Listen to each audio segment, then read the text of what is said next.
Hello everyone. We hope you're doing well. We're doing great, and we truly appreciate your ongoing support. We'd like to briefly address some comments regarding our audiobook series.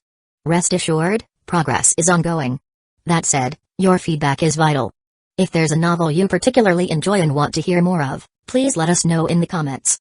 Each chapter requires a financial investment, so we can only continue series that receive strong audience interest. Although we retain core names and plot lines, we make significant editorial changes to enhance clarity, pacing, and immersion. These are not simple recitations. We work hard to deliver a polished, thoughtful listening experience. Without sufficient feedback or engagement, we may need to discontinue a series. So if you're enjoying something, don't stay silent. Your input truly matters. Note, our default audio speed is 3x. If that's too fast, let us know. We're happy to adjust it. Interested in early access to unreleased audiobooks? Visit our Patreon. You'll get to experience new content before it reaches YouTube. Just to clarify, I'm a fan like you.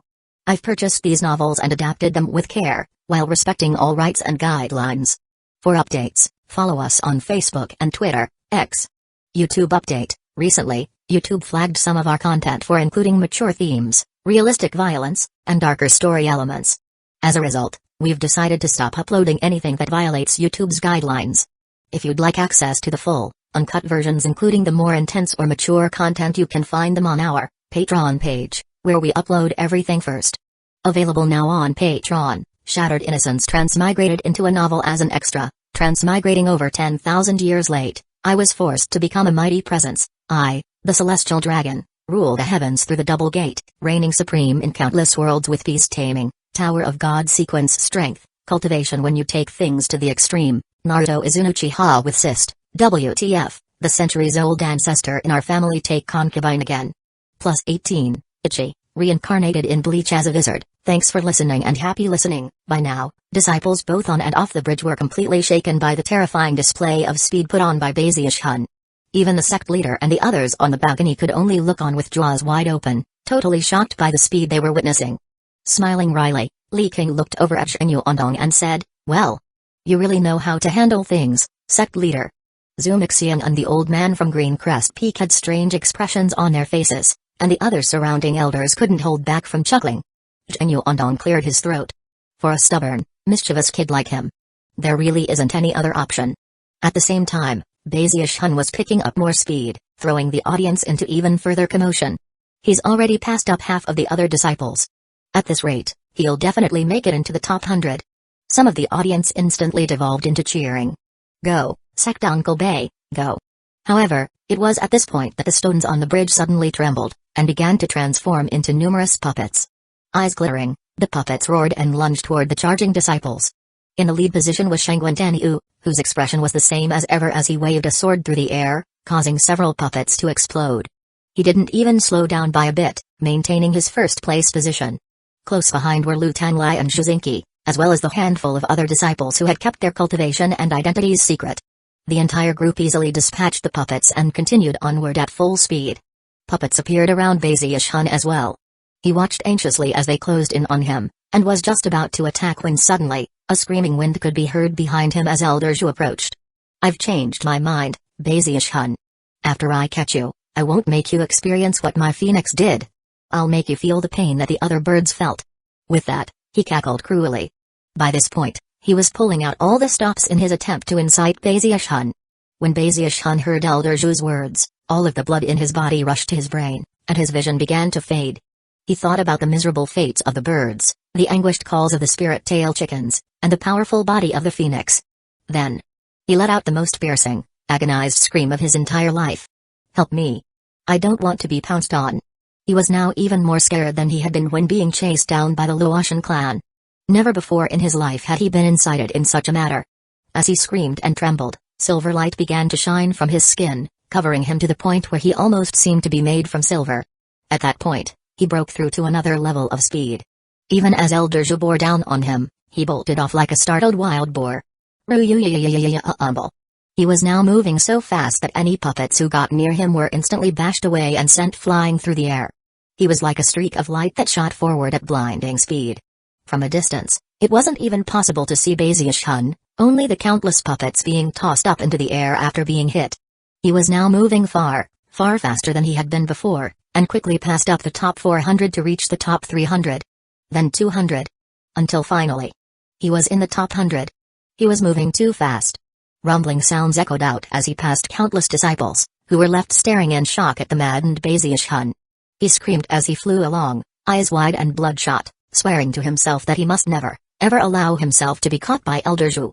He'd already forgotten about the trial by fire, or about the rankings. All he was thinking was that he needed to run, run. Off of the bridge. The other disciples in his path became obstacles that he would grab and send flying off to the side. The audience simply watched in amazement. Is he even human? No way. He's like a mix between a wild boar and a dragon. Elder Zhu stared in amazement as Baziush-hun proceeded along without avoiding anything in his path, and instead just slammed everything out of his way. Elder Zhu could help but wonder if he had pushed Baziush-hun a bit too far. Nothing seemed capable of holding him back. His speed defied description, and yet, he continued to accelerate. Then, rumbling sounds echoed out as a new obstacle appeared. Instead of puppets, numerous webs popped up, stretching out in front of the disciples to impede their progress. However, the instant a web appeared in front of Baziush-hun, he blasted right through it, leaving behind nothing more than a hole.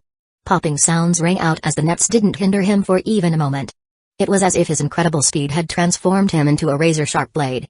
Next, the ground began to ripple as it transformed into a quagmire, complete with occasional whirlpools. The sudden change slowed many people down, but not Baziush-hun. He didn't even notice what had happened. A whooshing sound could be heard as he shot forward. Not even the spinning whirlpools could slow him down. Soon, he was in the top 80. Then the top 50, 30, and finally, the top 10. Upon seeing this, Elder Zhu gasped. Considering his reaction, there was almost no need to mention the disciples in the audience. All eyes were fixed on Baziush-hun, not a single person was even looking at Shangguantanyu and the other front-runners. A bald young man with cold, sinister eyes appeared up in front of Baziush-hun. He had been concealing his true battle prowess for years, and rarely had any contact with anyone. His entire purpose on this day was to make sure the so-called top 3 chosen knew that there were always more powerful people out there in the world. His entire person radiated flickering light, and 3 pearls swirled around him, allowing him to slash through all obstacles like a sharp knife through bamboo. As he sped forward, a dozen or so vortexes sprang up around him. However, he knew that as long as he kept his momentum going through the current area, they would soon disappear. The stronger you are, the more vortexes appear. I wonder how many vortexes appeared for the people who passed through this area ahead of me. It must have been a shocking scene. Even as the bald-headed disciple murmured to himself, he heard something whooshing through the air behind him. Surprised, he assumed that he must be hearing things. After all, there was nothing that could possibly speed through the air like that, not here. However, before he could even turn his head, a blast of wind overtook him, and a figure blurred past him at top speed. Surrounding that person were over 100 vortexes. The bald disciple's eyes went wide as the figure sped past him without slowing down at all. The disciple rubbed his eyes, thinking he must have been seeing things. By that point, he could just barely make out the person speeding away in the distance. Impossible. He mouthed. Trembling, Baziush-hun screamed, shooting forward with over 100 vortexes surrounding him. However, after passing through the current region, they vanished. Picking up speed, he passed more disciples. All of these people were in the top 10, and for years had been concealing their good fortune and strength, hoping to reveal it in shocking fashion now. But then Baziush-hun showed up, and all they could do was stare in astonishment at his freakish performance. Zhu Xingqi gritted her teeth as she entered a new area. Intense pressure weighed down as if to lock her in place, forcing her to slow down. However, even as she struggled forward, she heard cracking sounds from behind her. Jaw-dropping, she looked around, whereupon her pupils constricted in disbelief. A boom rang out as Baziush-hun shot past her. He was moving so fast that the pressure which attempted to slow him down did nothing. Cracking sounds could be heard, and fissures opened up in the air, which then shattered. Baziush-hun? Impossible. She could only watch as Baziush-hun shattered the solidifying pressure and then shot onward like a bolt of lightning. Chapter 85, He took first. Even as Zhu Xingqi reeled in shock, another blast of wind swept over her, and Elder Zhu appeared. As he passed, he looked over and smiled, and she nodded in return. Despite the faint smile on his face, when he spoke, the voice of a fiendish monster echoed out from his mouth. I've changed my mind again, Baziush-hun. After I catch you, I'm going to starve you for a month, then put you in with a flock of phoenixes and a horde of wild beasts. Zhu Xingqi's eyes went wide, and at the same time, a miserable scream could be heard coming from Baziush-hun. Help me, Uncle Lee. Save me, Dear elder brother sect leader. I don't want to starve. I don't want to get locked up with phoenixes and wild beasts. Bazius Hun was trembling in fear as he conjured mental images of the scenes described by Elder Zhu. Screaming, he shot forward with incredible speed, transforming into nothing more than a shadow. Up ahead, Lu Tanlai sped along in lightning form. Although the early stages of the path had been easy for him, things had slowly grown more and more difficult. The area he currently faced was filled with razor-sharp wind blades, and if he proceeded too quickly, it would cause them to fly toward him. He had summoned a puppet moments before, and sent it ahead as a test, but because it moved too quickly, it was instantly slashed to pieces by the wind blades. Because of that, Lu Tanlai knew that he had no other option than to slow down. Only after finding the proper equilibrium would he be able to continue moving forward.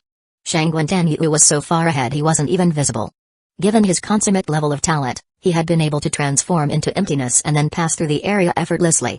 The wind blades didn't so much as touch him. Lu Tanlai, who had previously believed himself to be on an equal level with Shangguan Yu, was left with hatred seething in his heart. So what if you possess void magic? Lu Tanlai thought. What's so amazing about that? Just wait till I get past this area. I'll definitely catch up and take first place. By this point, Lu Tanlai didn't even think of Zhu Xingqi as being worthy of note. The only thing he cared about was overtaking Shangguan Yu and winning first place. Taking a deep breath, he stepped out into the wind blade zone and prepared to pick up speed. But then, a blast of wind could be heard behind him. The deafening sound caused all of the flying wind blades to tremble. When Lu Tanlai saw that, he smiled in delight. Ha! It's definitely Zhu Xingqi. What a moron. If she enters this area going that fast, all the wind blades will head in her direction. I should take advantage of that moment to charge forward. Looking back, he saw someone skinny racing toward him as fast as lightning. As soon as the person entered the area with the wind blades, he was already a third of the way through, placing him only about 3,000 meters away from Lu Tanlai. Because of his incredible speed, it only took the blink of an eye for countless wind blades to swirl together into an enormous cyclone. At first, he gasped, shocked by Bazius Hun's speed. But then, he began to chuckle inwardly. It's not Zhu Xingqi? Well, it doesn't matter. He is moving way too fast. Is he looking to get killed? When practicing cultivation, one should rely on one's wits. Laughing, Lu Tanlai watched as the wind blades grouped together. At the same time, he gathered the lightning which surrounded him, preparing to make a break for the exit. Before he could pick up any speed, the screaming Bazius Hun continued onward without slowing down at all. Rumbling sounds echoed out as he actually picked up speed. There were so many wind blades it was impossible to tell how many there were. And yet, when they slammed into Bazius Hun, silver light flashed, and to Lu Tanlai's shock, they all shattered. Countless wind blades fell to pieces, and by the time they reformed, Bazius Hun had flown past Lu Tanlai. Of course, the wind blades wouldn't let him by so easily, and began to race to catch up. Lu Tanlai's jaw dropped and his eyes went wide. Then, his scalp went numb and his mind began to spin. Impossible, he said in a hoarse voice. Before the countless wind blades could catch up to Bazius Hun, he was gone. The wind blade shuddered to a stop angrily, then slowly turned toward Lu Tanlai. Heart pounding, Lu Tanlai immediately slowed down. However, having been completely frustrated by Bazius Hun, the wind blades didn't hesitate for a moment to pounce on him. No. No. Moments later, miserable shrieks began to ring out. As he ran on up ahead, Bazius Hun was a bit surprised to hear the blood-curdling screams behind him. However, there was no time for him to look back. Elder Zhu seemed to be right behind him, bellowing in rage, leaving Bazius Hun with no choice but to charge onward, jaw clenched, expression pained. Thankfully, Elder Zhu was able to rescue Lu Tanlai from the countless swirling wind blades. If he had come a moment later, Lu Tanlai, whose clothing was now ripped to shreds, would most likely have been left with no other choice than to forfeit. Eyes bloodshot, Lu Tanlai finally realized who Bazius Hun was. Voice filled with rage, he bellowed, Bazius Hun. Unaware that he had unwittingly caused yet another person to hate him, Bazius Hun moved on at top speed, passing through numerous empty areas. After enough time passed for half an incense stick to burn, he caught sight of the end of the bridge up ahead. I'm finally near the end, he thought excitedly. What he didn't notice was that there was someone else near the end, trotting forward one step at a time. Shangguan Yu was panting. Most the path had been very easy for him, with the difficulty rising only at the very end. I can't believe this place suppresses spiritual power and also has such crushing pressure. A brutal gleam appeared in his eyes as he proceeded forward. The spiritual power in the area was locked down tight, and there was also huge pressure. He felt like there was a mountain resting on his shoulders, and even more shocking was that with every step he took, It felt like an entire additional mountain was added. Although there were only a total of 100 steps to take, the difficulty was intense, and he was left tremblingly physically. He was already quickly approaching his limit. The closer he got to the end, the greater the pressure grew, and the more mountains he felt building up on him. Eventually, he reached the point where he had only 10 more steps to take. However, those 10 steps seemed almost insurmountable. Shangguan took a deep breath, and determination flickered in his eyes. The first place spot in the qualifying round belongs to me. I'm going to get into the chosen battles, and I'm going to take first place there, too. After I get into the inner sect, then my future will be in the Spirit Stream Sect's legacy echelon. Gritting his teeth, he was just about to take another step when he sensed something behind him, and turned to see Baziush-hun. It's him. There were few people on the South Bank who didn't know Baziush-hun. Although Shangguan had never met him personally, he had attended his funeral and seen his portrait. The fact that Baziush-hun was directly behind him was somewhat of a surprise. He had assumed it would be Lu Tanlai. It seems I thought a bit too much of Lu Tanlai. What a useless fool. Looking away, Shangguan completely ignored Baziush-hun. As far as he was concerned, he was on a completely different level than Baziush-hun. Lifting his foot and stepping forward, he heard creaking sounds emanating from his bones. However, even as he took that single step, Baziush-hun also took a step forward. When he felt nothing, he took a second step, and then a third and a fourth. Soon he had taken 50 steps, whereupon he stopped and looked up into the air. What's going on? Why do I feel heavier?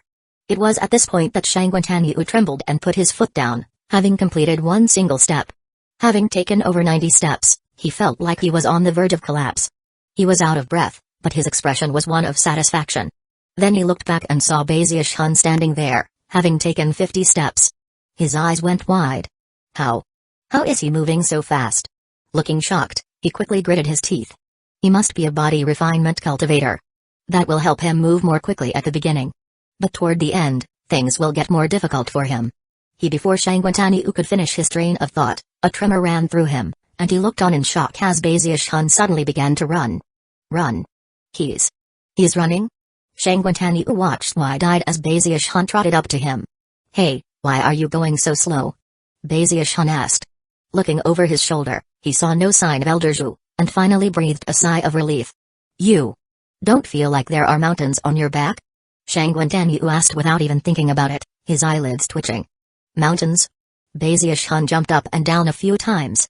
Yeah, a few, but I can hardly feel them. Shangguan gasped in disbelief. Baziush-hun continued to jump up and down a few times, but then suddenly, he saw Elder Zhu off in the distance. With a shriek, he suddenly shot forward through the final 9 steps, taking him off of the bridge. Then his speed increased dramatically, and he was gone from sight. When that happened, Elder Zhu finally slowed down and then began to chuckle wryly. Baziush-hun actually took first place? Simultaneously, back on the balcony, Zhenyu Ondong, Li King, and everyone else shot to their feet, strange expressions on their faces. The elders almost couldn't believe their eyes. Although they had been prepared for a surprising outcome when they saw Baziush-hun overtake Zhu Xingqi and Li King, the ease with which Baziush-hun passed the final section was flabbergasting. He took first? Li King murmured. A moment later, a huge uproar could be heard coming from the disciples who had gathered to watch the qualifying round. Baziush-hun passed up Zhu Xingqi, Lu Tanlai and Shangguan. He took first. Heavens! Baziush-hun actually took first. The only reason he took first was because of Elder Zhu. Anyone would have fled for their life with him chasing them. Shangguan face was pale white, and his mind was spinning. His vision began to go dark, as though lightning were crashing in his mind. He could only watch as Baziush-hun simply walked off of the bridge ahead of him. He began to tremble violently. Baziush-hun. Shangguan eyes were completely bloodshot. His pride, his self-respect, everything about him had just been trampled by Baziush-hun. Worst of all was how Baziush-hun had actually asked him why he was going so slow. All of the blood in his body began to rush toward his head, and the sword chi inside of him boiled on the verge of exploding. Eyes crimson, he threw caution to the wind and lurched forward 9 steps, after which he coughed up a mouthful of blood. Baziush-hun, Shangguan did not lose this day. I refuse to admit defeat. In the chosen battles, I'll make sure you realize well and good that among the outer sect disciples, nobody can beat me. Grinding his teeth, he looked off in the direction Baziush-hun had disappeared in, eyes bursting with the desire to do battle. Chapter 86, that again. Terrified out of his mind, Baziush-hun flew off of the mountain and out of the sect. It wasn't until he reached the market that he actually stopped and looked behind him. What do I do now? Scowling miserably, heart aching from how much he was being wronged, he couldn't stop thinking about the fact that the bird really had stolen the medicinal pill from him. How was he supposed to explain it? Elder Zhu was so unreasonable. Even as he began to descend into despondency, he suddenly thought of something. Wait a second, did I just get first place? As the junior brother of the sect leader, I didn't want to compete with all of my juniors. Coughing dryly, he couldn't help but feel a bit pleased with himself. But then he remembered that, having taken first place, he now had no choice but to participate in the chosen battles with the North Bank, and his heart sank. He moped around the market until night fell. Worried that it still wasn't safe to go back, he finally pulled out a transmission jade slip and sent a message to Zubachi, asking him to go check if Elder Zhu was lurking about his courtyard. After getting word back that the coast was clear, he cautiously returned to the sect. From a distance, he could see Zubachi waiting outside of his courtyard, so after looking around carefully one more time, he hurried over. Zubachi looked excitedly at him, and was about to say something when Baziush-hun dragged him into the courtyard. After the door closed, Zubachi said, "Sect Uncle Bay, don't worry. Elder Zhu was sent away by the sect earlier." His eyes burned with zeal as he stared at Baziush-hun. Back in the ovens he stayed completely hidden, he thought. He even sold spots into the outer sect. Afterward, he took place in that minor competition, which caused a bit of a stir. After that came the incident with the Luoshan clan. After he came back alive, he became a prestige disciple, and even the junior brother of the sect leader. Now he took first place in the qualifying match. Baziush-hun is definitely going to be super famous in the future. The fact that Baziush-hun had exceeded everyone to become the #1 disciple had long since shaken Zubachi. By now, he viewed him as a breathtaking figure of legend. Thinking back to everything he had done, Zubachi couldn't hold back from clasping hands and bowing very deeply. "Sect Uncle Bay," he said, "congratulations on taking first place in the qualifying round." Baziush-hun looked around the courtyard for a moment before heaving a sigh of relief. Peering in the direction of Elder Zhu's Immortal's cave for a moment, he swore an oath that once he reached Foundation establishment, he would feast on phoenix stew. In response to Zubachi's words, he cleared his throat. Looking very much like a member of the senior generation, he said, "I'm really not that amazing. I'm more like a cloud in the sky. Originally, I didn't want to compete with all of those junior disciples, but then Elder Zhu came along. What else was I supposed to do?"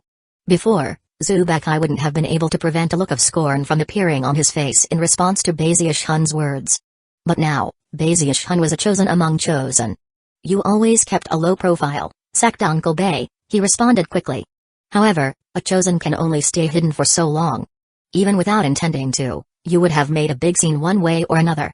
Zubachi's words filled Baziush-hun with elation. However, he maintained an aloof expression, although his eyes sparkled with approval. Zubachi could sense that Baziush-hun was encouraging him, so he continued on excitedly, "Sect Uncle Bay, when it comes time for the chosen battles with the North Bank, the South Bank will no longer have the reputation of being weak. All thanks to you. You're going to rock the North Bank." Supposedly, the 5 great chosen of the North Bank are the strongest disciples under Foundation establishment. They're all fiendish monsters. Thankfully, you're going to show them that the top chosen of the sect is here on the South Bank, on Fragrant Cloud Peak. 5 great chosen? Baziush-hun said. His expression was the same as ever, but his heart was beginning to pound. Yeah. The North Bank has 5 great chosen. There's Bainlai from Sunset Peak. He's cold and arrogant, and cultivates one of the Spirit Stream Sect's 10 great secret magics, the Sunset Incantation. He also has a Night Stalker beast, a horrifying and powerful creature that rips people to shreds. Together, they've slaughtered their way to becoming the most powerful fighters under the 9th level of Chi Condensation. In fact, he's known as the #1 disciple on Sunset Peak.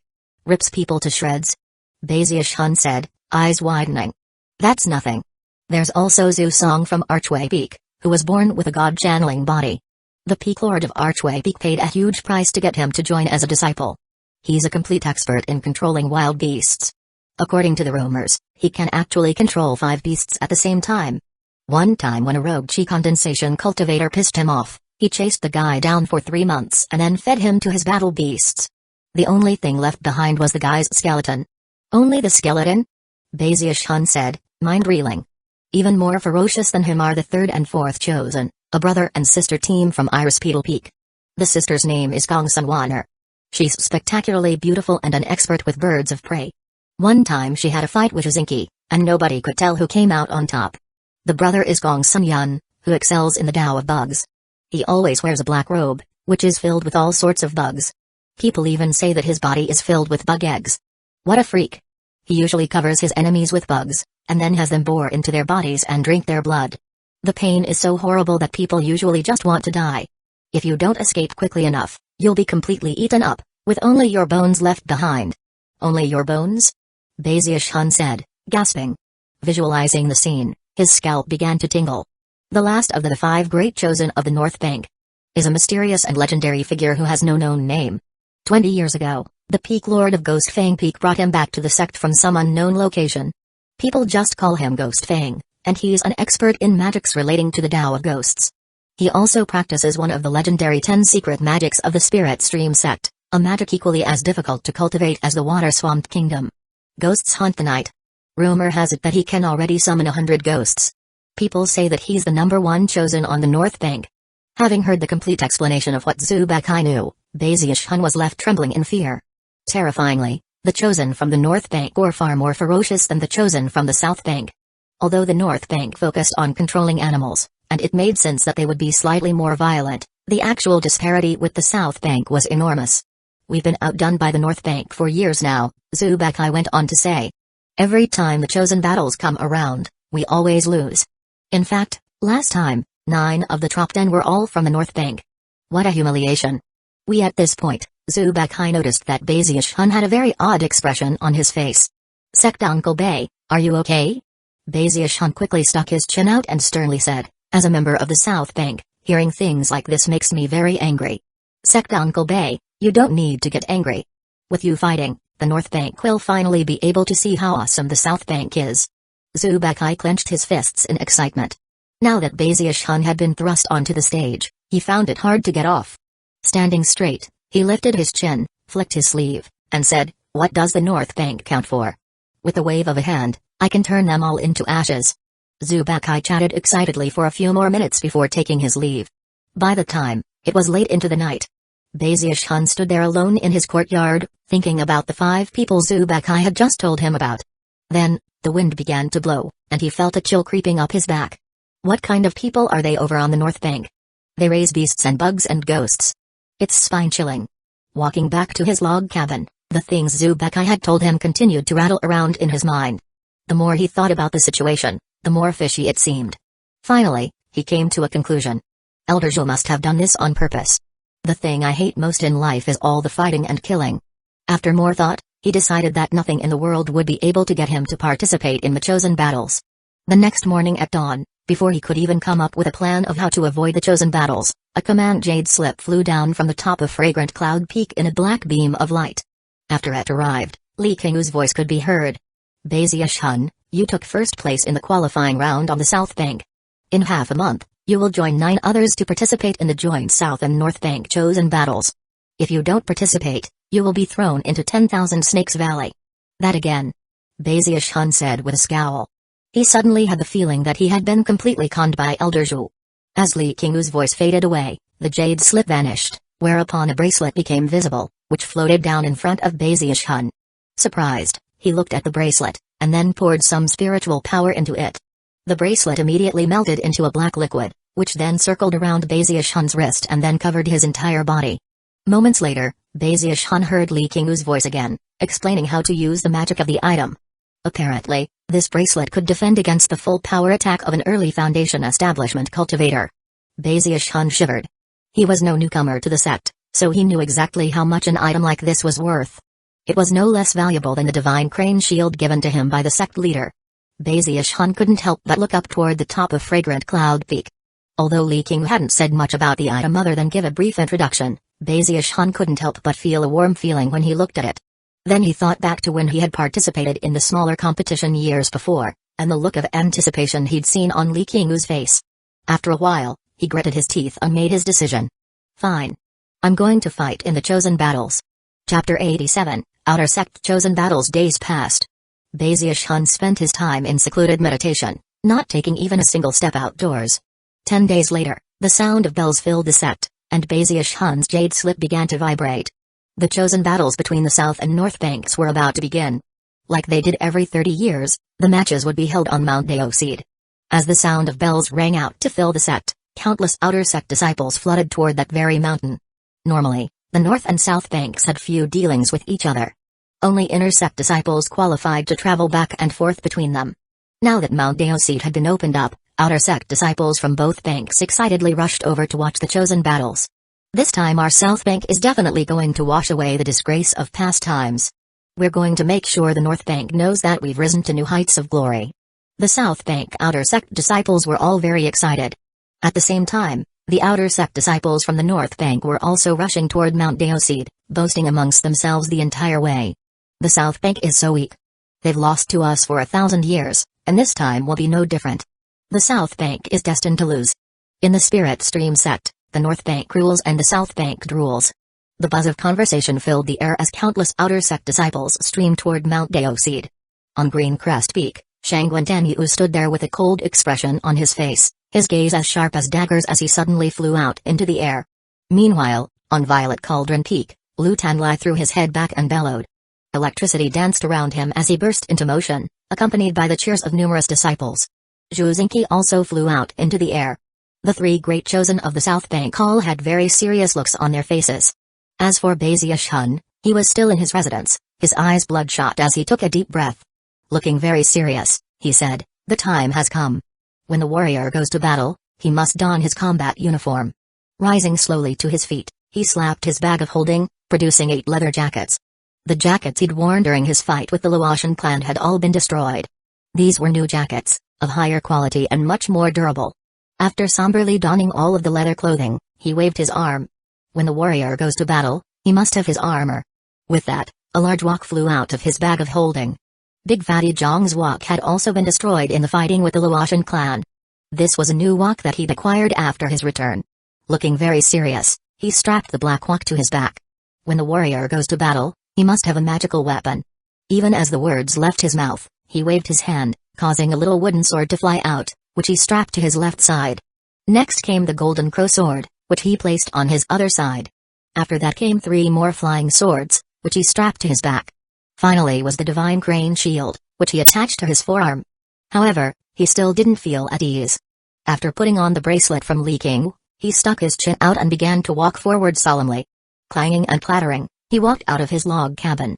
Outside, he could hear the sound of bells ringing. After taking a few steps, he suddenly remembered something, and quickly slapped his bag of holding to produce a long spear, which he held in hand. The wind blowing his hair up, he left his courtyard. From a distance, he almost looked like a ball. He had a huge wok on his back, a long spear in his hand, and had flying swords strapped here and there. It was quite a sight. As he walked along, countless outer sect disciples of Fragrant Cloud Peak saw him and were shocked. The ringing of bells grew more intense, causing the hearts of countless outer sect disciples to begin to pound. There were even some inner sect disciples who made their way to Mount Deoseed to watch the proceedings. As Bezius Hun made his way along, more and more outer sect disciples joined him.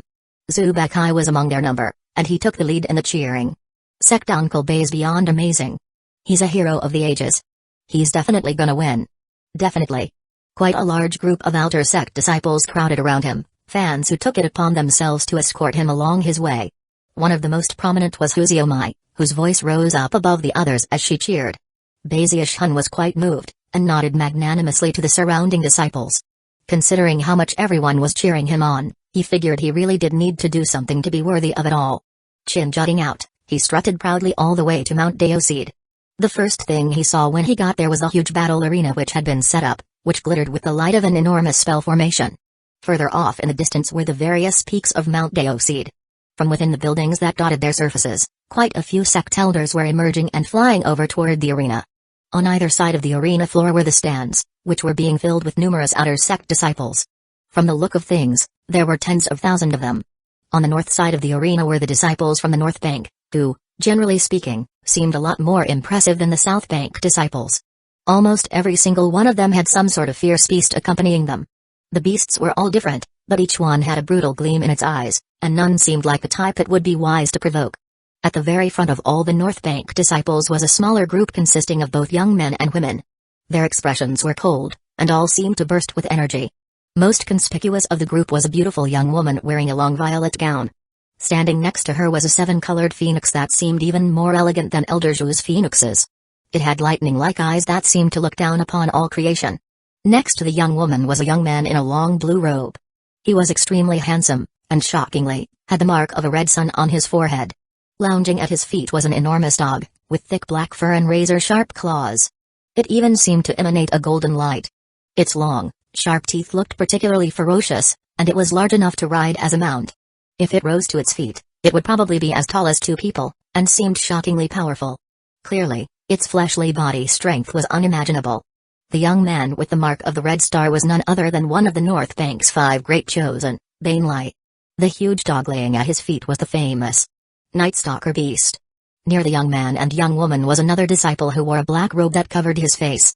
Only his coldly glittering eyes could be seen, and if one looked closely enough, it was possible to see venomous insects squirming around inside of them. The mere sight of these chosen caused the disciples of the South Bank to tremble in fear. As for all the North Bank disciples, they looked across the battle arena scornfully at the South Bank disciples. The South Bank always loses. The only people worth paying attention to are Shangguan-Taniu, Lu Tanlai, and Shizinki. I heard someone else has become famous on the South Bank recently. He took first place in the qualifying round. Supposedly he's a prestige disciple, and a junior brother of the sect leader? It doesn't matter who he is. He'll be useless against the North Bank. We're the most powerful by far. The outer sect disciples from the South Bank were mostly assembled, and their numbers were clearly fewer than the disciples from the North Bank. They're nothing but a bunch of animal trainers and bug lovers. The South Bank is going to get revenge this time around for sure. We're definitely going to make them lose some face. Standing in front of all the South Bank disciples were 9 disciples, with Shangguan-Taniu, Lu Tanlai, and Shizinki being the most prominent among them. There were 6 others with somber expressions, who seemed to seethe with violence. This group was made up of the chosen from the South Bank, and they were currently staring fiercely at the people from the North Bank. It was in the middle of this fierce staring contest that Bazius Hun showed up. Shangguan-Taniu instantly looked over at him, as did all of the South Bank disciples in the audience. Thoughtful expressions appeared in their eyes, and the conversations immediately died down. Mixed emotions could be seen in Shangguan-Taniu's icy eyes as looked at Bazius Hun, and his heart filled with begrudging defiance. Lu Tanlai looked equally defiant as he glared hatefully at Bazius Hun, electricity dancing around him. Shizinki stood there silently, eyes shining with a strange light, as if she were measuring Bazius Hun carefully, trying to determine exactly how much power was contained within his slight frame. People from the North Bank also couldn't help but look over at him. However, he was a stranger to them, and the way he was dressed provoked instant scorn. The North Bank chosen didn't even deign to pay him any attention. Finding himself to be the center of so much attention made Bazius Hun feel a bit embarrassed.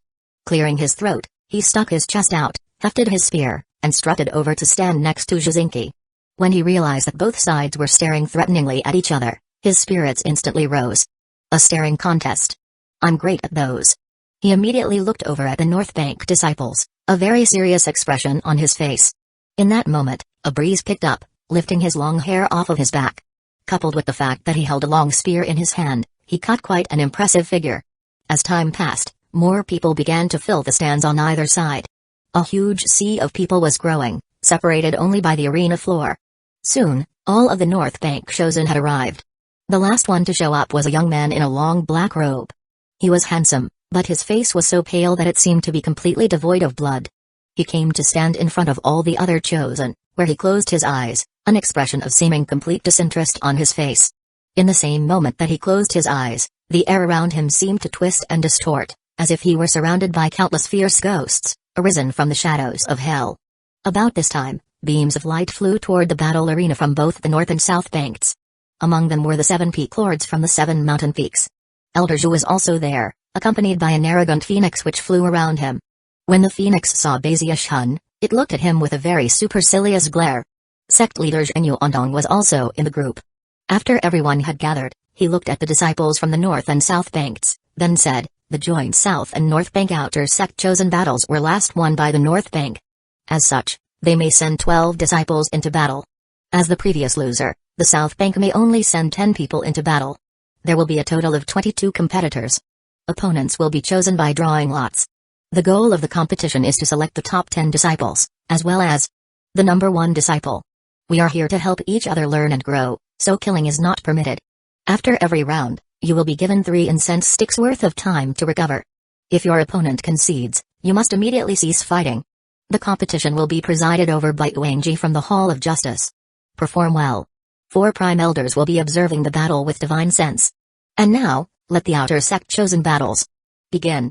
Chapter 88, The North Bank's Strongest. In response to Zhenyu Ondong's words, the disciples from the North and South Banks felt their hearts starting to pound, and subconsciously looked up at a terrace on the snow-capped top of Mount Deoseed. At the same time, 4 streams of shockingly powerful divine sense flowed out and swept over everyone present. The streams of divine sense covered all of the disciples, including Bazius Hun, causing them to feel as if incredible pressure were weighing down on them. These people seemed powerful enough to kill everyone present in body and soul with little more than a glance. Everyone felt that way, including Bazius Hun, Shangguantaniu, and even the chosen from the North Bank. All of them trembled under the pressure, and yet at the same time, their eyes shone with excitement. The fact that there would be Prime Elders observing the battle with divine sense caused all of the competitors' eyes to shine brightly. If I can attract the attention of a Prime Elder, maybe I could be accepted as an apprentice. I definitely need to put everything on the line in this battle. Almost immediately, murderous auras sprang up from the disciples on both sides. Bazius Hun was the only one who simply stood there blinking. Prime Elders. That's the same rank as my master, right? So they're my sect uncles. Bazius Hun couldn't help but feel proud of himself. His ranking in the sect really was a bit too high. After a moment of thought, he resolved to go visit his sect uncles after the chosen battles were over. It was at this point that sect leader Zhenyu Ondong swished his sleeve, causing a sphere of light to fly out into the middle of the battle arena. It quickly split up into 22 pearls, which then flew out to Bazius Hun and all of the other competitors. Bazius Hun looked down at the pearl in his hand. 11? He peered out of the corner of his eye to see if he could spot what number Shangguantaniu and the others had gotten, only to find that they were keeping them hidden. At this point, a cold voice suddenly rang out from the balcony above. It was not Zhenyu Ondong, but rather, Uanji from the Hall of Justice. The first battle will take place between the disciples holding pearls number 1 and 2. Please step forward. In immediate response, a gaunt young man flew out from among the North Bank disciples. His expression was cold and arrogant, and his appearance provoked a cheer from the North Bank disciples. Although he wasn't one of the 5 great chosen, he was still quite famous. As soon as he stepped onto the battle arena, he called out, Liu Yun of the North Bank. In response, Shangguantaniu suddenly flew out. Shangguantaniu of the South Bank. He stood there, expression icy, looking like an unsheathed sword. Even the words he spoke seemed to make everything colder. Of course, as soon as Shangguantaniu stepped forth, the outer sect disciples from the South Bank exploded into loud cheering. The gaunt young man's face flickered. He had never imagined that the first person he would face would be the most famous chosen from the South Bank. Expression unsightly, he took a deep breath and then waved his hand, causing the air around him to distort. At the same time, a huge python appeared, accompanied by an acrid blast of wind. After the python coiled up, it rose nearly 3 meters into the air. However, in almost the exact same moment that the young man's wild beast appeared, and before he had time to do anything else, Shangguantaniu took a single step forward, his face completely expressionless. Suddenly, he vanished, and when he reappeared, he was right next to the gaunt young man, a sword in his hand, which he placed against the young man's throat. You lose, he said. A cold feeling washed over the gaunt young man, and an expression of shocked disbelief filled his face as he turned slowly to look at Shangguantaniu. He knew instantly that he was no match for this opponent. How could he ever have imagined that he would lose so quickly? Head bowed, he collected his giant python and left the arena. We already won the first battle. Ha ha ha. The South Bank is definitely going to win this time around. Elder brother Shangguan can definitely contend for first place. The South Bank side of the arena was in an excited uproar. As for Bazius Hun, he stood there blinking.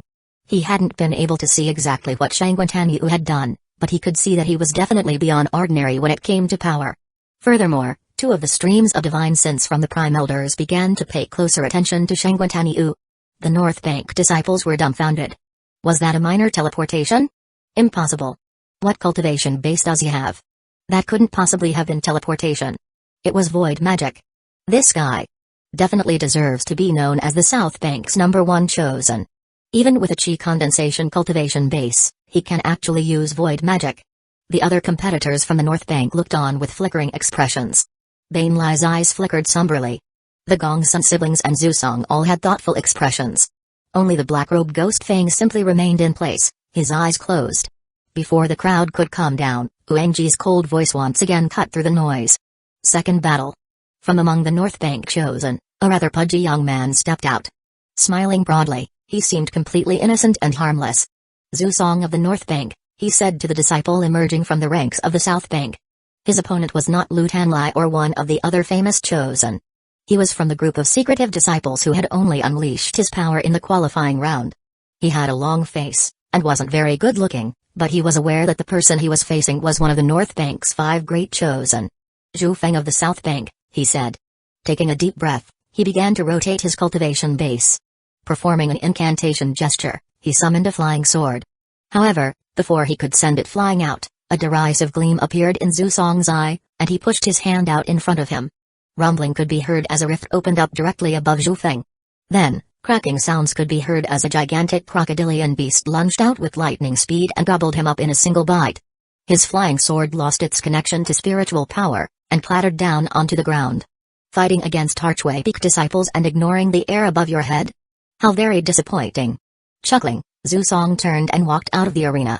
When he waved his hand behind him, his beast opened its mouth and spat the unconscious Zhu Feng out in front of the stunned disciples of the South Bank. Unsightly expressions could be seen, and a few gasps rang out. As for Lu Tanlai and the other chosen, their hearts trembled. In sharp contrast, the North Bank disciples were cheering loudly. Bezish Hun was shaken at how terrifying the North Bank people were. Their control over beasts was horrifyingly advanced. Soon, the third battle began. The competitor from the North Bank was one of their 5 great chosen, Gong Sunwaner. When she saw that her opponent from the South Bank wasn't Shuzinki, but rather one of the other random disciples, she looked a bit disappointed. Waving her hand, she had her 7-colored phoenix spit out a 7-colored mist. When the 7-colored mist enveloped the South Bank disciple, he suddenly seemed to go insane. Howling in rage, he began to strike wildly around him, as if fighting an invisible opponent. A moment later, he simply passed out. From beginning to end, all Gong Sunwaner did was wave her delicate hand. Afterward, she floated off out of the arena. The crowds from the South Bank looked fearfully over at the North Bank disciples, clearly shaken. The only people who can fight chosen are other true chosen. The South Bank disciples looked over at Shangguan Taniu, hope shining in their eyes. Quite a few also looked at Bezish Hun the same way. Bezish Hun immediately lifted his head high and stuck his chest out. Inwardly, though, he was terrified by what Gong Sunwaner had just done. That wench is even more incredible than Shuzinki, he thought, his mouth going dry. Next, the fourth battle began. Lu Tanlai flew out into the arena, surrounded by flickering lightning. His opponent from the North Bank was the young man in the black robe who hadn't opened his eyes the entire time. At long last, his eyes opened, and he walked calmly out into the arena. Strangely, no one from the North Bank cheered for him at all. Strange expressions could be seen on the disciples' faces, and as for the other chosen, they simply took in deep breaths. The crowd from the South Bank was a bit shocked by this. As for Lu Tanlai, he kept his eyes glued on the young man. The young man stood there quietly, face absolutely expressionless. When he spoke, his voice didn't seem to contain even a hint of emotion. Ghost Fang of the North Bank. Lu Tanlai of the South Bank. Lu Tanlai took a deep breath. Well aware that he was facing the number 1 chosen from the North Bank, his eyes began to shine with the desire to do battle. I'm not going to hold anything back. Even if I tire myself out so much I can't keep fighting, it will be worth it. Eyes burning with fighting spirit, he let out a powerful shout, causing the sparks around him to explode into a lake of lightning that expanded 30 meters in all directions. At the same time, Ghost Fang calmly pointed up into the sky. Instantly, black clouds began to seethe overhead. When the disciples from the North Bank saw that, their expressions flickered, some with fear. Howling, Lu Tanlai charged toward Ghost Fang, surrounded by lightning. Ghost Fang, however, didn't even respond. He simply stood there, and even went so far as to close his eyes. Are you looking to die? Lu Tanlai roared, feeling somewhat humiliated. After all, self-respect was critical to chosen. With another roar, he caused the lake of lightning to redouble in size, and burst with even more power than before. However, before he could even get close to Ghost Fang, the black clouds up above were seemingly ripped apart, and a claw-like ghost hand reached out. It was enormous, like a huge column stretching down from the clouds, rushing toward Lu Tanlai with incredible speed and shocking pressure. Even before it reached him, Lu Tanlai began to tremble, and then coughed up a mouthful of blood. The lightning around him shattered, and his feet sank into the ground, sending cracks ripping out in all directions. Blood spurted out as wounds opened up all over him, and blood also oozed out of his eyes, ears, nose, and mouth. He tried to struggle, but it seemed useless. Soon, his vision began to fade. No. The terrifying ghost claw caused the disciples of both the North and South Bank to be filled with terror. Their internal spiritual energy seemed to have been removed from their control, and their souls felt like they would be ripped out from their bodies. Up on the balcony, the sect leader and the others looked on with flickering expressions. For thousands of years, no one has been able to successfully cultivate ghosts hunt the night. I can't believe this kid's cultivation has reached this level. Xumixian's face suddenly fell. Not good. Without another word, she flew down toward the arena floor at top speed. She arrived in the blink of an eye, whereupon she waved her hand at the ghost claw. Massive rumbling sounds echoed out as the ghost claw was pushed back. However, it didn't collapse. Blood sprayed out of Lu Tanlai's mouth, and he collapsed into unconsciousness. Had Xumixian been any slower, he would have been crushed into a bloody pulp, killed in body and soul. Face darkening, Xumixian looked over at Ghost Fang. You little delinquent. You might have outstanding talent, but you're far too ruthless. Trying to kill a fellow sect member right in front of us? Are you looking to die or something? Ghost Fang stood there silently for a moment, an odd expression developing on his face, almost as if he weren't sure exactly how he should react. I just didn't realize he would be so weak, he said, sounding very sincere. With that, he turned to leave the arena floor. Xumixian frowned and looked back up at the balcony above, seemingly a bit apprehensive. Finally, she gave a cold snort, picked up Lu Tanlai, and left. Lu Tanlai would not be able to continue fighting, and in fact, his injuries would take quite some time to recover from. The North Bank looked on silently, just as the South Bank did.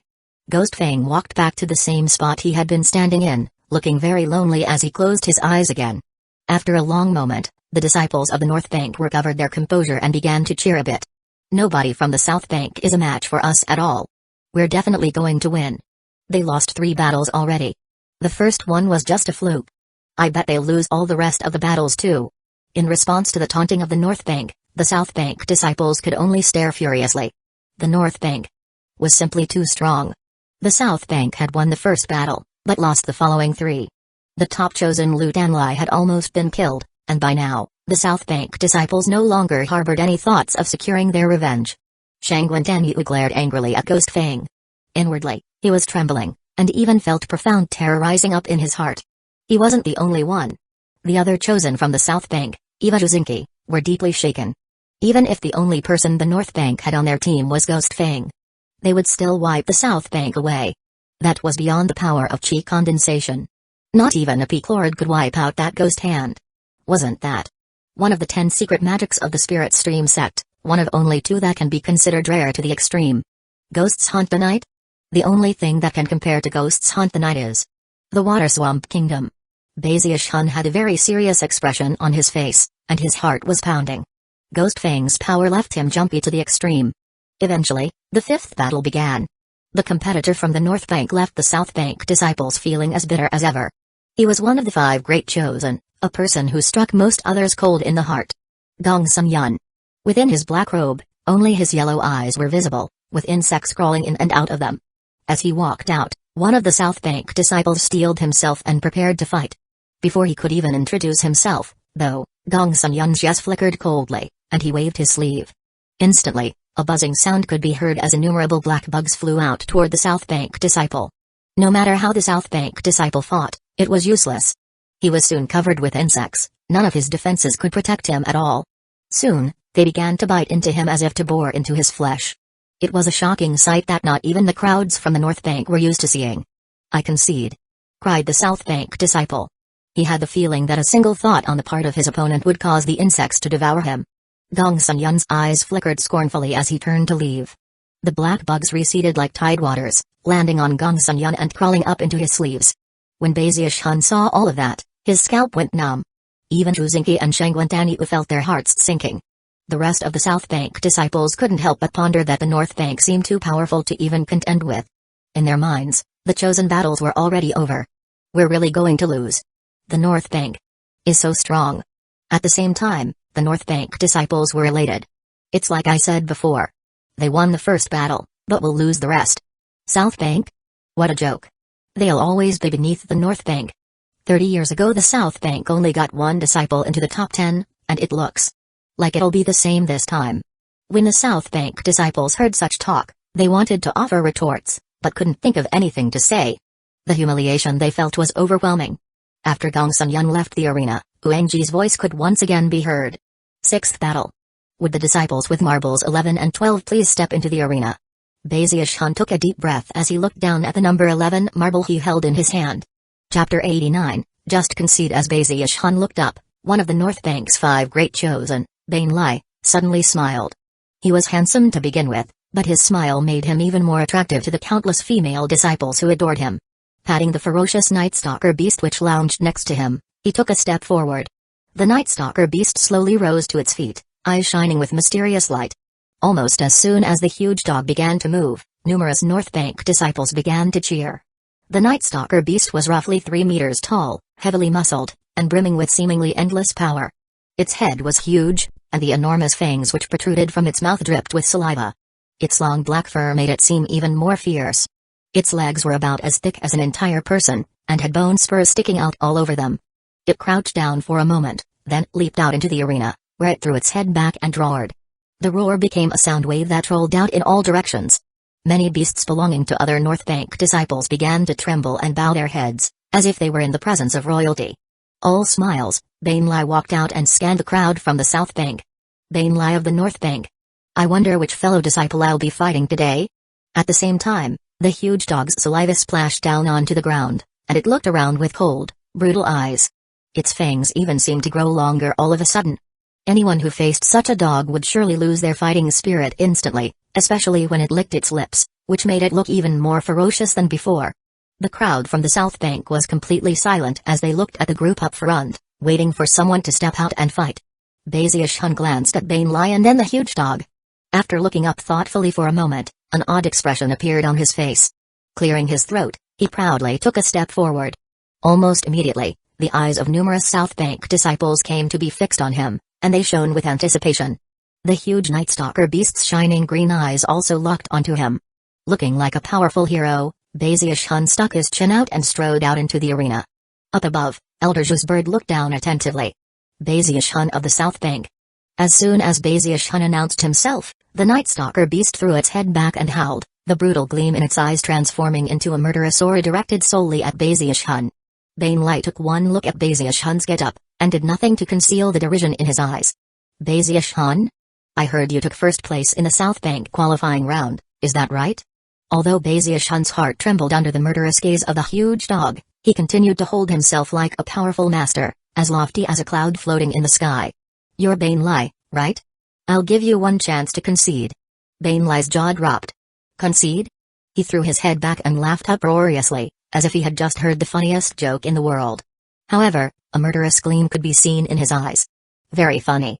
In all the years, you're the first outer sect disciple who has ever dared to utter such words to me.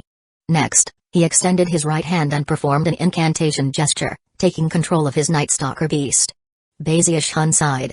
Looking like a lonely hero, he gazed sadly at Bane Lai and said, Bane Lai, this is your last chance to concede. When I attack, I frighten even myself. I'm telling you. The best thing would be to not force my hand. The crowd from the South Bank was struck mute. They stared, first at Bezius Hun, then at Bane Lai, and then at the huge, ferocious dog. No matter which way they looked at the situation, Bane Lai seemed to be far more powerful. However, Bezius Hun's words at least put a seed of hope into the hearts of the South Bank disciples. And yet, they couldn't help but remember the unsavory record of his past dealings, which filled their hearts with consternation.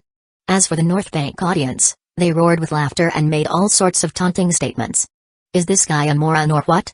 Elder Brother Bane is one of the 5 great chosen. Although he might not be on the same level as Ghost Fang, even Elder Brother Ghost Fang has to admit that he's strong. Who does this Bezius Hun think he is? How arrogant. Not only is Elder Brother Bane strong, his Night Stalker beast has been praised by the elders. It's the king of beasts, with a powerful fleshly body and boundless energy. Even its howl is enough to shock most people into a daze. Look at this Bezius Hun. He's so dainty the Night Stalker beast will probably bite his leg off with a single bite. Elder Brother Bane will definitely win this one. Bane Lai appeared to be highly amused by Bezius Hun. Eyes flashing coldly, he decided that he would teach him a hard, painful lesson. If he didn't kill him, he would shred his skin off. With that, he performed an incantation gesture to begin the fight. I'm serious, my attacks frighten even me, Bezius Hun said. Sighing, he slapped his bag of holding to produce 2 medicinal pills. As that happened, Bane Lai smiled viciously and finished his incantation gesture. Instantly, the eager Night Stalker beast howled and began to charge toward Bezius Hun. Bane Lai also burst into motion, flying along, the sun mark on his forehead radiating bright light as he flew toward Baziush-hun. However, even as the man and the dog flew toward him, Baziush-hun jumped up into the air and sent one of the medicinal pills flying toward the Night Stalker beast. The Night Stalker beast's eyes gleamed as it roared through the air. It obviously could have avoided the medicinal pill, but instead, its expression flickered, and it grabbed the pill and swallowed it down.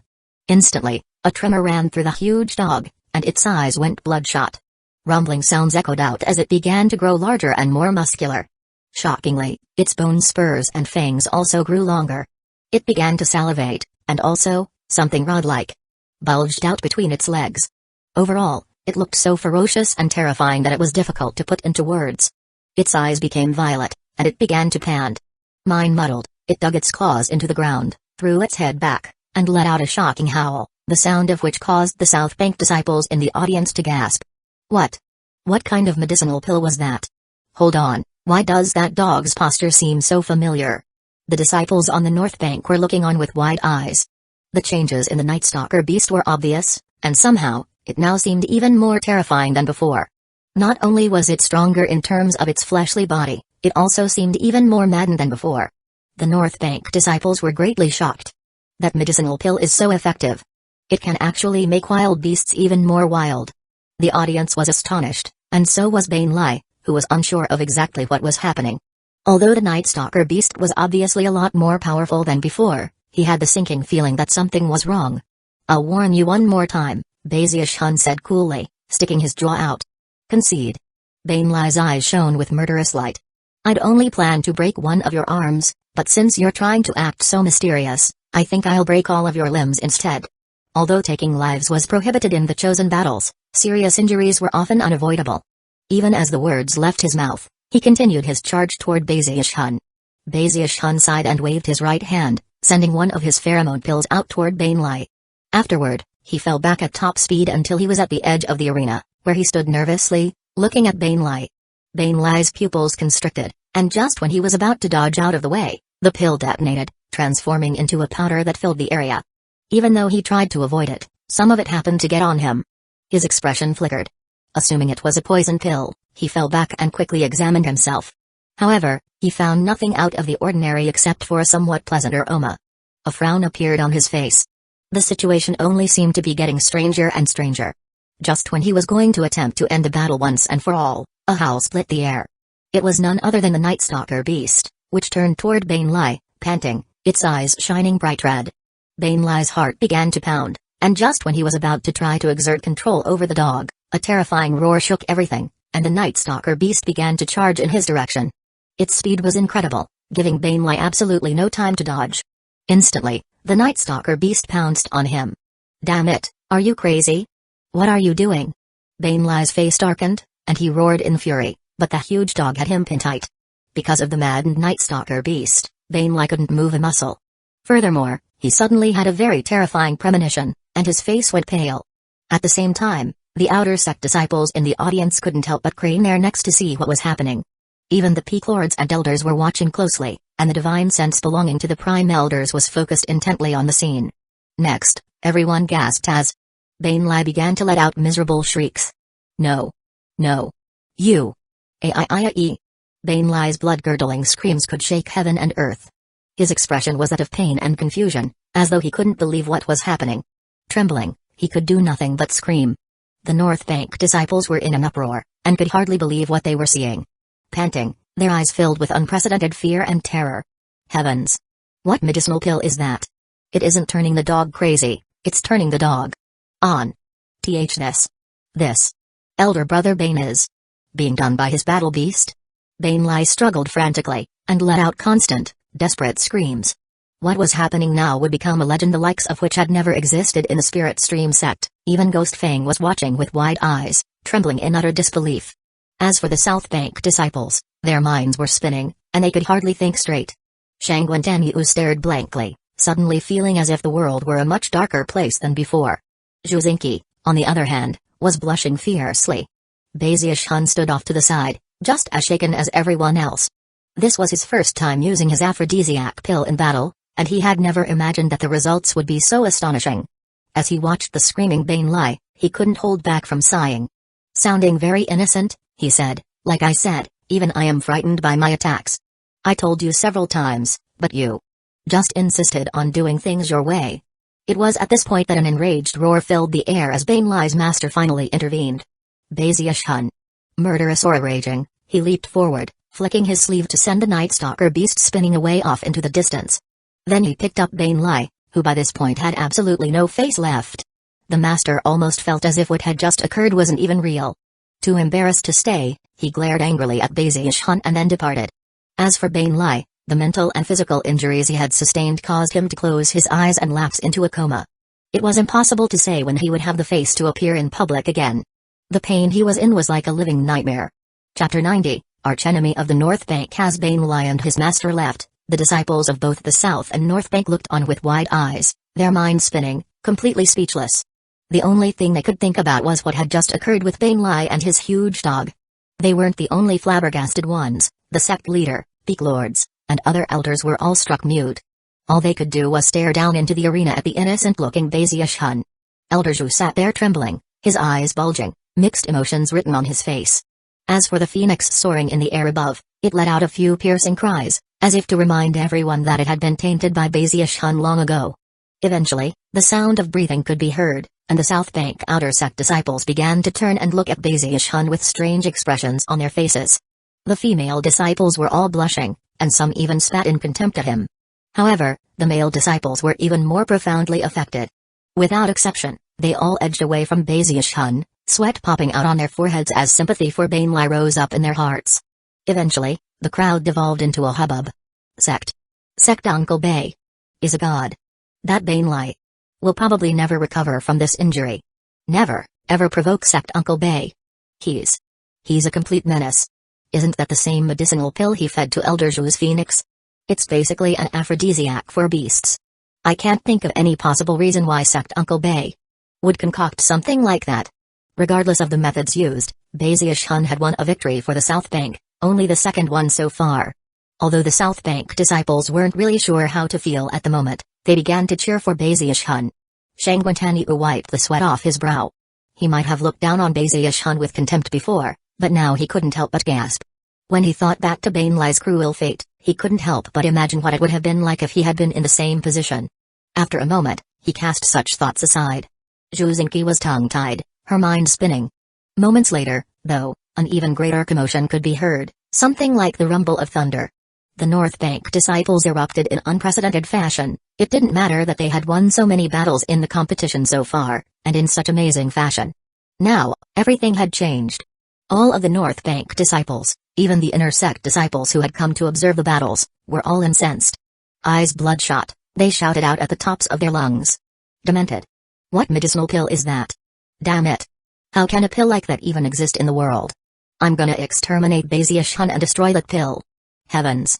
Elder Brother Bane's own beast pounced on him. This. Take Baziush-hun down. Nobody has insulted the North Bank like this in countless years. That medicinal pill should be banned. Any of them that exist should be completely destroyed. It was impossible for them not to be enraged. Even the male disciples from the South Bank sympathized with Bainlai, much less those from the North Bank, who felt his pain even more. After all, every North Bank disciple had a battle beast of some sort. Even as they shouted out in range, they subconsciously glanced down at their various respective battle beasts, and thought of Bainlai. They couldn't help but feel uneasy as a result. Soon, their maddened shouts grew even more extreme. Baziush-hun is the archenemy of the North Bank. Down with Baziush-hun. The North Bank will endure eternal humiliation as long as he lives. Damn it. I'm gonna kill him. I'm gonna exterminate him. He's stained the North Bank for all eternity. It was easy to imagine how in the future, every time the North Bank disciples looked at their own battle beasts, they would think about the tragedy of Bainlai. The Gongsun siblings' breath came in ragged pants as they looked at Baziush-hun, their eyes shining with unprecedented fear, as well as rage. Although Bainlai had been the one to receive the injury, the entire North Bank was hurt. As for Zhu Song, all the fat on his body trembled, and his expression was one of fury. Although he never got along with Bainlai, he couldn't help but feel sorry for him. Deep inside, he felt sympathy, and even more so, terror.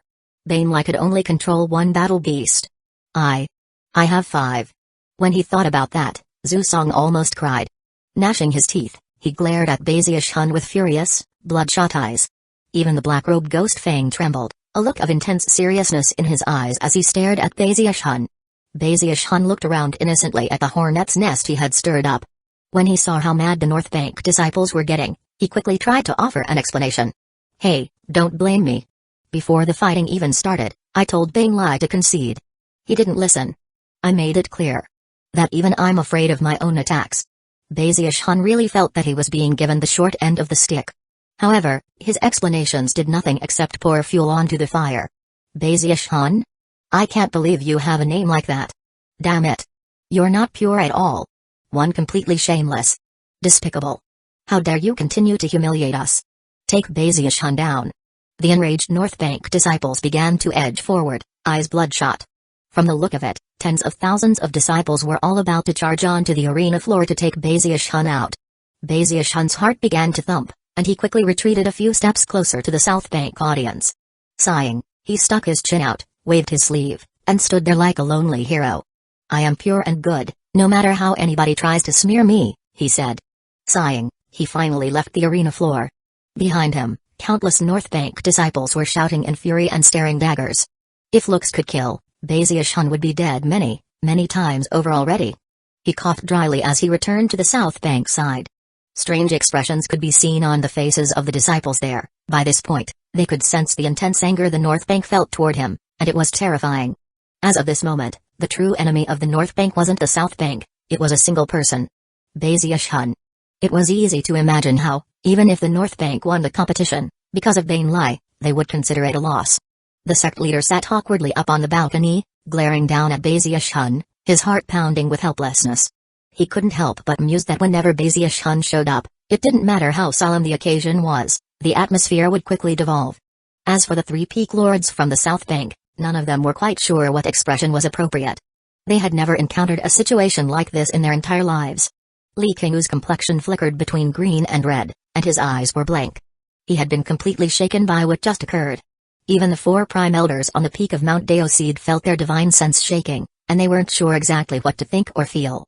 Seeing that the anger of the North Bank disciples was almost beyond control, Huangji suddenly spoke out in a voice which swept out and physically pushed the North Bank disciples back.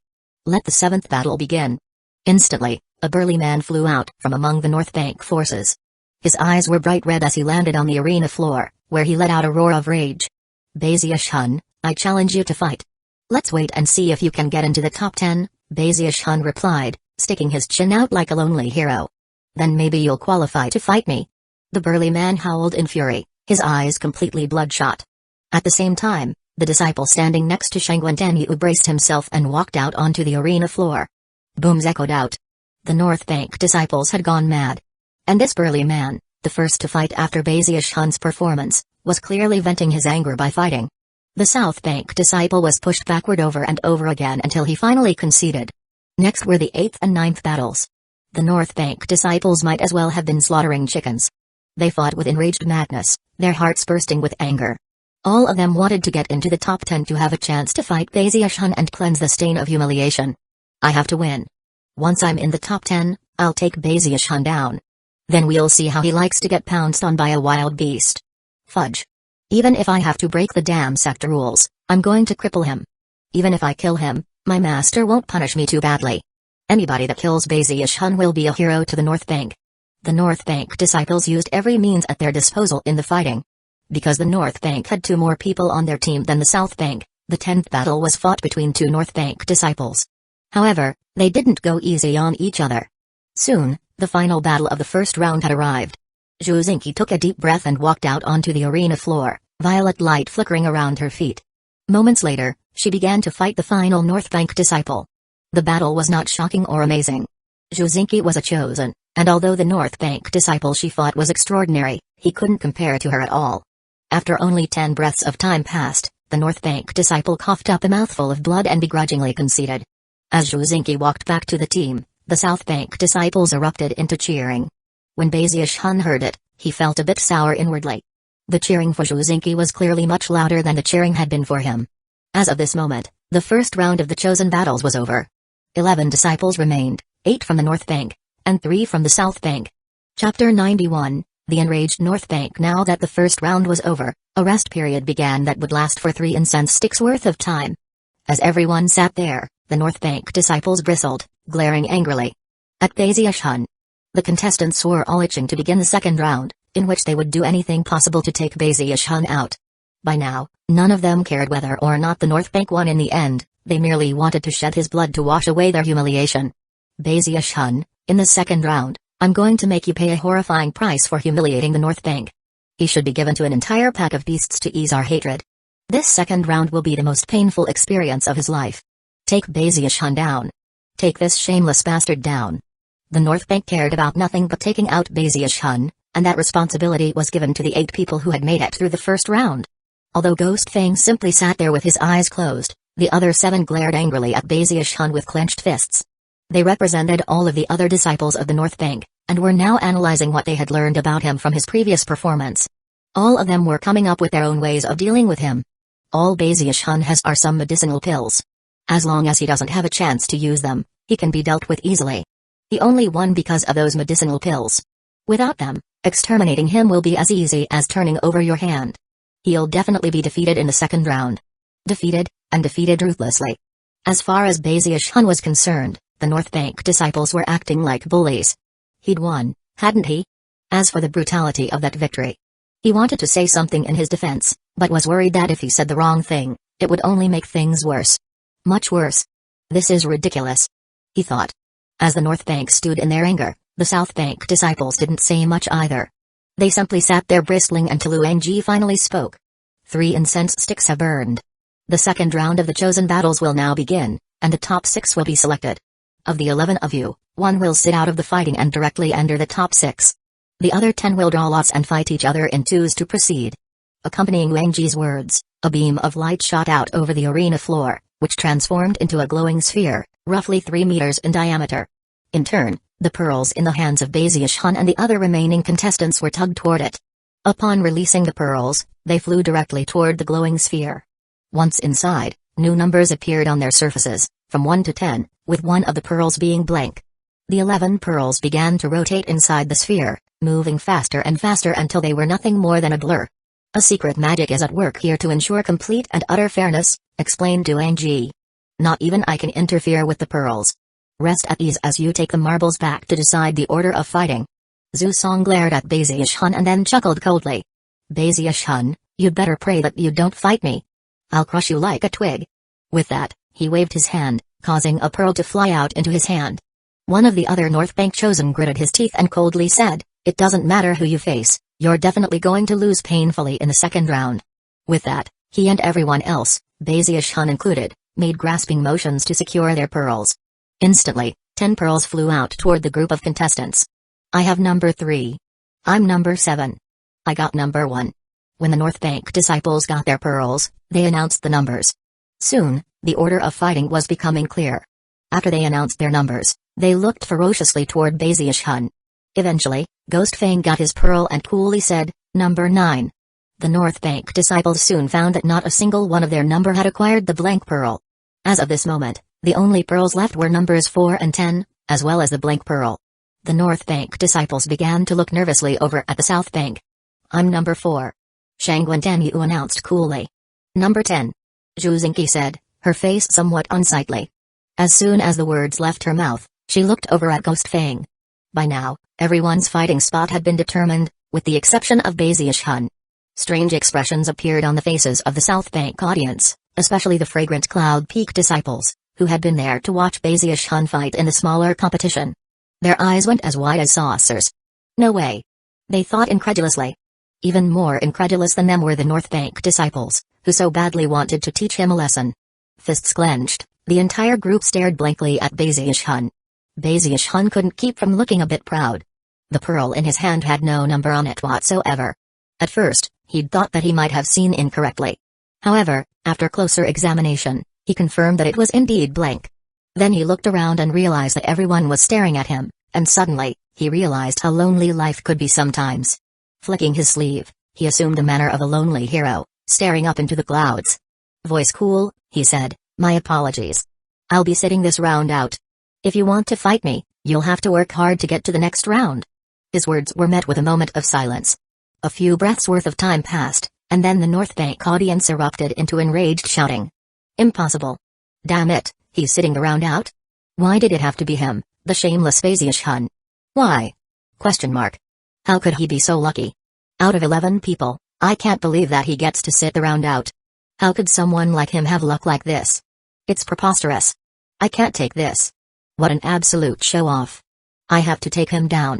The North Bank disciples had intended to wash their humiliation clean with violence, but now that Phasius Hun was sitting around out, they very nearly coughed up mouthfuls of blood. It was almost like they had just tried to punch Phasius Hun in the face, but ended up striking nothing but air. Frustration fermenting inside of them, Zhu Song and the others stared at Phasius Hun as if they wished they could rip him to pieces right then and there. Even the South Bank disciples looked on with odd expressions, unsure of what to say. It was already obvious that the North Bank disciples wanted to fight Phasius Hun more than anything else, so it wasn't even necessary to ponder how they felt regarding this sudden development. That's nothing. Blurted out a random fragrant Cloud Peak disciple. Back in the minor competition, Sect Uncle Bay sat out for 2 rounds in a row. When the people sitting around him heard that, their eyes went wide with disbelief. This happened to him before? Sect Uncle Bay's luck is unbelievable. Phasius Hun cleared his throat, and yet again assumed the posture of a lonely hero. Looking over at the North Bank side, he slowly shook his head. That, of course, made the North Bank even angrier. However, getting angrier didn't change the situation at all. They had no option but to stifle their feelings as the second round of the chosen battles began. Unfortunately, without Phasius Hun fighting, the entire affair was a lot less interesting. Furthermore, the South Bank only had 2 disciples in the mix, which meant that 3 of the battles would involve disciples from the North Bank fighting each other. The first battle was just such a situation. Gong Sunwaner fought one of the other North Bank disciples, and defeated him effortlessly. The defeated disciple trudged off of the arena floor, looking over his shoulder at the South Bank side, mixed emotions playing across his face. The second battle saw Shangguan Danyu take the field. Luckily for him, he didn't face one of the top chosen, but another random disciple, whom he defeated as easily as blowing some dust off of his shoulder. The South Bank audience breathed sighs of relief. At least, they had secured victory in one fight. Next, the North Bank again fought itself in the third and fourth battles. Although the fighting was intense, the fact that the South Bank wasn't involved at all ensured that the disciples that were from there simply looked on silently. In the final battle, Zhu Xingqi walked out with a serious expression on her face. Although the South Bank disciples cheered, they weren't too optimistic about the outcome of the battle. After all, Zhu Xingqi's opponent was the terrifying Ghost Fang, who had almost killed Lu Danlai with a single wave of a finger. After stepping out onto the arena floor, Ghost Fang curiously asked, "Between you and that lightning guy, who's stronger?" Sensing that his intention was not to humiliate her, Zhu Xingqi answered honestly, "Elder brother Lu is a bit stronger." "How about this?" Ghost replied quietly. "I used 70% power last time. This time, I'll only use 40%. You probably won't get killed by that." Those who could hear him looked on with bitter smiles, convinced that Ghost Fang was being honest. Zhu Xingqi took a deep breath and then performed a double-handed incantation gesture. Instantly, countless blue sparks appeared around her, forming numerous blue flying silks. The flying silks then merged together into something that resembled a huge flower, that pulsed with a powerful gravitational force. Plant Transformation Incantation. When the crowd from the South Bank saw the plant transformation incantation being used, their eyes glittered. Although it wasn't quite on the same level as Ghosts Hunt the Night or the Water Swamp Kingdom, it was one of the 10 secret magics of the sect. It was a unique magic that used plants against the enemy, with numerous variations that made it enigmatic and unpredictable. When Li King used it, he could create a world of plants and vegetation 50 kilometers wide. The final upgraded version of the secret magic had another name: Magic Plant Soldiers. Using the magic was such a drain on Zhu Xingqi's energy that her face went pale. She knew that she wasn't a match for this opponent, but in her world, it wasn't an option to just concede without trying. The wave of her hand caused the blue flower to tremble, and then grow larger at a rapid rate, simultaneously shooting toward Ghost Fang. It almost looked like the flower was opening wide to consume him. It was a spectacular sight that instantly attracted the attention of Phasius Hun, who found the magical technique particularly interesting. However, it was at this point that Ghost Fang looked up calmly and then waved his finger. This time, he didn't wave his finger at the sky, but at Zhu Xingqi. The air next to him began to vibrate, and a huge black ghost claw appeared, which quickly clenched into a fist. The huge fist filled half of the arena floor, and was so big people couldn't see anything else. It smashed into the blue flower, which trembled and then collapsed into ashes. The ghost claw, however, didn't stop. It continued on as if nothing had happened, smashing directly into Zhu Xingqi. A massive boom echoed out, and blood sprayed out of Zhuzinki's mouth as she tumbled backward. She was knocked out of the arena floor, and when she finally ground to a halt, she coughed up 8 mouthfuls of blood. Face pale, she looked up with a stubborn gleam in her eyes to see Ghost Fang turning and walking away. Everything was silent except for the gasps that echoed out. Chapter 92, The Despair of Gong Sunwaner. After a protracted moment of silence, both the South and North Bank audiences broke out into hushed discussions. So strong. Ghost Fang could probably crush inner sect disciples with ease. He must be the strongest disciple under Foundation establishment. That's the ultimate battle prowess of the Chi condensation stage. He's definitely reached the realm of will. Only by possessing a mysterious and unfathomable will can someone produce such terrifying power. It was almost as if no one dared to speak in a loud voice. The North Bank chosen looked on with mixed emotions. After all, no one would be happy to have someone so powerful appear among their generation. On the South Bank side, Shangguan Danyu stood there silently, his heart anything but calm. Watching Ghost Fang defeat the other chosen was just like watching a chosen defeat ordinary disciples. It was more than clear that Ghost Fang existed on a totally different plane than even the other chosen. Beziashun was left trembling. He had only seen Ghost Fang make 2 attacks, and yet each one had been completely astonishing. By this point, the top 6 had been selected. The North Bank had 4, and the South Bank had 2. They were Shangguan Danyu, Beziashun, Ghost Fang, the Gongsun siblings, and Zhu Song. Those disciples who were familiar with the chosen battles knew that the next round, round 3, would be the final round.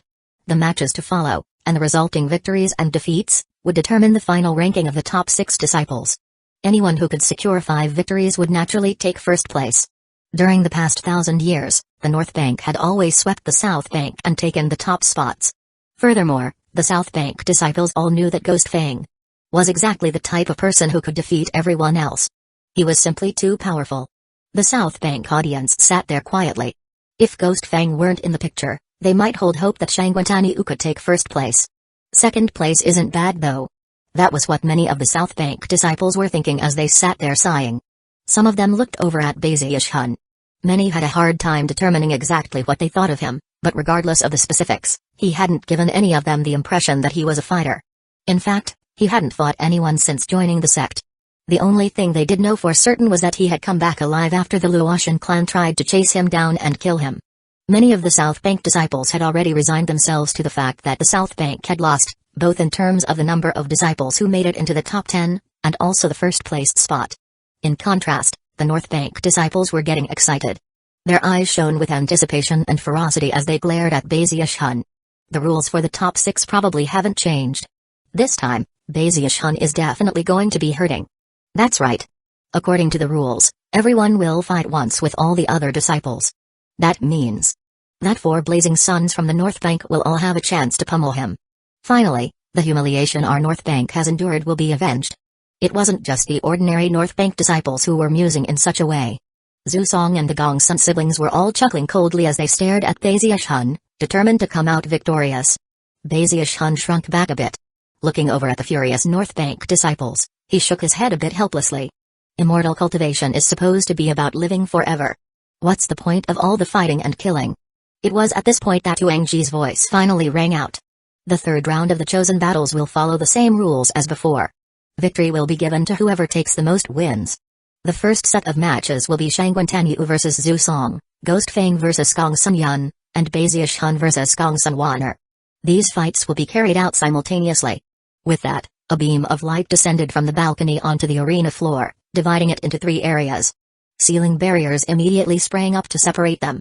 Shangguan Danyu's eyes flickered brightly as he dashed out into the first battle zone. At the same time, Zhu Song also flew out. The 2 of them locked eyes, both of their expressions grave. They wasted no time on words. Zhu Song waved his hand, and 3 fierce beasts materialized around him. Each one was unique, but they were all incredibly ferocious in appearance. Even as they began to charge Shangguan Danyu, a huge crocodilian mouth appeared above him, which closed in to consume him. In addition to all that, the ground beneath his feet cracked as numerous tentacles burst out. Meanwhile, Ghost Fang strode forward into the second battle zone. Off to the side, Gongsun Yun stood there quietly. Although the bugs which writhed in his eyes were powerful, he knew that he was no match for Ghost Fang. Despite that, he wasn't willing to simply concede. Even if you were more powerful than you already are, I'd still want to fight you. Taking a deep breath, he joined Ghost Fang in the second battle zone. Gong Sunwaner snorted coldly as she stepped forward, glaring at Baziash Hun. Of all the disciples present, Baziash Hun feared her the least, so he trumped forward to the third battle zone, meeting her gaze with his own glare. As Baziash Hun walked out, the North Bank disciples heckled him furiously. Completely ignoring the other two battle zones, their attention and fury was directed solely upon Baziash Hun. Elder Sister Gongsun, eradicate that damned Baziash Hun. Kill him. Gongsun Wanner's eyes flickered with cold light. Instead of summoning her seven-colored phoenix, she performed an incantation gesture and then tapped down on her forehead. Seven-colored light immediately sprang out from within her, accompanied by a frigid blast of cold air which covered the ground in frost. Why don't you concede? Baziash Hun said, blinking. When I attack, I frighten even myself. Almost immediately, an image popped up in Gongsun Wanner's mind of Bainlai's tragic fate, and her face flushed. At the same time, a murderous aura rose up within her. Shut up, you perv. I'm gonna make you pay a heavy price for what you've done. With a wave of a hand, she summoned an ice blade which then shot toward Baziash Hun. Baziash Hun shrugged helplessly. He had merely been telling the truth, and wasn't sure why he'd been called a perv. Sighing, he slapped his bag of holding, causing countless talismans to appear, which he began to slap down all over his body. Rumbling sounds could then be heard as numerous shields sprang up. Soon, they were nearly 3 meters thick, glittering with multicolored light. It was a shocking sight, and yet, Baziash Hun wasn't finished yet. Next, he produced the Divine Crane Shield, which glittered brightly as it produced yet another shield layer. Then there was the bracelet Li King had given him. As soon as he activated it, it spread out to cover his entire body, turning him pitch black. Considering he was also wearing a big black walk on his back, Baziash Hun looked completely eye-catching. Furthermore, the speed and ease with which he activated all of his defenses made it obvious that he was very familiar with doing so. The North Bank disciples' eyes widened, and they watched blankly as the ice blade slammed into Baziash Hun's shields, breaking some of them, but eventually shattering. Baziash Hun remained inside, completely unharmed. If that were all there were to it, it might not be a big deal, but what was most infuriating was that Baziash Hun merely stood there, hands clasped behind his back, chin sticking out, looking up at the clouds like a hero. Too weak, he said, flicking his sleeve and then placing his hands behind his back again. But then again, I've never met anyone who could break through all of my shields. Gongsun Wanner's eyes seemed to be on the verge of popping out of her skull. She had fought many people in her life, but had never met anyone so adept in using defensive shields. Baziash Hun was the first. She could see that he had dozens of ordinary shields protecting him, plus the Divine Crane Shield, the black substance covering his skin, the huge walk on his back, and numerous leather jackets. She was left feeling annoyed, uneasy, and even a bit taken aback. The North Bank audience wasn't happy either. Completely shameless. I can't believe he has so many defensive talismans and magical items. Damn it. These are the chosen battles, not the resource battles. Elder Sister Gongsun has to wipe him out. I'm about to explode. Just looking at him makes me want to walk over and beat the crap out of him. The North Bank audience was incensed, and the South Bank audience simply looked on in a daze. Of course, there were some disciples from Fragrant Cloud Peak who sighed inwardly. That was especially true of one burly man. When he saw what was happening, tears welled up in his eyes. He knew exactly how the North Bank disciples felt. Back in the minor competition years before, Baziash Hun had tormented him in exactly this same way. Up on the balcony, the sect leader and the others almost couldn't believe their eyes, and quickly began to exchange wry grins. Gongsun Wanner gritted her teeth and performed a double-handed incantation gesture. Immediately, a vast quantity of ice blades appeared, transforming into a vortex that shot toward Baziash Hun. Booms echoed out over and over again as the razor-sharp blade sliced into Baziash Hun's shields. Although many of the shields were destroyed, the flickering Divine Crane Shield eventually made short work of the ice blades. Still too weak, Baziash Hun said loftily. Inwardly, happiness blossomed in his heart like a flower as he realized what it felt like to be a powerful expert. The North Bank disciples were in a frenzy. If it weren't for the fact that they didn't dare to break sect rules, they would surely have charged over en masse to slaughter Baziash Hun. Gongsun Wanner's eyes were bloodshot.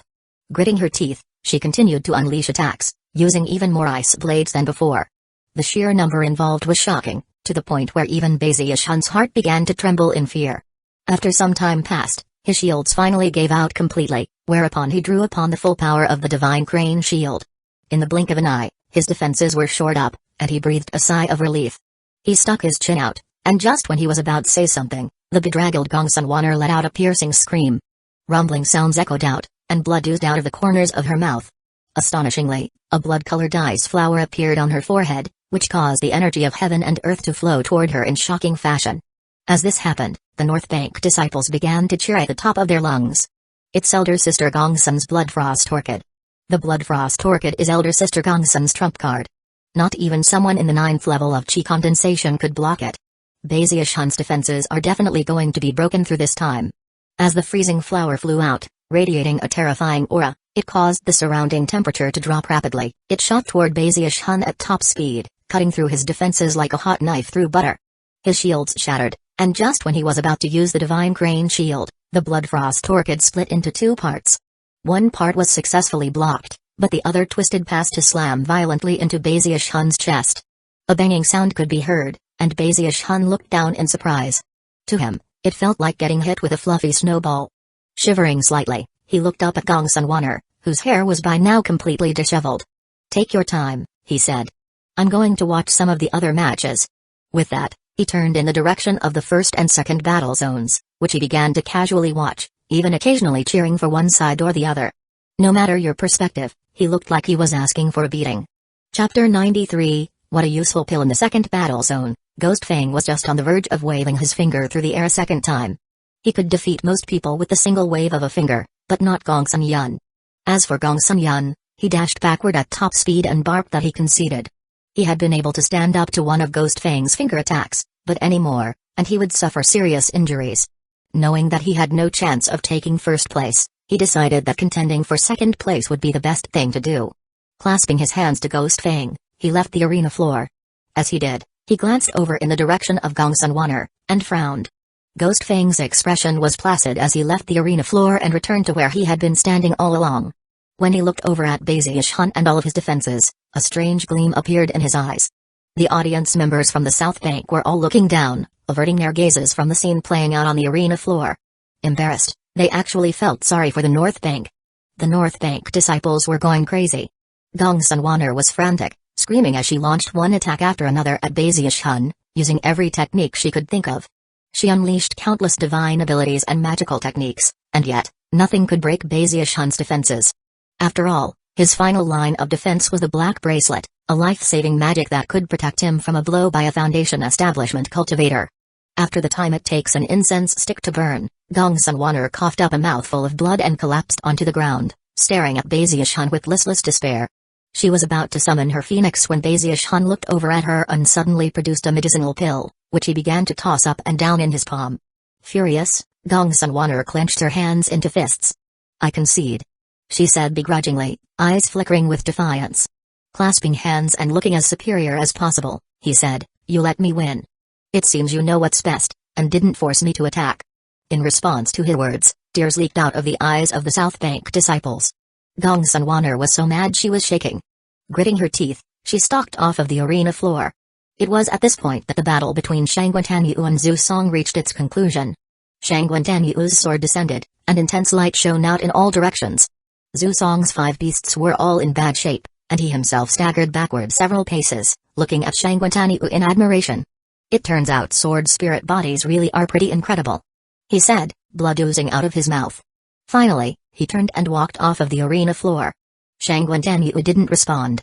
Instead, he looked over at Ghost Fang, his eyes glittering, completely convinced of who his only true opponent was.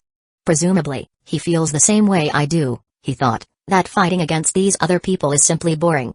Shangguantanyu retrieved his flying sword and looked over at Bazius Hun. When he saw all of his defenses, a gleam of scorn appeared in his eyes. Finally, he walked off of the arena floor, accompanied by the cheers of the South Bank disciples. At the same time, Bazius Hun walked proudly back to his spot. The first set of matches of the third round was over. The victors were Ghost Fang, Shangguantanyu, and Bazius Hun, with the losers being Zhu Song and the Gongsun siblings. Of course, not many people had paid much attention to the victories won by Shangguantanyu and Ghost Fang. Most people had been focused on Bazius Hun's repeated shamelessness. Bazius Hun had succeeded in completely altering the atmosphere of the competition. In fact, it was hard to say exactly how much he had influenced the sect as a whole. The North Bank disciples' eyes were bright red, their hands clenched into fists as they glared at Bazius Hun. As tens of thousands of eyes stared at him, he scratched his nose, pretending not to notice. Gongsun Wanner was so angry she was shaking. Her brother, Gongsun Yun, murmured something to her, after which she clenched her teeth and sat down cross-legged to restore her energy. Everyone else soon followed suit. The rest period lasted for the time it takes 3 incense sticks to burn. After that, the second match of the third round formally began. In the first battle region, Ghost Fang was up against Gong Sunwaner. As soon as she stepped into the battle region and faced the expressionless Ghost Fang, she conceded. She couldn't afford to be injured, lest it affect her subsequent matches. With Gong Sunwaner having conceded, Ghost Fang took another victory. Meanwhile, in the second battle region, booms echoed out as Shangguantaniu fought Gong Sunyun, who had managed to stand up to Ghost Fang for one finger attack. Bugs poured out of Gong Sunyun's sleeves, blotting out the sky as they rushed toward Shangguantaniu. Shangguantaniu's expression turned slightly more somber as he waved his right hand, sending a flying sword buzzing out, bursting with sword chi. It should have been a battle that everyone watched closely. However, audiences from both the South Bank and the North Bank were all staring at the third battle zone. That was where Baziush-hun had loftily taken the stage to fight against Zhu Song. Zhu Song looked over at him with a cold smile. You might be good with medicinal pills and defenses. But now that you've met me, you're doomed to meet a painful end. With that, Zhu Song waved his hand violently through the air, causing cracking sounds to ring out as 3 beasts appeared out of thin air. One of them was a 3-meter-tall gorilla, another was a huge tiger, and the last was a gigantic bat. As soon as they appeared, they radiated powerful energy that would crush even someone in the 9th level of chi condensation. Alright, Baziush-hun, let's see if your defenses can stand up to a sustained volley by my 3 battle beasts. Smiling viciously, he prepared to attack. Why don't you concede? Baziush-hun said. Sighing, he produced an aphrodisiac pill and looked sympathetically over at Zhu Song. The North Bank disciples were thrown into fits of rage. He said it again. Eradicate Baziush-hun. When Zhu Song saw the medicinal pill, he threw his head back and laughed uproariously. Face filled with derision and even complacency, he said, I knew all along that you would try to use that shameless medicinal pill. Did you really think I would come unprepared? I set these 3 battle beasts aside just for you. They're all female. It was because of this that Zhu Song was so confident, convinced that he would be able to give the North Bank a chance to get revenge. When the North Bank disciples heard his words, they instantly got excited, and began to cheer for Zhu Song. Baziush-hun's heart thumped, and his eyes turned up in thought. After a moment, he looked back at Zhu Song, eyes filled with sympathy as he said, this medicinal pill is effective on humans too, not just animals. With that, he looked meaningfully at Zhu Song's 3 female battle beasts. His words sent the North Bank disciples into complete silence. They stared in shock, subconsciously visualizing certain scenes in their mind, cruel scenes that caused them to gasp. Zhu Song's eyes went wide, and his mind filled with thunderous rumbling. His face drained of blood as he contemplated how both Bane Lai and Gong Sunwaner had both lost. He suddenly realized that if what Baziush-hun said was true, and the medicinal pill's aphrodisiac effects worked on people. He swallowed nervously. Without even thinking about it, he edged away from his 3 battle beasts, trembling. In turn, the 3 battle beasts, intelligent as they were, looked over at Zhu Song and also began to tremble. Without the slightest hesitation, Zhu Song quickly put them away, not daring to bet that Baziush-hun was bluffing. Even though he had the feeling that Baziush-hun was most likely lying, he didn't want to risk it. Even as the trembling Zhu Song put away his battle beasts, Baziush-hun strode forward.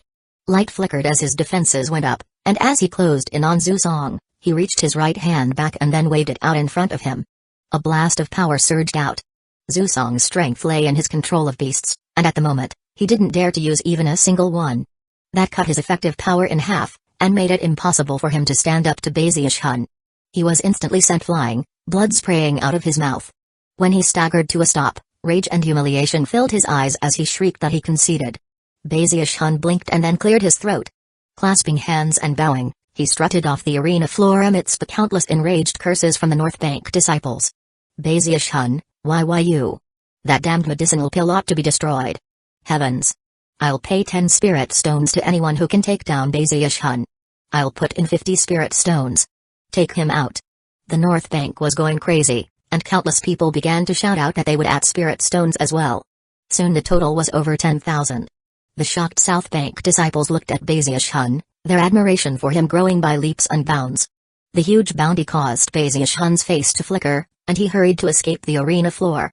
It felt like a cold wind was blowing up his back, especially when the total bounty passed 20,000 spirit stones. His heart began to thump. You people are so unreasonable, he said loudly, hoping to explain. Every single time I go out there, I always give them a chance to concede. His explanation only further enraged the North Bank disciples, and soon the Spirit Stone bounty reached 30,000. Up overhead, the Phoenix reveled in Bazius Hun's misfortune, and let out continuous piercing cries. The elders on the balcony were getting more and more amused. "I'm a prestige disciple," Bazius Hun cried threateningly. "I'm the junior brother of the sect leader. If anybody tries to put a bounty on me, I'll have my master kick them out of the sect." Then, the North Bank disciples went even crazier. It was hard to say who lost control first, but a flying sword appeared and shot toward the arena floor. Countless North Bank disciples all produced various magical items, and their battle beasts roared as if they were preparing to fight a bloody war. Bazius Hun fled in terror. Thankfully, the sect elders on the balcony couldn't let matters go any further. With a single glance, they held back the North Bank disciples. It was around this time that the battle between Shangguan Tanyu and Gong Sun-yun ended. Shangguan Tanyu had used 3 flying swords, and Gong Sun-yun had gone all out with everything he possessed. In the end, Gong Sun-yun conceded, ending the fight. Shangguan Tanyu was slightly out of breath. Gong Sun-yun had been strong enough that he had been forced to really start fighting hard. When he left the arena floor and noticed how enraged the North Bank disciples were, he frowned and looked over at Bazius Hun. Although his eyes flickered with contempt, his heart twinged with jealousy. Relying only on medicinal pills and defenses? I can't believe we've reached the same stage. Humphrey. With that, Shangguan Tanyu sat down cross-legged and closed his eyes to do breathing exercises. Chapter 94, Sect Uncle Bay, we're on the same side the chosen battles this time around. Up on the balcony, sect leader Zheng Yuandong shook his head helplessly. The peak lord sitting around him smiled wryly. The chosen battles were supposed to be a solemn occasion, but not this time around, and everyone knew it. Things had begun normally, but the simple addition of Bazius Hun into the mix turned everything sour. Bazius Hun. His name sounds good, but he isn't the least bit pure in any sense of the word. Elder Zhu chuckled wryly, looking down at Bazius Hun hiding in the crowd, and then over at the countless enraged North Bank disciples. It was at this point that the peak lord from Irispedal Peak, the old woman, smiled darkly and said, "It's fine. Bazius Hun might be naughty and mischievous, but he's made himself the archenemy of the entire North Bank. We just need to find an opportunity to transfer him to the North Bank, that would calm him down quite a bit." The eyes of the others present flickered thoughtfully. The only one who reacted differently was Li King, who looked over at the old woman sympathetically. Based on how well he knew Bazius Hun, he was fairly certain that if Bazius Hun was transferred to the North Bank, the unlucky party wouldn't be him. As the group continued to ponder the situation, the third match began. Ghost Fang fought Zhu Song, and Shangguan Tanyu took on Gong Sun-waner, but neither battle was even worth watching. Both Ghost Fang and Shangguan Tanyu were so strong that they won easily. The disciples of both banks, as well as the sect leader and the others, were all watching the third battle zone. Gong Sun-yun was the first to enter the area, pulsing with energy and icy coldness. Moments later, Bazius Hun strolled up, looking like a powerful hero. Instead of yelling in rage, the North Bank disciples glared murderously. To have so many eyes glaring at him like that left Bazius Hun more than a little jumpy. Taking a deep breath, he looked over at Gong Sun-yun. "Aphrodisiac pill in hand," he said, "why don't you concede?" Gong Sun-yun looked coldly back at him, eyes shining with hatred. Waving his sleeve, he sent countless black beetles flying out from within his clothes. There were also red centipedes that scurried across the ground at top speed. The sight of so many bugs was completely shocking. Voice cool, Gong Sun-yun gave Bazius Hun no chance to say anything further. "My bugs might be classified as male and female, but they're not beasts. Your medicinal pill won't work on them." The bugs caused a near-splitting droning sound to fill the air. They were like a sea, surging directly toward Bazius Hun. Every bug that made up the sea possessed a certain level of attack power. Although defensive shields could resist them, when their power was combined, they would be quite formidable. Bazius Hun was even fairly certain that in this situation, Gong Sun-yun actually had a bit of an advantage. "Don't force my hand, Gong Sun-yun," Bazius Hun shouted, backing up at top speed, his face paling. "Concede immediately. I really don't want to attack, you know. Once I do, you're done for." Gong Sun-yun chuckled coldly. "Let's see which happens first, your flesh getting eaten off your bones, or me being done for." Looking even more scornful than before, he waved his hand, sending even more bugs surging forth. The crowd from the South Bank looked on in fear and astonishment. Everyone watching had already been convinced of how powerful Gong Sun-yun was. Not only was he adept at using bugs, he also had powerful magical techniques. He was able to defend against one of Ghost Fang's finger attacks, and even forced Shangguan Tanyu to attack 3 times with his sword, tiring him out significantly. The North Bank audience looked on, their excitement building. Nice job, elder brother Gongsun. Take Baziush-hun down. Ha ha ha. Let's see how you fight back this time, Baziush-hun. You just wait. Those bugs are going to burrow into your flesh and eat you alive. Your comeuppance is at hand, Baziush-hun. The countless North Bank disciples were extremely excited. Furthermore, their battle beasts could sense their master's excitement, and began to howl in response. In the blink of an eye, the black beetles were right in front of Baziush-hun, slamming into his defensive shields, ripping and tearing at them with their mandibles. The shields quickly began to fade and grow dim. Then the red centipedes arrived, causing his defenses to weaken even more quickly. Some of them even managed to gnaw their way past the shields. Baziush-hun's scalp tingled with fright, and his eyes went bloodshot. Gongsun-yun, you're forcing my hand. Baziush-hun was reaching the point of having no choice but to use his trump card, something he'd hoped to avoid. Taking a deep breath, heart pounding, he sent a surge of energy into the shields, blasting away a significant portion of the bugs. Even as they turned to charge back toward him, an aphrodisiac pill appeared in his hand, which he threw in the direction of the North Bank audience. The pill shot through the air with a whooshing sound, and before anyone could react, was in the air above the stands on the north side of the arena. The disciples gaped in shock, and at the same time, Baziush-hun shouted, "Detonate!" A boom rang out as the aphrodisiac pill exploded, transforming into ash which drifted down in all directions, covering nearly half of the North Bank disciples.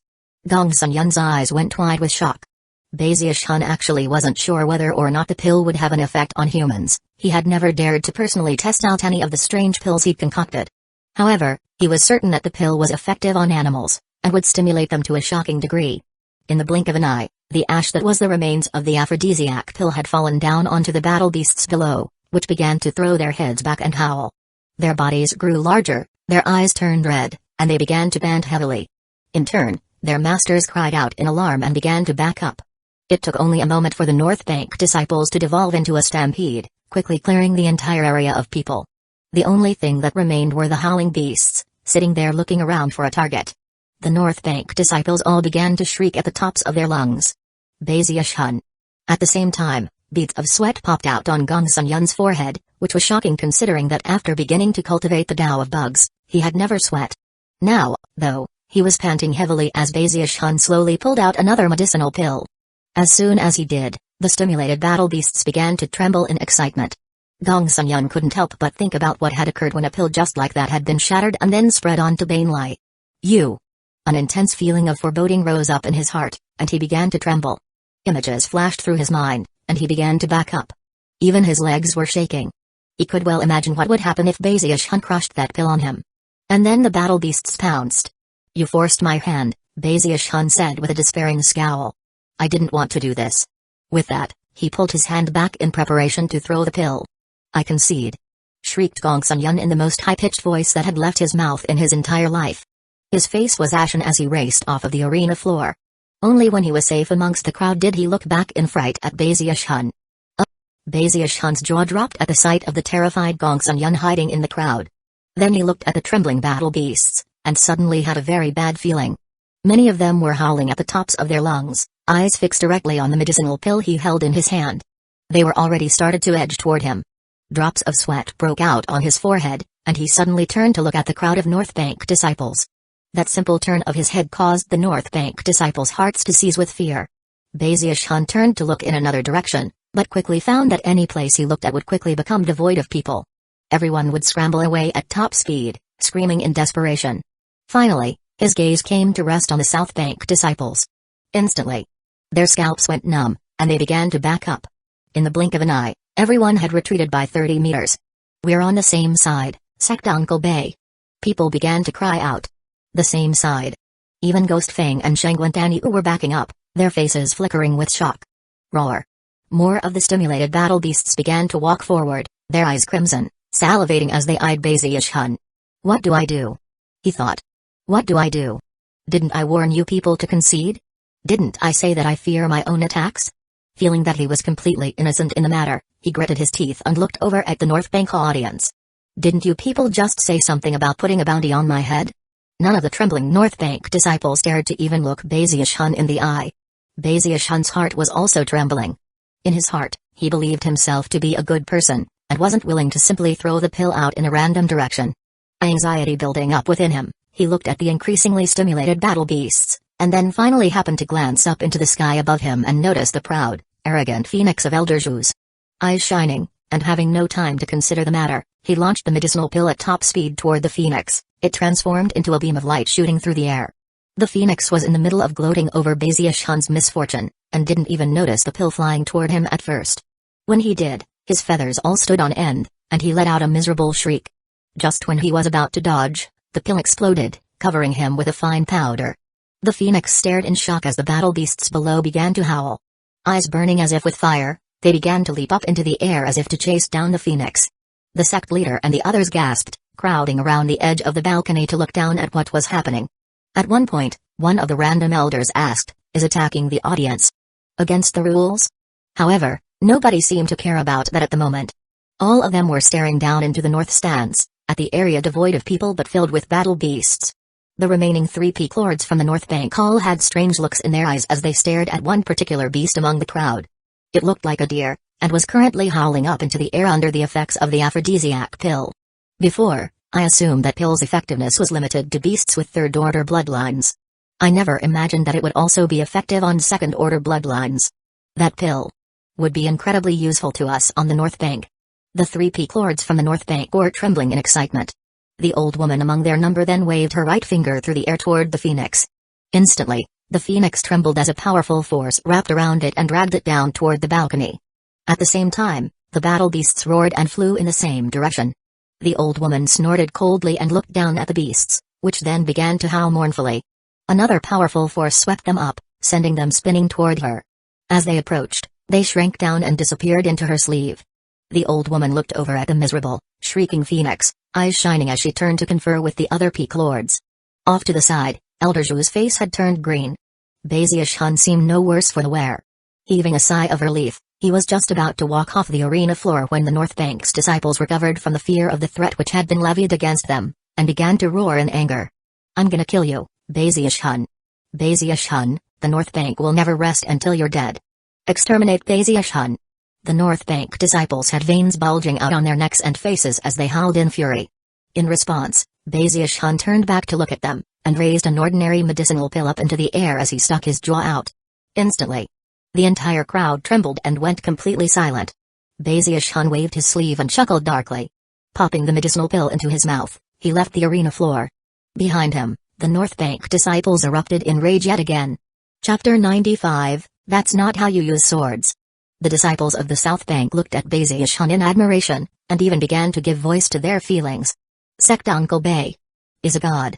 Sect Uncle Bay has become the archenemy of the North Bank, a path that cannot be returned from. But how far will he go? Many of them were even rejoicing at the fact that Baziush-Hun wasn't from the North Bank. If he were, it was impossible to imagine how much the South Bank would have suffered. Sect Uncle Bay is enough for our South Bank. He alone can drive the North Bank crazy. Zubekai had already been struck speechless numerous times on this day, but it was only now that he realized that Baziush-Hun's power seemed limitless. Regardless, the atmosphere of the chosen battles had been completely changed. And yet, the matches would continue. The South Bank side was filled with admiration, and the North Bank stood in their madness as the fourth set of matches began. Shangguan-Danyu, Ghost Fang, and Baziush-Hun all had 3 victories to their names, so their presence wasn't even needed to finish the final rankings for the 4th, 5th, and 6th place spots. The Gongsun siblings and Zhu Song took the floor to finish things. In the end, Gongsun Yun defeated Gongsun Wanner, as well as Zhu Song. No more battles were necessary to determine the rankings. Zhu Song was not a match for Gongsun Yun, and even if he fought Gongsun Wanner and lost, that one battle wouldn't change the final rankings. As such, Zhu Song took 5th place. With 5 defeats, Gongsun Wanner lost a bit of glory and took 6th place. 4th place went to Gongsun Yun. Next to be determined were the final rankings for the top 3 disciples. Everyone was watching with keen anticipation to see how Baziush-Hun, Shangguan-Danyu and Ghost Fang would end up in the final standings. Of course, the North Bank disciples glared angrily at Baziush-Hun the entire time. They approved of Ghost Fang and Shangguan-Danyu, but their opinion of Baziush-Hun was that he was completely shameless and despicable. The North Bank's hopes all rested on Ghost Fang. As far as they were concerned, it wouldn't matter what plots Baziush-Hun hatched, he was no match for Ghost Fang in terms of power, and would be crushed like a twig. First battle. Baziush-Hun vs Shangguan-Danyu. Apparently due to Bezier Hun's antics, Uengji's voice was no longer as cold and sinister as it had been, and in fact, it almost seemed like he was sighing. Shangguantaniu looked up, a powerful gleam in his eye as he thought about how he'd been outdone by Bezier Hun in the qualifying round. As he walked out onto the arena floor, the breeze lifted his hair, making him look even more handsome than usual, like a precious sword that would cause countless disciples' eyes to glitter. Of course, none of the South Bank disciples dared to cheer. After all, Bezier Hun was also from the South Bank, and had many tricks up his sleeve. They feared that if they cheered for his opponent, he would remember, and hold it against them. Therefore, they had no choice but to bite their tongues. The North Bank, on the other hand, actually did start to cheer for Shangguantaniu. In response, Shangguantaniu frowned, aware that they weren't really cheering for him, but against Bezier Hun. The North Bank would cheer for any opponent of Bezier Hun's, even if it were a pig. The thought left Shangguantaniu even more displeased than before. Bezier Hun cleared his throat and walked out onto the arena floor. Looking over at Shangguantaniu, he flicked his sleeve and smiled. Listen, there's no need for all this. We're both. Before he could finish speaking, however, Shangguantaniu's eyes blazed, and he waved his finger. Instantly, his flying sword pierced through the air as fast as a bolt of lightning. It moved so quickly that before Bezier Hun could even react, it was right there, a few inches in front of his face. Pupils constricting, mind bursting with a sensation of imminent crisis, he ducked down. A blast of wind from the sword buffeted him from above, and one of his hairs was severed, which then floated down in front of him. When cultivators fight, we seize every opportunity, Shangguantaniu said coolly. Even if you hadn't avoided that sword, it wouldn't have killed you. You are naughty and mischievous, and severely lacking in good family values. Since your father and mother didn't discipline you, I guess I'll step in to provide you with a bit of education. However, you'd better not use any vile or treacherous methods, and lose face for the South Bank. As he spoke, his flying sword circled back around and came to rest floating in front of him. The North Bank went quiet for a moment, then broke out into cheering. The South Bank maintained their silence. None of them seemed very happy with Shangguantaniu, and even some of the people who considered themselves his fans were frowning. After all, the South Bank disciples generally didn't hate Bezier Hun. Although he was somewhat naughty and mischievous, it wasn't excessive.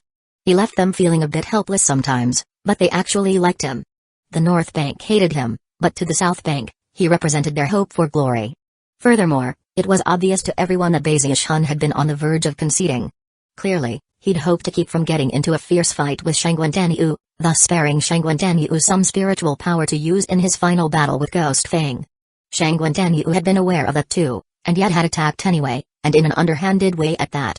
Then he talked about educating Bezier Hun, and even dishonored his family. Behavior like that left many South Bank disciples quite uncomfortable. Bezier Hun knelt there, watching his hair float down in front of him.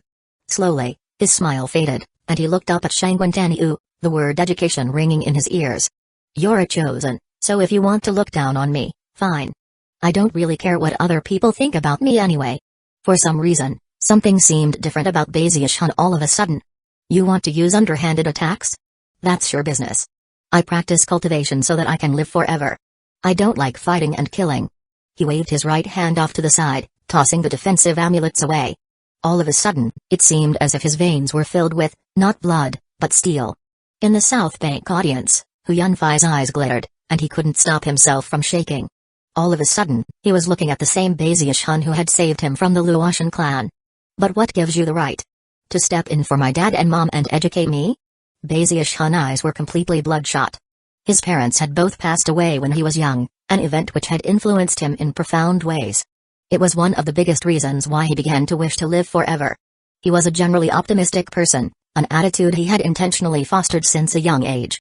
There had been no other option. He had personally watched his parents die of illness.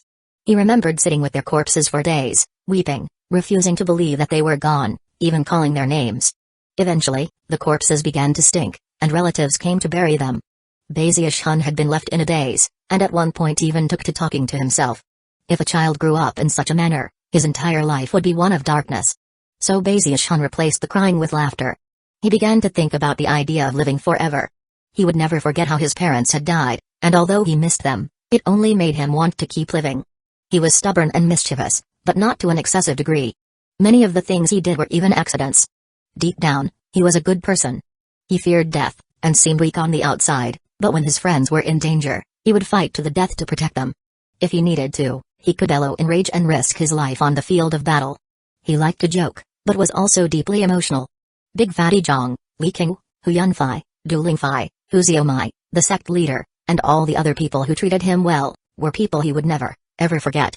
What gives you the right?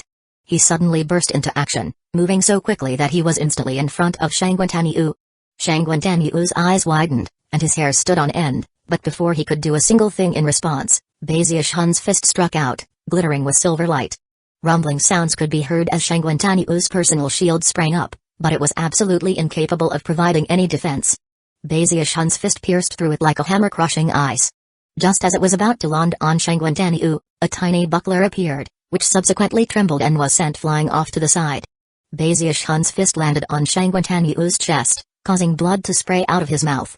Shangguantaniu felt as if a huge force had slammed into him, and he staggered backward 10 paces, coughing up more blood, an expression of utter incredulity on his face. "Are you really chosen?" Basius Hun asked coolly. He didn't stick his jaw out. He didn't put on the air of a lonely hero. But everyone looking at him in that moment felt like they were looking at a blazing sun. Gasps could be heard among the South Bank disciples, and the North Bank audience was completely stunned. Ghost Fang's eyes began to shine, and up on the balcony, the sect leader and the others had very serious expression on their faces. Basius Hun. Shangguantaniu growled. Feeling completely humiliated, he roared and performed a double-handed incantation gesture. 5 flying swords appeared, all of which emanated terrifying sword chi. Taking control of them with his spirit sword body, Shangguantaniu sent them flying toward Basius Hun. Rumbling could be heard as the swords blurred into motion, becoming 5 sword dragons, each one of them about 2 meters wide and 30 meters long. As they arced through the air, everything shook, and even the surface of the arena floor began to crumble. Based on the shocking level of energy they displayed, any one of the swords would be able to kill an ordinary disciple. 2 would definitely take out other elite disciples. As for chosen like Gong Sun Yun, 3 would be enough to force him to concede. But now 5 appeared, filling the entire arena floor with a shocking sword aura. "I don't know anything about sword techniques," Basius Hun said coolly. "Nor do I have a sword spirit body. But from what I know, that's not how you use swords." With that, he waved his finger, and the golden crow sword appeared, a golden beam of light that slashed toward the first of Shangguantaniu's swords. "I don't care if you use 3 swords or 5, I only need 1. That one sword caused the sky to shake, and became an explosive stream of sword chi. That one sword used heaviness and lightness and heaviness. That one sword was backed by the perfect amount of spiritual power, without the slightest bit of wastage. It was true that Basius Hun didn't really know anything about sword techniques. But he knew the violet chi cauldron control art, heaviness in lightness, and lightness and heaviness. He knew that, although a leaf could not be used to lift a log, if you rolled it up, it could lift a small rock. Furthermore, if you tore the leaf into strips and wove them together, it could lift an even heavier rock. He knew the proper way to manipulate spiritual power. Sometimes, mastering one technique was superior to knowing tens of thousands of them. In the chi condensation stage, his skill combined with his undying silver skin made him invincible. Boom! An ear-splitting explosion rocked the entire area, and countless chunks of rubble were thrown into the air. Basius Hun's single sword strike became a tempest that slammed into Shangguantaniu's 5 sword dragons. The sword dragons twisted and distorted, and then exploded into countless fragments. Then the blast of wind continued on, slamming directly into Shangguantaniu's face. Basius Hun stood there, his hair whipping in the wind, his expression placid. He didn't clasp his hands behind his back, and didn't flick his sleeve. He simply stood there, as calm as ice. It was a scene that would forever be etched into the minds of all disciples of the North and South Banks. Is that really Basius Hun? Everyone felt as if their minds were about to explode. Chapter 96, Fighting Ghost Fang. The South Bank was shaken. All of the disciples who actually knew Basius Hun felt like they suddenly didn't recognize the person standing there in front of them. He seemed like a stranger. The Basius Hun they remembered loved to make people call him Sect Uncle Bay. He was a somewhat annoying person who made everyone feel like giving him a good beating. This person was completely different. Gasps could be heard coming from the North Bank audience. The disciples there stared blankly, and their minds spun. Although they hadn't known Basius Hun for very long, he had already given them the impression that he was completely shameless. In sharp contrast, the person they were looking at now left them shaken to the core. Up on the balcony, Zheng Yuandong's eyes shone with an extraordinary gleam. The other Peak Lords had very serious expressions on their faces, and Li King looked on with a slight smile. A warm feeling filled his heart, along with a sensation of pride. All the other elders were also looking on with serious looks in their eyes. Shangguantanyu flew through the air a bit above the arena floor, coughing up blood, a blank look in his eyes. He couldn't believe that he was losing, and of all people, to Bezier-shun, whom he held in complete contempt. He had been injured, but the humiliation he felt exceeded the pain of his wounds. Just as he was about to fly off of the arena floor, he let out a powerful shout. "This battle isn't over yet, Bezier-shun." With that, he bit his tongue and spit out a mouthful of blood. His hair instantly withered, and at the same time, he performed a double-handed incantation gesture. A moment later, he trembled as a blood-colored light shot out from the top of his head. The light surged up high above him, where it transformed into a blood sword. Numerous disciples in the audience instantly recognized what they were looking at. One of the 10 secret magics. True Self Sword. Helfian formation. Shangguantanyu's hands blurred as he performed another incantation gesture, then waved his finger toward Bezier-shun. Instantly, the blood sword transformed into countless strands of blood that swirled out to become a net of swords, which then shot toward Bezier-shun with an ear-piercing whistling sound. Bezier-shun simply extended his right hand and pointed out with his index finger. Up ahead of him, the air distorted as an enormous cauldron appeared. Although it was illusory, it seemed close to being corporeal. The complex designs which covered its surface were clearly visible, making seem very realistic. Violet Chi Cauldron summoning? Heavens! It's so realistic. That's not an ordinary Violet Chi Cauldron summoning, that's the second level. Cries of astonishment could be heard coming from the South Bank audience, especially the disciples from Violet Cauldron Peak. Gasps could also be heard from the North Bank audience as the Violet Cauldron and a blood-colored sword formation slammed into each other, causing a deafening boom to fill the air.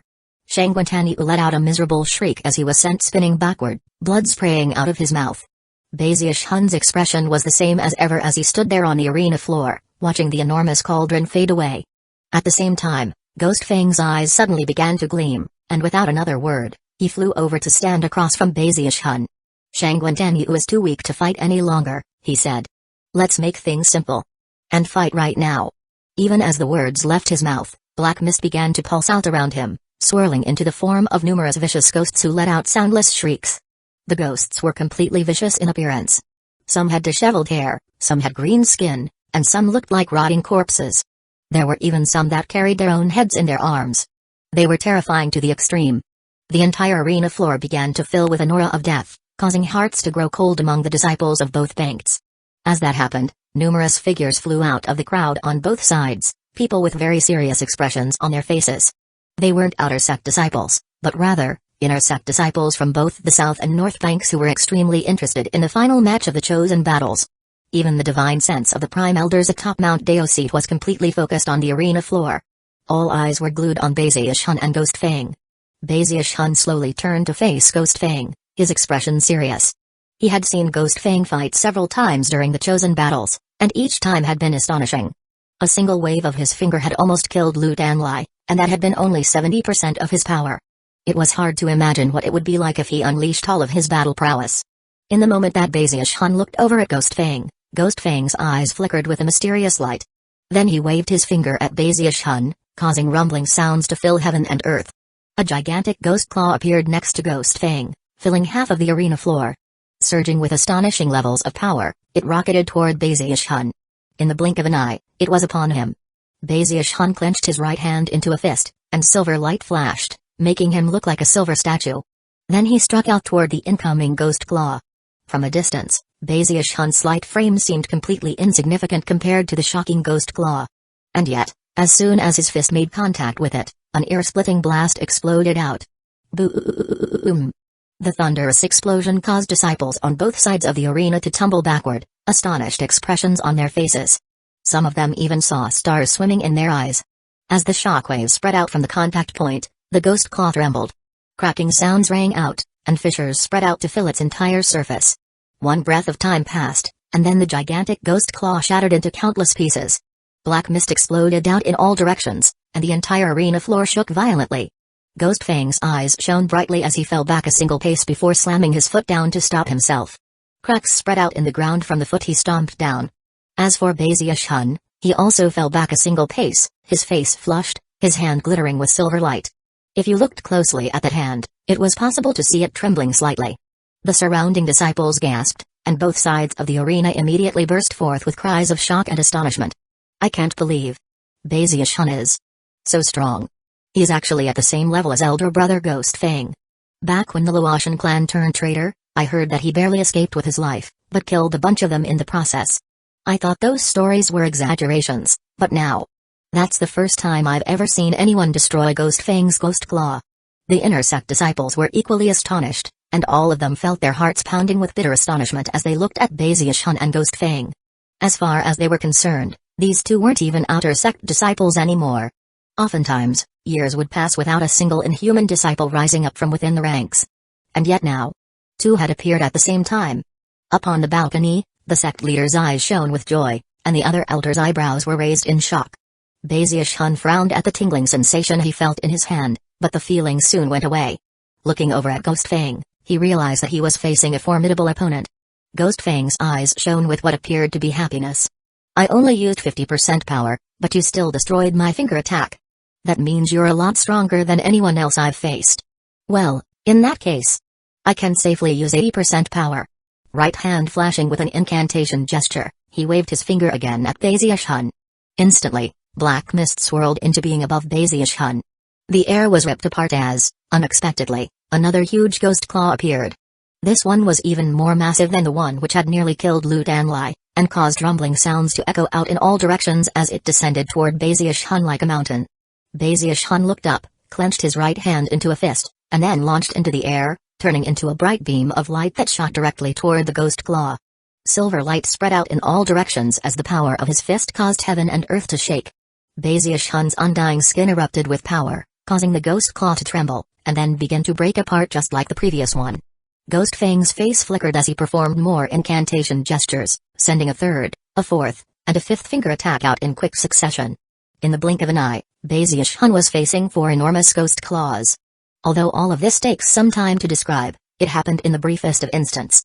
As the four ghost claws bore down on Bazius Hun, the outer sect disciples cried out in alarm, and even the inner sect disciples were left completely shaken. On the balcony, the sect leader and the others shot to their feet, and Li Qing's eyes glittered. However, a moment later, they all realized that there was no need to intervene and rescue Bazius Hun. In the time it takes a spark to fly off of a piece of flint, a huge boom echoed out as the ghost claws all landed on Bazius Hun, and the arena floor was reduced to nothing more than dust. The resultant cloud of dust that filled the air obscured Bazius Hun. However, a moment later, a flicker like that of lightning could be seen in the dust as a figure shot out at top speed toward Ghost Fang. Throat-crushing grasp. The only thing that could be seen was flickering, silver light. Then, two fingers appeared directly in front of Ghost Fang, filling him with an intense sensation of deadly crisis, the likes of which he had never felt before. He let out a hoarse shout, causing mist to surge up around him in the form of a defensive shield. At the same time, he fell back in retreat. However, at that very moment, a powerful gravitational force erupted from Bazius Hun's two fingers. Not only was Ghost Fang prevented from retreating, he was actually pulled toward the fingers. When his defensive shield made contact with the fingers, it was crushed in the briefest of moments. None of his subsequent defensive measures did anything, not even the three bucklers he summoned. The first was instantly shattered, the second cracked into two pieces, and the third, despite remaining whole, was sent spinning away. None of them could stop Bazius Hun. The two fingers crushed anything in their path as easily as a hammer destroying ice. Ghost Fang let out a miserable shriek, and shockingly, more than 30% of his hair turned white as he paid a shocking price to suddenly become transparent and disappear. Bazius Hun's two fingers passed directly through him, clasping down onto nothing but air. A boom rang out as the air was crushed and shattered. A moment later, Ghost Fang appeared some distance away from Bazius Hun, coughing up blood, his face wrinkled as if with age. Panting, he said, "You forced me to use one of my life-saving magics, Bazius Hun. I underestimated you." Instead of retreating, he actually seemed like he wanted to continue fighting. However, he was unsure of what divine ability had just been used against him, something that seemed to vastly exceed the battle prowess of the chi condensation stage. Blood oozed out of the corners of Bazius Hun's mouth as he stood there, walk cracked, skin covered with lacerations, even his aura was in chaos. He had managed to stand up to 5 of the ghost claws, but it had been very difficult. Without his undying skin being at the silver level, he would surely have been defeated. Sadly, his last powerful attack had been avoided. Chapter 97, I Am Big Fatty Jong. As of this moment, all of the disciples in the audience were staring blankly at the arena floor, their minds spinning, tsunamis of shock battering their hearts. The South Bank audience were thunderstruck. It was only in this moment that they finally realized why it was that Bazius Hun had managed to survive his fight with the Luotian clan, and why he had been named a prestige disciple. He's actually so strong. That was what all of the shocked disciples were thinking. As for the North Bank audience, their minds were in shambles. Up on the balcony, the various elders all had bright gleams in their eyes as they mentally replayed the moment in which Bazius Hun struck that incredible blow, and the silver light which covered him. That's the undying live forever technique. He's reached the silver level. That final blow was the throat-crushing grasp. I can't believe that someone actually succeeded in cultivating the undying live forever technique. It's virtually impossible. It's an extraordinary technique, but sadly, its origins are a complete mystery, and furthermore, our version is incomplete. I very much look forward to seeing if one of these two end up in the legacy echelon years from now. The sect leader sighed. Such an event would only come after many years had passed. Reaching the legacy echelon was a very, very difficult matter. Even the mere thought of it caused him to look over at Li King. Reach the gold core stage within 2 60-year cycles, and that puts you in the legacy echelon, he thought. Our only hope for this generation is Li King. Back on the arena floor, Ghost Fang waved his hand, causing a green light to flow out, which transformed into an enormous greenwood banner, which he stuck into the ground next to him. Then he sat down cross-legged, his eyes shining with the desire to fight. Bazius Hun, you are worthy. I will now open my seals. First level seal, open. With that, his right hand flashed with an incantation gesture, and he pushed his finger down onto his forehead. A droning sound could be heard, and he trembled visibly as numerous streams of black light exploded out from inside of him. As they swirled around, he grew slightly larger, and a powerful aura erupted out, an aura which reached well into the foundation establishment stage. 6th finger. 7th. 8th. 9th. 10th. Roaring, he waved his finger at Bazius Hun 5 times in a row, each time unleashing greater power than before. Heaven and earth trembled as 5 gigantic ghost claws began to descend from above, radiating shocking levels of energy. Gasps could be heard from the audience. Is that still a chi condensation magical technique? It looks like something from Foundation Establishment. This is the first time I've seen a chi condensation disciple unleash magic as shocking as that. Only some type of secret magic could do such a thing. All secret magics in the Spirit Stream sect can be used to some extent in the chi condensation stage. Bazius Hun's pupils constricted. The pressure he felt from Ghost Fang now felt even greater than before, and even beyond what he had faced in his fight with the Crown Prince of the Luotian clan. Of course, this was not a battle to the death. Back in his fight with the Luotian clan, his life had been on the line. Although he wasn't fighting for his life right now, he still didn't want to lose. If there was no chance for him to take first place, then he wouldn't even try, but now that first place was in sight, he wanted it. Not for the supposed reputation it would earn him, but because of the approval he knew he would see in Li King's eyes. That was enough of a reason for him. Eyes bloodshot, he waved his sleeve and performed an incantation gesture. Spiritual power surged within him, and a violet cauldron appeared. Then a second, a third. Until 5 cauldrons hovered around him. In the blink of an eye, 5 violet cauldrons materialized and shot toward the 5 ghost claws. Simultaneously, the golden crow sword appeared in a streak of golden light, summoning the golden crow, which let out a piercing cry as it shot toward Ghost Fang. At the same time, Bazius Hun shot forward, ignoring the ghost claws as he closed in on Ghost Fang himself. A boom rang out as the 5 violet cauldrons slammed into the 5 ghost claws. The cauldron shattered. As for the ghost claws, they faded a bit, but continued to close in on Bazius Hun at top speed. Then rumbling could be heard as the divine crane shield appeared, and an enormous crane materialized around Bazius Hun. When the ghost claws slammed into it, cracking sounds could be heard as they faded even more. The crane let out a piercing shriek, vanishing and returning to the shield itself, incapable of providing any further defense. The 5 ghost claws proceeded unhindered to slam into Bazius Hun. However, just before they touched him, black light spread out and covered him, the result of the life-saving magic given to him by Li King. When the ghost claws hit the black light, they couldn't stand up to its power. Deafening booms rang out as they were destroyed. Bazius Hun coughed up a mouthful of blood, and yet, suffered no other injuries. The black light faded, and Bazius Hun's eyes flickered as he closed in on Ghost Fang with the golden crow sword. By this point, he was a mere 15 meters away, and the golden crow sword was only 3 meters from Ghost Fang. Ghost Fang's face flickered as he grabbed his greenwood banner and leaped backward. The golden crow sword sped past his shoulder, slicing a wound open as it passed. Blood sprayed out, but Ghost Fang ignored the pain. Hair disheveled and eyes bloodshot, he waved the banner and said, "Second level seal, open. 10 ghosts. Hunt the night." Terrifying howling noises rose up from the greenwood banner as two scaled ghost arms ripped the banner open. Out stepped a vicious green ghost with a long horn sticking out of its head and a ferocious grin on its face. The sky suddenly darkened as sinister black clouds roiled into existence, almost as if night had fallen. More vicious ghosts emerged from within the banner, a total of 10. Each one was bursting with energy equivalent to the great circle of chi condensation.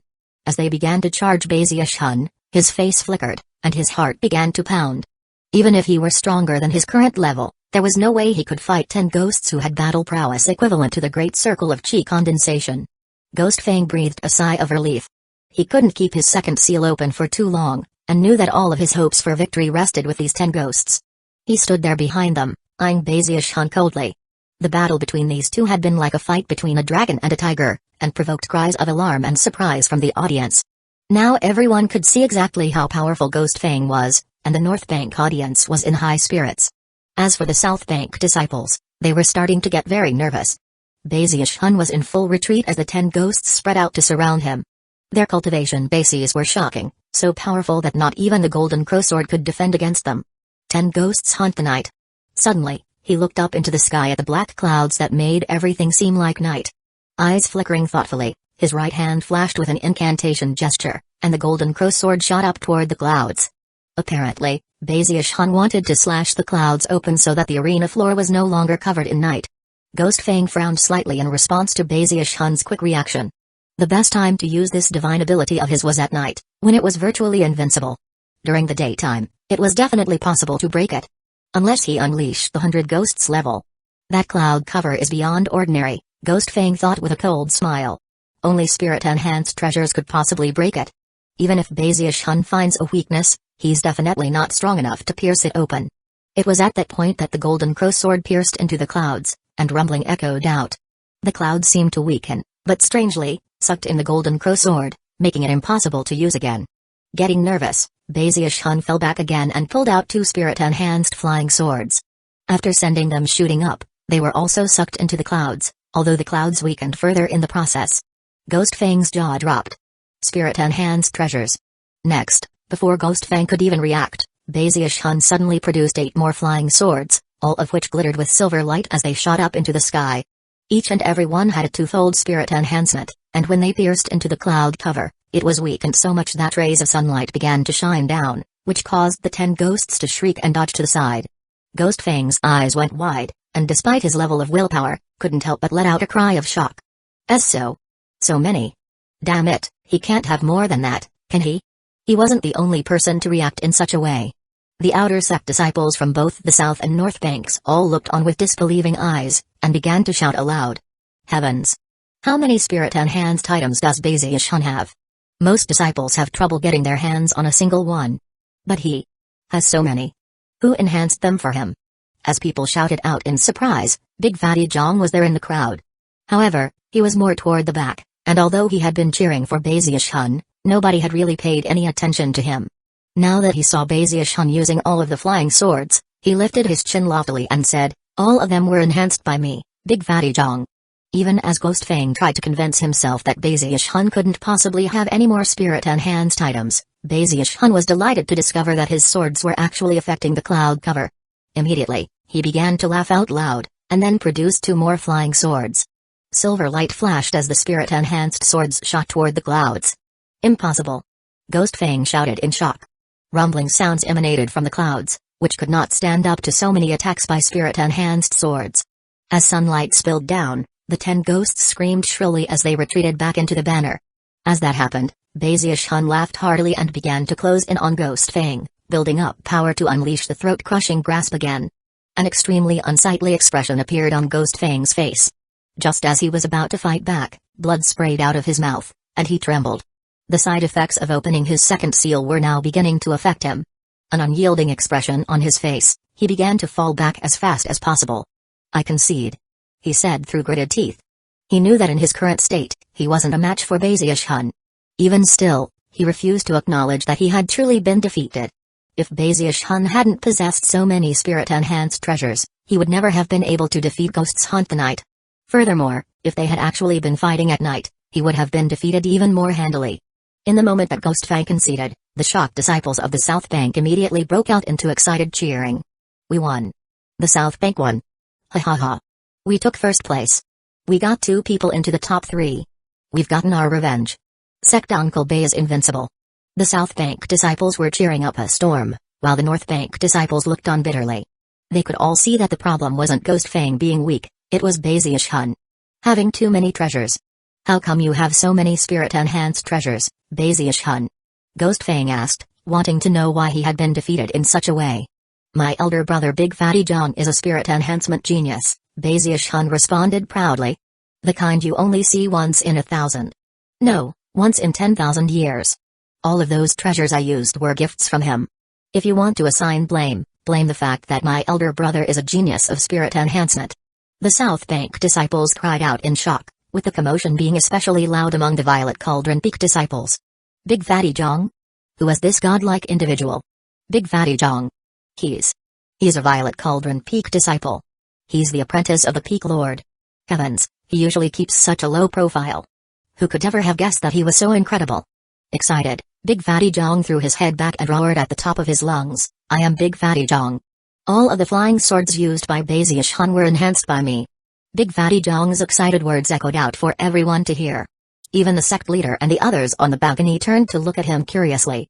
As pandemonium continued to grip the crowd, Baziush-hun stood there blinking. Finally, he lifted his chin and waved his sleeve, looking like the ultimate hero. Turning slowly, he walked off of the arena floor. Life is a lonely thing. With the snap of a finger, I reduced all the chosen to ashes.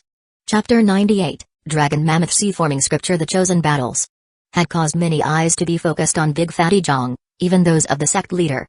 The power of will. He said, expression very serious. The other peak lords looked surprised, and their eyes began to shine.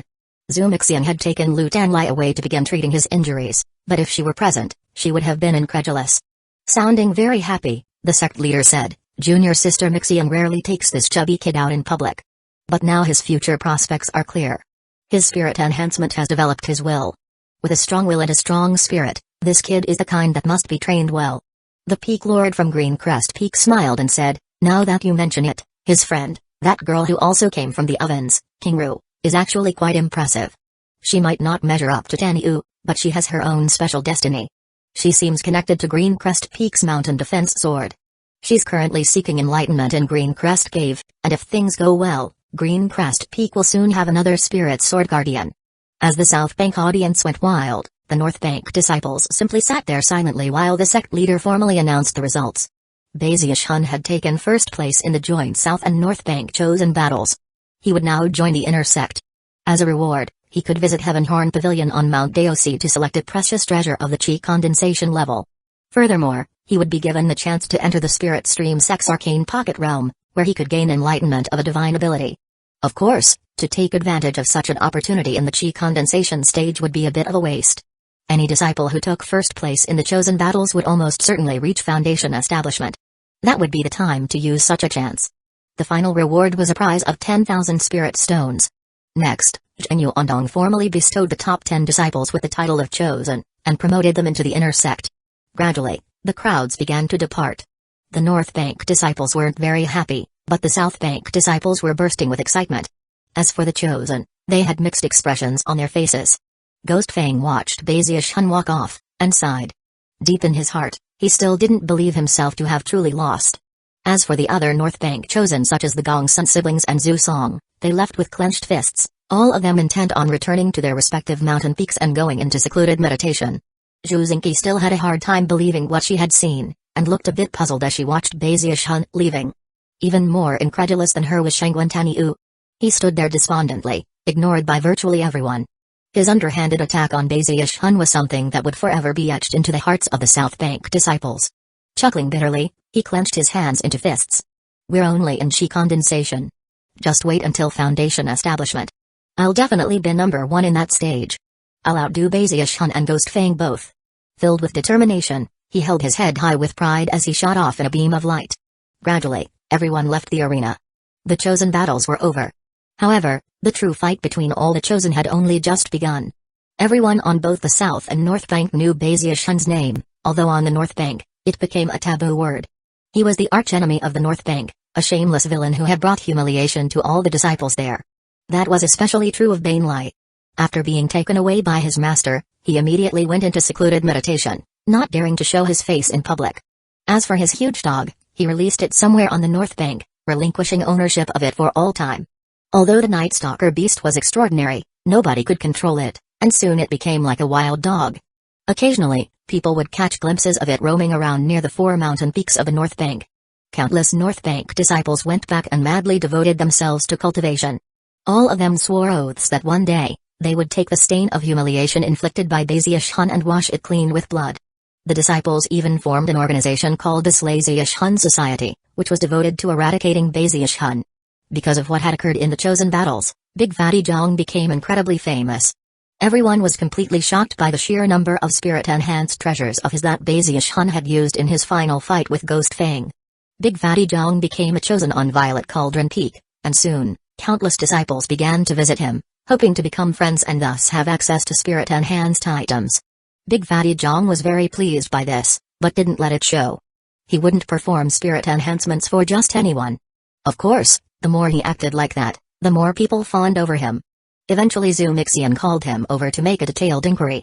She almost couldn't believe what she heard, and was even more shocked to sense the power of will within him. In the end, she forbade him from performing spirit enhancements for anyone else, at least not until he could perform a 5-fold spirit enhancement for Baziash-hun. Big Fatty Zhang found that a bit odd, but nodded in agreement nonetheless.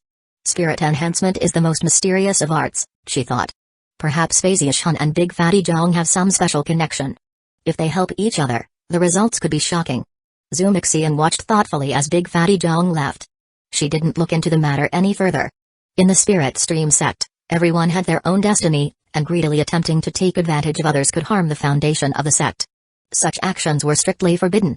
Besides, Baziash-hun had a unique status that made him especially difficult to deal with. The Spirit Stream sect had remained strong for 10,000 years, and one of the reasons was that hard and fast rule. A few days later, Baziash-hun got his inner sect uniform and command medallion. Furthermore, he received orders from Elder Zhu, who led the inner sect on Fragrant Cloud Peak, to pack his bags and leave the courtyard residence that had been his home for the past few years. Inner sect disciples all received Immortals Caves filled with strong spiritual energy. The so-called Immortals Caves were like heavenly abodes that were worlds unto their own. Having taken first place in the chosen battles, Baziash-hun had his pick of the available Immortals Caves, and naturally, he picked the best one. It was on the rear side of Fragrant Cloud Peak, at the end of a narrow little path, a quiet place filled with strong spiritual energy. The cave itself had 5 rooms, with night pearls inlaid in the ceilings that filled the place with soft light. There was a large main hall with a little hot spring in the middle.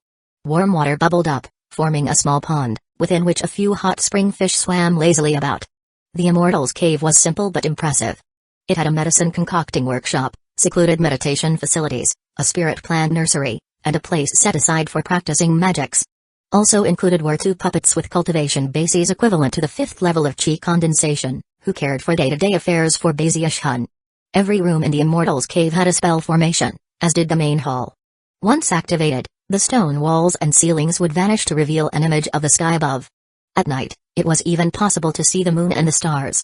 There was a larger spell formation that covered the entire Immortals Cave, and once activated, not even an early Foundation Establishment cultivator would be able to break in. This Immortals Cave would even be suitable for a Foundation Establishment cultivator, and in fact, it was one of the nicest in all of Fragrant Cloud Peak. Baziash-hun looked very pleased, and his heart nearly burst with joy. Now that he thought about it, his previous courtyard residence had been far too simple and crude. As he saw Elder Zhu off, Elder Zhu repeatedly reminded him to go to the inner sect spirit pavilion to find the technique Li King had suggested for him. Finally, Elder Zhu left. After he was sure Elder Zhu was gone, Baziash-hun stripped naked and jumped into the pond, where he floated there, sighing contentedly. Occasionally a fish would float by and nibble a bit on his skin. It was a feeling the likes of which he had never experienced before in his life.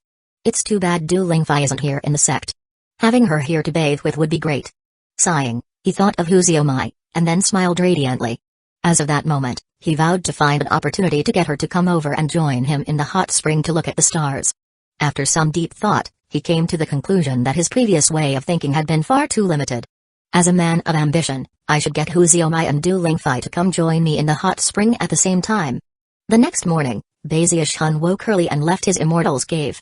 Strolling along the little mountain path, he noticed another immortal's cave not too far off. It was only a few meters away, located almost directly across from his own. It had its spell formation activated, and appeared to be occupied. Baziush-hun studied it curiously for a few minutes before looking away. As he strolled along, he realized that there weren't any outer sect disciples to be seen, only a few inner sect disciples. Most people weren't out and about, but rather, secluded in meditation. The only time they would come out would be to go on sect missions. Of course, whenever Baziush-hun did see someone, he would clear his throat and strike a pose. After looking shocked for a moment, the inner sect disciple would inevitably greet him as Sect Uncle Bay. Being addressed in such a manner as he went along lifted his spirits. He swaggered along through fragrant Cloud Peak until he reached the inner sect spirit pavilion. That was a location where the inner sect disciples practiced their various techniques and abilities. Whenever a disciple was promoted to the inner sect, they would be able to acquire one of the sect's techniques at no cost. As soon as Baziush-hun arrived, the disciple in charge clasped hands in greeting. Feeling more pleased than ever, Baziush-hun clapped his shoulder and then went to look at the options he had in terms of techniques. Sever Heaven and Earth? Water Flame Theorem? 9 Heavens Earth Destruction Incantation? After examining the options available, the techniques started to blur together, and he had no idea which one he should pick. They all seemed incredible. Eventually, he found the technique Li King had suggested that he cultivate. Dragon Mammoth Sea-forming Scripture? He picked up the jade slip and sent some spiritual power into it. After examining the introduction, his eyes went wide, and his scalp began to tingle. Everyone is bound by shackles. Whether in terms of cultivation base or the fleshly body, there are life essence shackles which cannot be broken. I have created this technique, suitable for cultivation in the chi condensation stage, not to break through the shackles, but to gain enlightenment of them. Baziush-hun took a deep breath and thought back to the black-robed man who had saved his life, the one who called himself the Gravekeeper. The words in the introduction of this scripture reminded him of the words that man had spoken. The 5 volumes of the Undying Codex. Break through the 5 shackles of mortality. The 5 volumes of the Live Forever Codex. Break through the 5 seals of eternity. He suddenly had the feeling that this Dragon Mammoth Sea-forming scripture was anything but ordinary. However, after further examination, he frowned. Based on the description, there didn't seem to be anything particularly astonishing about it. In fact, it didn't even seem to measure up to some of the other powerful magical techniques he'd just looked at. After a moment though, his expression brightened as he realized that it dovetailed perfectly with the Violet Chi Cauldron control art, and also increased the chances of reaching Foundation Establishment. Baziush-hun had been dreaming of reaching Foundation Establishment for years now, and merely thinking about it would leave his heart pounding. The Dragon Mammoth Sea-forming scripture only had 3 levels. The first led to the 9th level of Chi Condensation, the second led to the Great Circle of the 10th level of Chi Condensation. The final level led to Foundation Establishment. At the pinnacle, the fleshly body would have the strength of dragons and mammoths, and one spiritual power would form a huge sea. Best of all was that after creating such a matchless foundation, once one reached Foundation Establishment, it would be much easier to learn just about any divine ability, without worrying about an incompatibility problem. It was something extraordinary within the ordinary. This is the one for me. Whether because of the fact that the introduction mentioned shackles, or that the scripture could help him reach Foundation Establishment, it left Baziush-hun's heart pounding. Dragon Mammoth Sea-forming scripture in hand, he left the inner sect spirit pavilion and headed back toward his immortal's cave. Just when he was almost there, the gate of the immortal's cave across from him opened, and a young woman walked out. As soon as she saw him, her jaw dropped, and she tried to duck back inside, but wasn't fast enough. Sect niece Zinki. He was immediately elated. Ever since the chosen battles, Zhu Zinki had kept her distance from him. He'd wanted to get her to address him as sect uncle, but had never found the chance. Who would have thought that he was now living right across from her? Chapter 99, Knock Knock. An unsightly expression appeared on Zhu Zinki's face. Never had she imagined that she would pick the Immortal's Cave right across from Baziush-hun's. She was well aware that back in the outer sect, Baziush-hun had loved to go around making everyone call him sect uncle. Unable to stomach the thought, she'd always avoided him. But now here he was, standing right in her path. Taking a deep breath, she coolly said, Sect Uncle Bay. Then, without so much as looking at him, she leapt onto her blue flying silk and flew up into the air. Her beauty made her seem almost like a female immortal, and so she often flew around in this fashion to avoid the toadies and sycophants. It was because such behavior that she seemed relatively distant and unapproachable. Baziush-hun happily tucked his hands behind his back like a member of the senior generation as he watched Zhu Zinki fly away. He didn't mind her attitude, all he wanted was to be called Sect Uncle Bay. After she left, he returned to his own immortal's cave, feeling very much like he had reached a milestone on this day. Back inside, he pulled out the Dragon Mammoth Sea-forming scripture and began to take a closer look. As he did, he thought back to how powerful Ghost Fang had been in their fight, and suddenly his expression turned very serious. How does Ghost Fang practice cultivation anyway? He's so incredible. Especially those ghosts of his. He controls them almost like battle beasts. It sure would be great if I could have a beast of my own. Thinking back to the fight, the lingering fear caused his heart to tremble. Suddenly, he remembered something, and slapped his bag of holding to produce a wooden box. The beast birth seed. If I ever have a chance to go to the North Bank, then maybe I could get a beast of my very own. Furthermore, such a beast would have been created by me and me alone. After thinking about the miraculous beast birth seed, his heart began to pound in excitement. A long moment passed, and then he shook his head. Suppressing his excitement, he put the box away. I hate fighting and killing more than anything else. I need to focus on getting to the great circle of chi condensation as soon as possible. That way I can step into foundation establishment. With those thoughts on his mind, Baziush-hun set to work cultivating the Dragon Mammoth Sea-forming scripture. Although the Dragon Mammoth Sea-forming scripture could be used to perfect the Violet Chi Cauldron control art, their cultivation techniques were completely different. Instead of depicting various postures to assume, the description in the scripture had 3 illustrations. The first depicted an enormous, primeval mammoth. It seemed preeminently powerful, strong enough to crush a mountain. The idea of such incredible fleshly body power left Baziush-hun immediately shaken. All of his flesh and blood seemed to thrum just from the picture alone, as if it possessed a strange power of its own. The second illustration depicted an azure dragon, twisting and turning among the clouds, which partially obscured it. When Baziush-hun looked at it, it seemed to brand itself into his mind. All of a sudden, he could picture the image mentally. And yet, as soon as that happened, the image faded away, and his mind filled with rumbling sounds. At the same time, the spiritual power in his body seemed to surge out of control, swirling through him painfully. He took back control, and a cold sweat broke out all over him. What kind of cultivation technique is this? Taking a deep breath, he declined to look at the third illustration. Instead, he went back to re-examine the Dragon Mammoth Sea-forming scripture mnemonic. After a bit of time, he looked up, his eyes flickering with enlightenment. Cultivation via visualization. He murmured. It was a very mysterious form of cultivation. According to the level one had reached, one would observe various illustrations, and thus cultivate oneself. Presumably, the 3 illustrations contained some mysterious energy of heaven and earth that would affect the body upon observing them. To a disciple who had just joined the sect, such a method would not be very suitable for cultivation. Furthermore, attempting it would surely be harmful to the body. But after reaching the 8th level of chi condensation, and having built up a significant amount of spiritual power, it would then be possible to cultivate it. After pondering for a bit, Baziush-hun decided not to set his aims too high. He started with the first illustration, looking at it until he began to tremble visibly, and his chi and blood were flowing at top speed. As he did, his skin began to shine with silver light because of his undying skin. Gradually, Baziush-hun got the feeling that when combined with his undying skin, the Dragon Mammoth Sea-forming scripture could make him significantly stronger. Time went by. During the half-month which passed, Baziush-hun occasionally concocted some medicine while simultaneously cultivating the Dragon Mammoth Sea-forming scripture. Slowly but surely, his cultivation grew. Furthermore, the silver color of his undying skin grew deeper. Clearly, he was making progress with both. Soon, he realized that because of the Dragon Mammoth Sea-forming scripture, he didn't even need to cultivate his Violet Chi Cauldron control art to improve his Violet Chi Cauldron summoning. It was naturally advancing by leaps and bounds. Baziush-hun was shocked by this, but after thinking about it for a while, came to a conclusion about what was happening. The Dragon Mammoth Sea-forming scripture is a utility technique. With its help, all other divine abilities and magical techniques can become much more formidable. As for the shackles that the introduction mentioned, after some more thought, he waved his finger, causing an illusory violet cauldron to appear.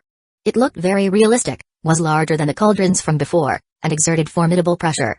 Baziush-hun even could sense that if he wished, he could disperse the cauldron and draw the resulting spiritual power back into his body. With a thought, he did just that, and the spiritual energy rushed back inside of him, replenishing most of what he had wasted to use the divine ability. Baziush-hun was delighted. Being able to easily unleash and retract the cauldron was a hallmark of making significant progress with Violet Chi Cauldron summoning. With the help of the Dragon Mammoth Sea-forming scripture, I actually might be able to develop that human-controlling grand magic I thought of before. Even in his moment of joy, his expression suddenly flickered. Looking over at the main gate of his immortal's cave, he performed an incantation gesture and pointed out. The door faded away, becoming invisible from his perspective, allowing him to see outside. It was evening, and he could see over 100 people flying in his direction from off in the distance. There were a few dozen who were faster than the others that reached his immortal's cave first. Among the group was a young man with handsome features. Unfortunately, his face was somewhat pale, and his eyes were bloodshot, as if with madness. He seemed unstable, as if the slightest poke might cause him to rave dementedly. Bazius Hun immediately recognized the young man. He was none other than Bainlai from the North Bank. The few dozen people next to him all had cultivation bases which exceeded that of the ordinary 9th level of chi condensation. There were even 10 or so who were in the great circle of chi condensation. Shockingly, the rest of the large group which was currently catching up all were in the 9th level of chi condensation. Next to Bainlai was a tall, muscular man who looked like a miniature mountain. His features were very similar to Bainlai's, and he had long, flowing hair. He stood there next to Bainlai, unmoving, bursting with an energy that shocked even Bazius Hun. His aura seemed like something past the chi condensation stage, and he was surrounded by an invisible vortex that constantly gathered the surrounding energy of heaven and earth. Over 100 inner sect disciples. All in the 9th and 10th levels of chi condensation. Bazius Hun's eyes went wide, and he felt his scalp tingling. Without a moment of hesitation, he performed an incantation gesture and pointed out, fully activating the cave's spell formation. Every person in this group of over 100 were inner sect disciples. More precisely, they were from Sunset Peak, and had come here to get revenge for their junior brother Bainlai. The actions of this large group had attracted the attention of the inner sect disciples from Fragrant Cloud Peak. Juzinki was the first to emerge from her own immortal's cave, and soon, large numbers of inner sect disciples were flying over from different locations. As they surrounded the group of 100, people soon recognized the burly man standing next to Bainlai. Spiritual energy transformed into a vortex. That's an energy which exceeds chi condensation. That's close to Foundation Establishment. He's half a step into Foundation Establishment. That's the number 1 inner sect disciple from Sunset Peak, Bain Feng. As everyone cried out in surprise and alarm, Bazius Hun sat there inside his immortal's cave, listening in with the aid of the spell formation. Soon, his eyes widened even further. Fellow disciples, Bain Feng said, I can't blame the South Bank for winning the chosen battles. In fact, I offer my congratulations.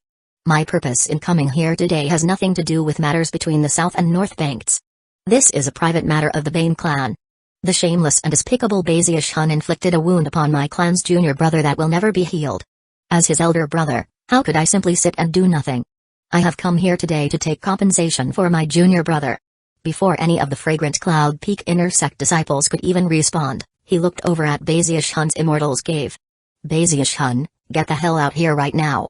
Off to the side, tears appeared to be welling up in Bainlai's bloodshot eyes. Staring at Bazius Hun's immortal's cave, he screamed hysterically, Bazius Hun, get your ass out here. After the Bain brothers' words faded away, Bazius Hun spoke, sounding very wronged. You people are so unreasonable. I gave you a chance to concede, didn't I?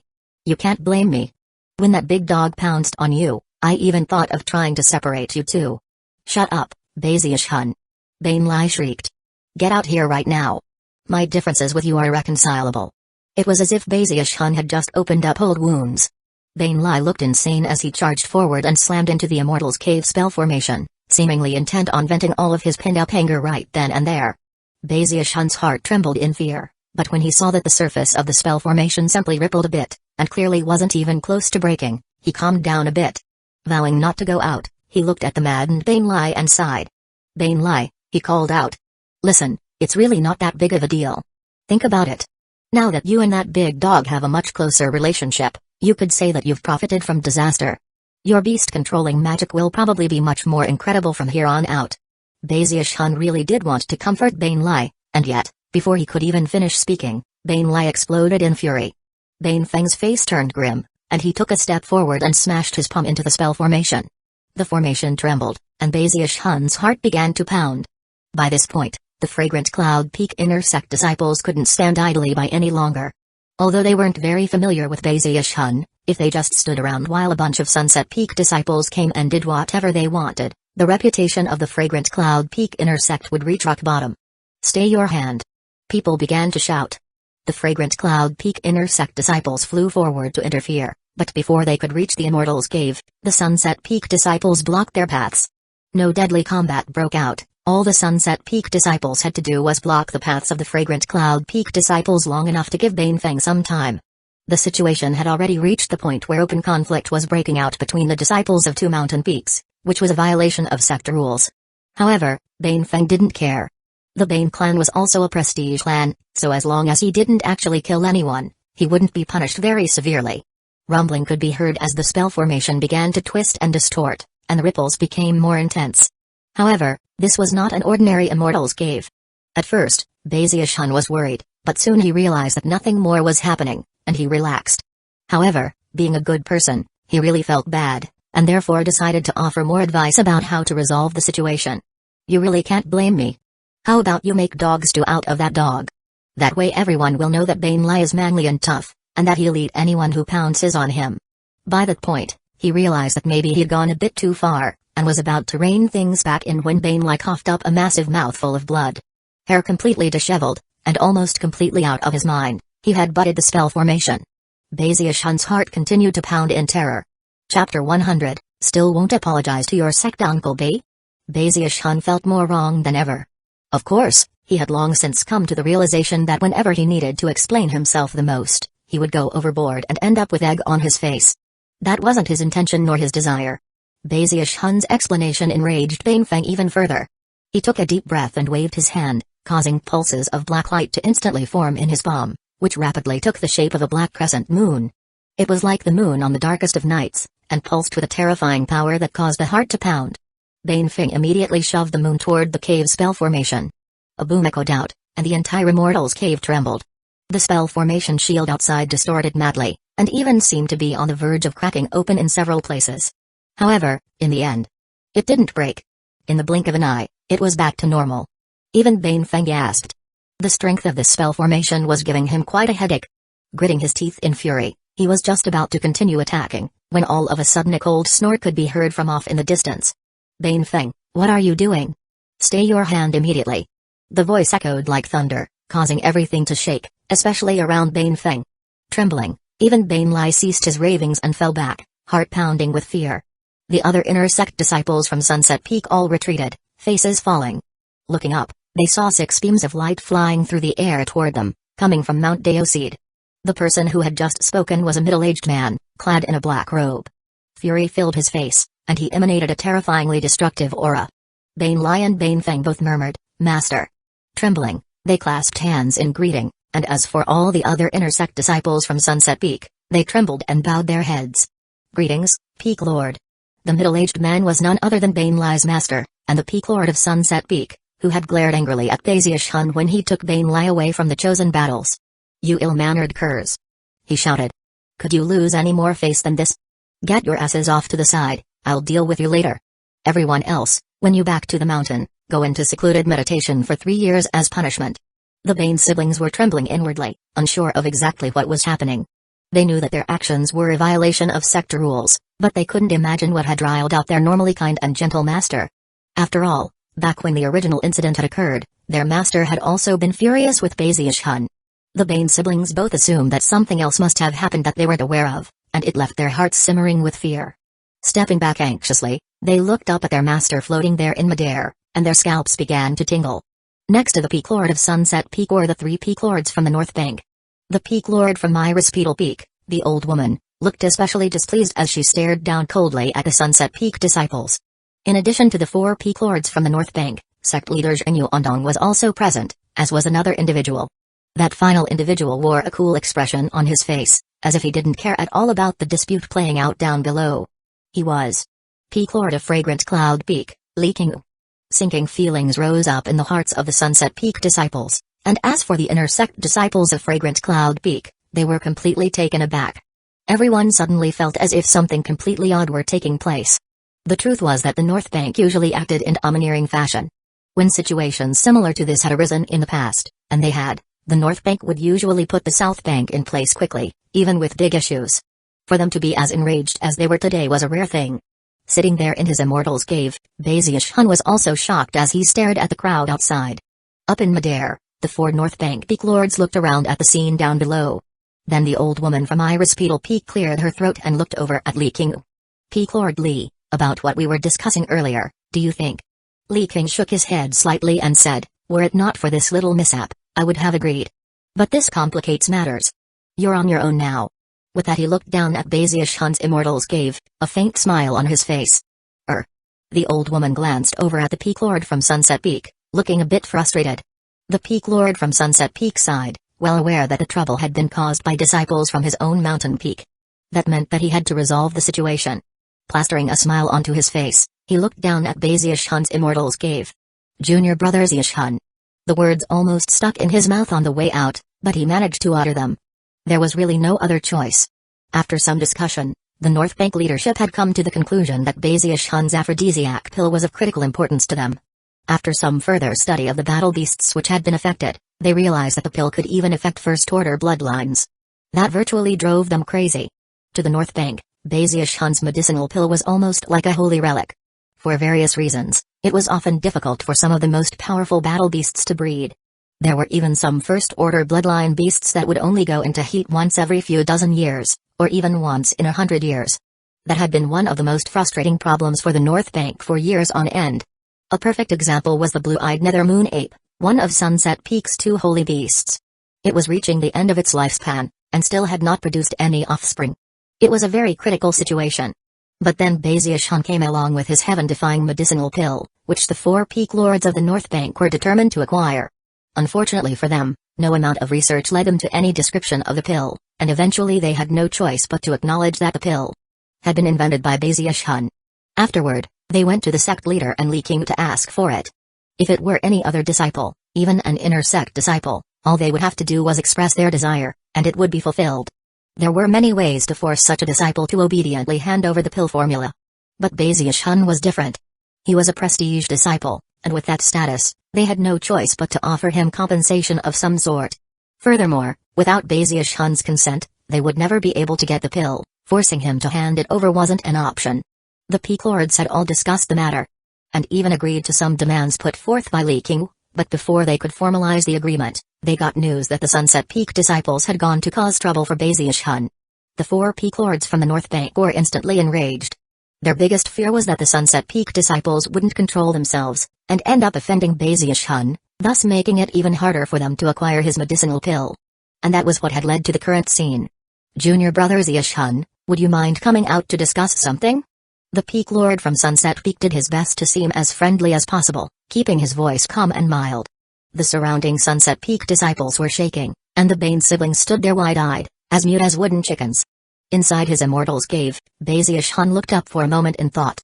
What was happening outside seemed odd, to say the least, especially considering the look in Li King's eyes.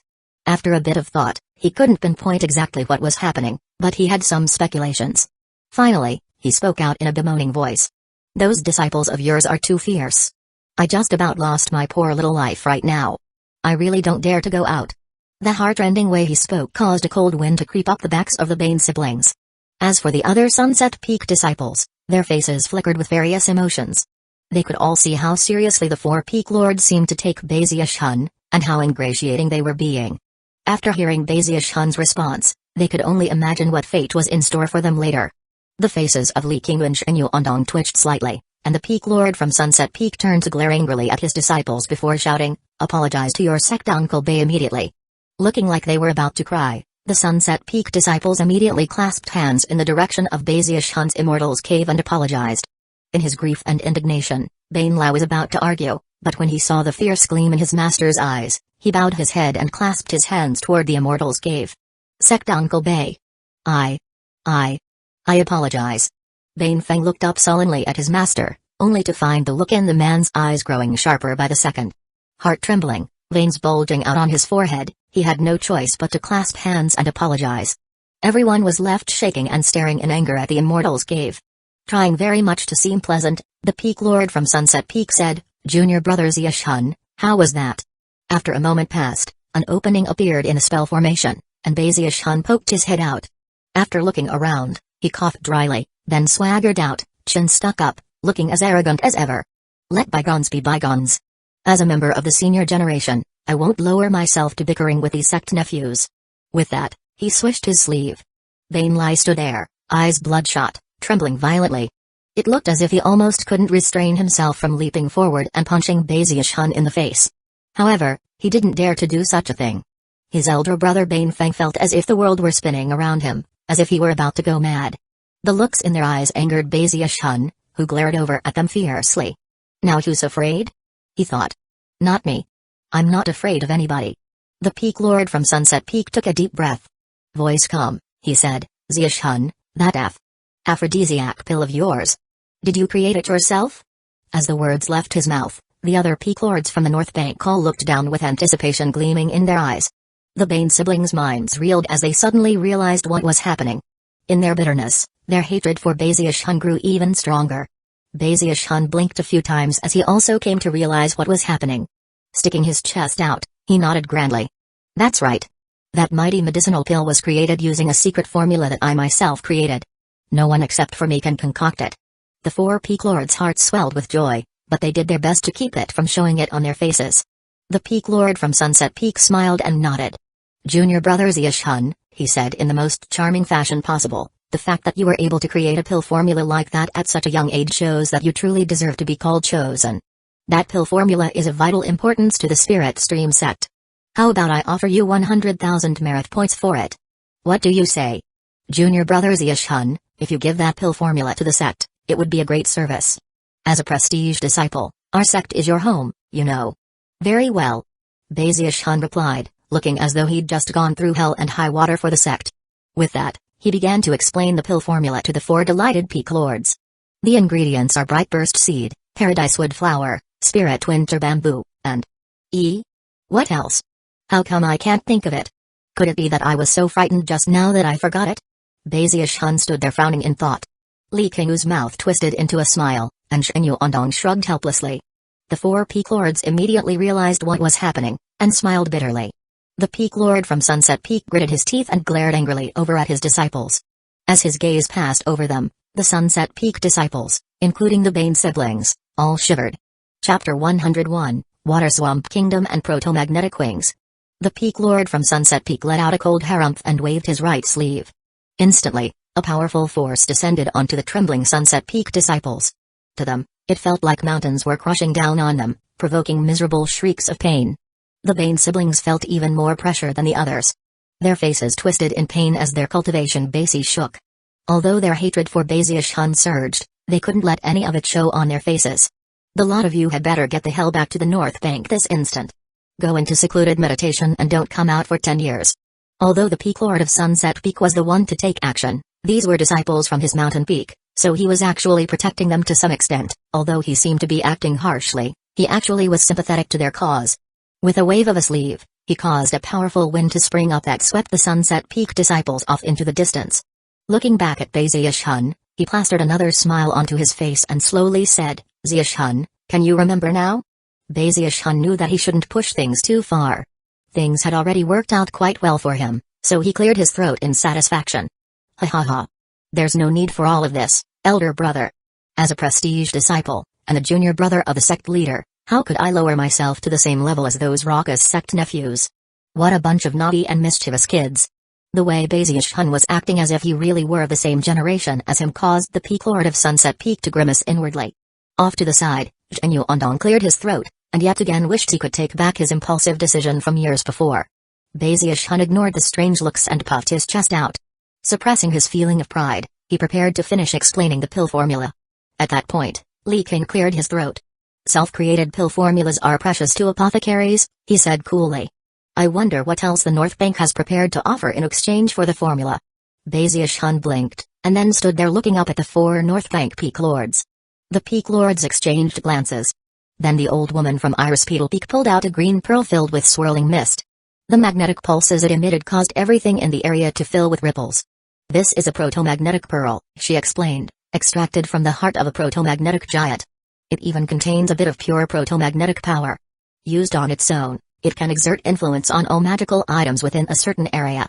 Even to Foundation establishment cultivators, it could be considered an extraordinary treasure. It would be difficult to use directly with only a chi condensation cultivation base. However, the Heaven Horn Pavilion happens to have a pair of magnetic spirit wings which, if used with the proto-magnetic pearl, can be a powerful trump card for the chi condensation stage. With those wings, you could move so fast that even a Foundation establishment cultivator would have a hard time keeping up with you. Baziushun, having taken first place in the chosen battles, you have the right to go select any treasure you want from the chosen pavilion.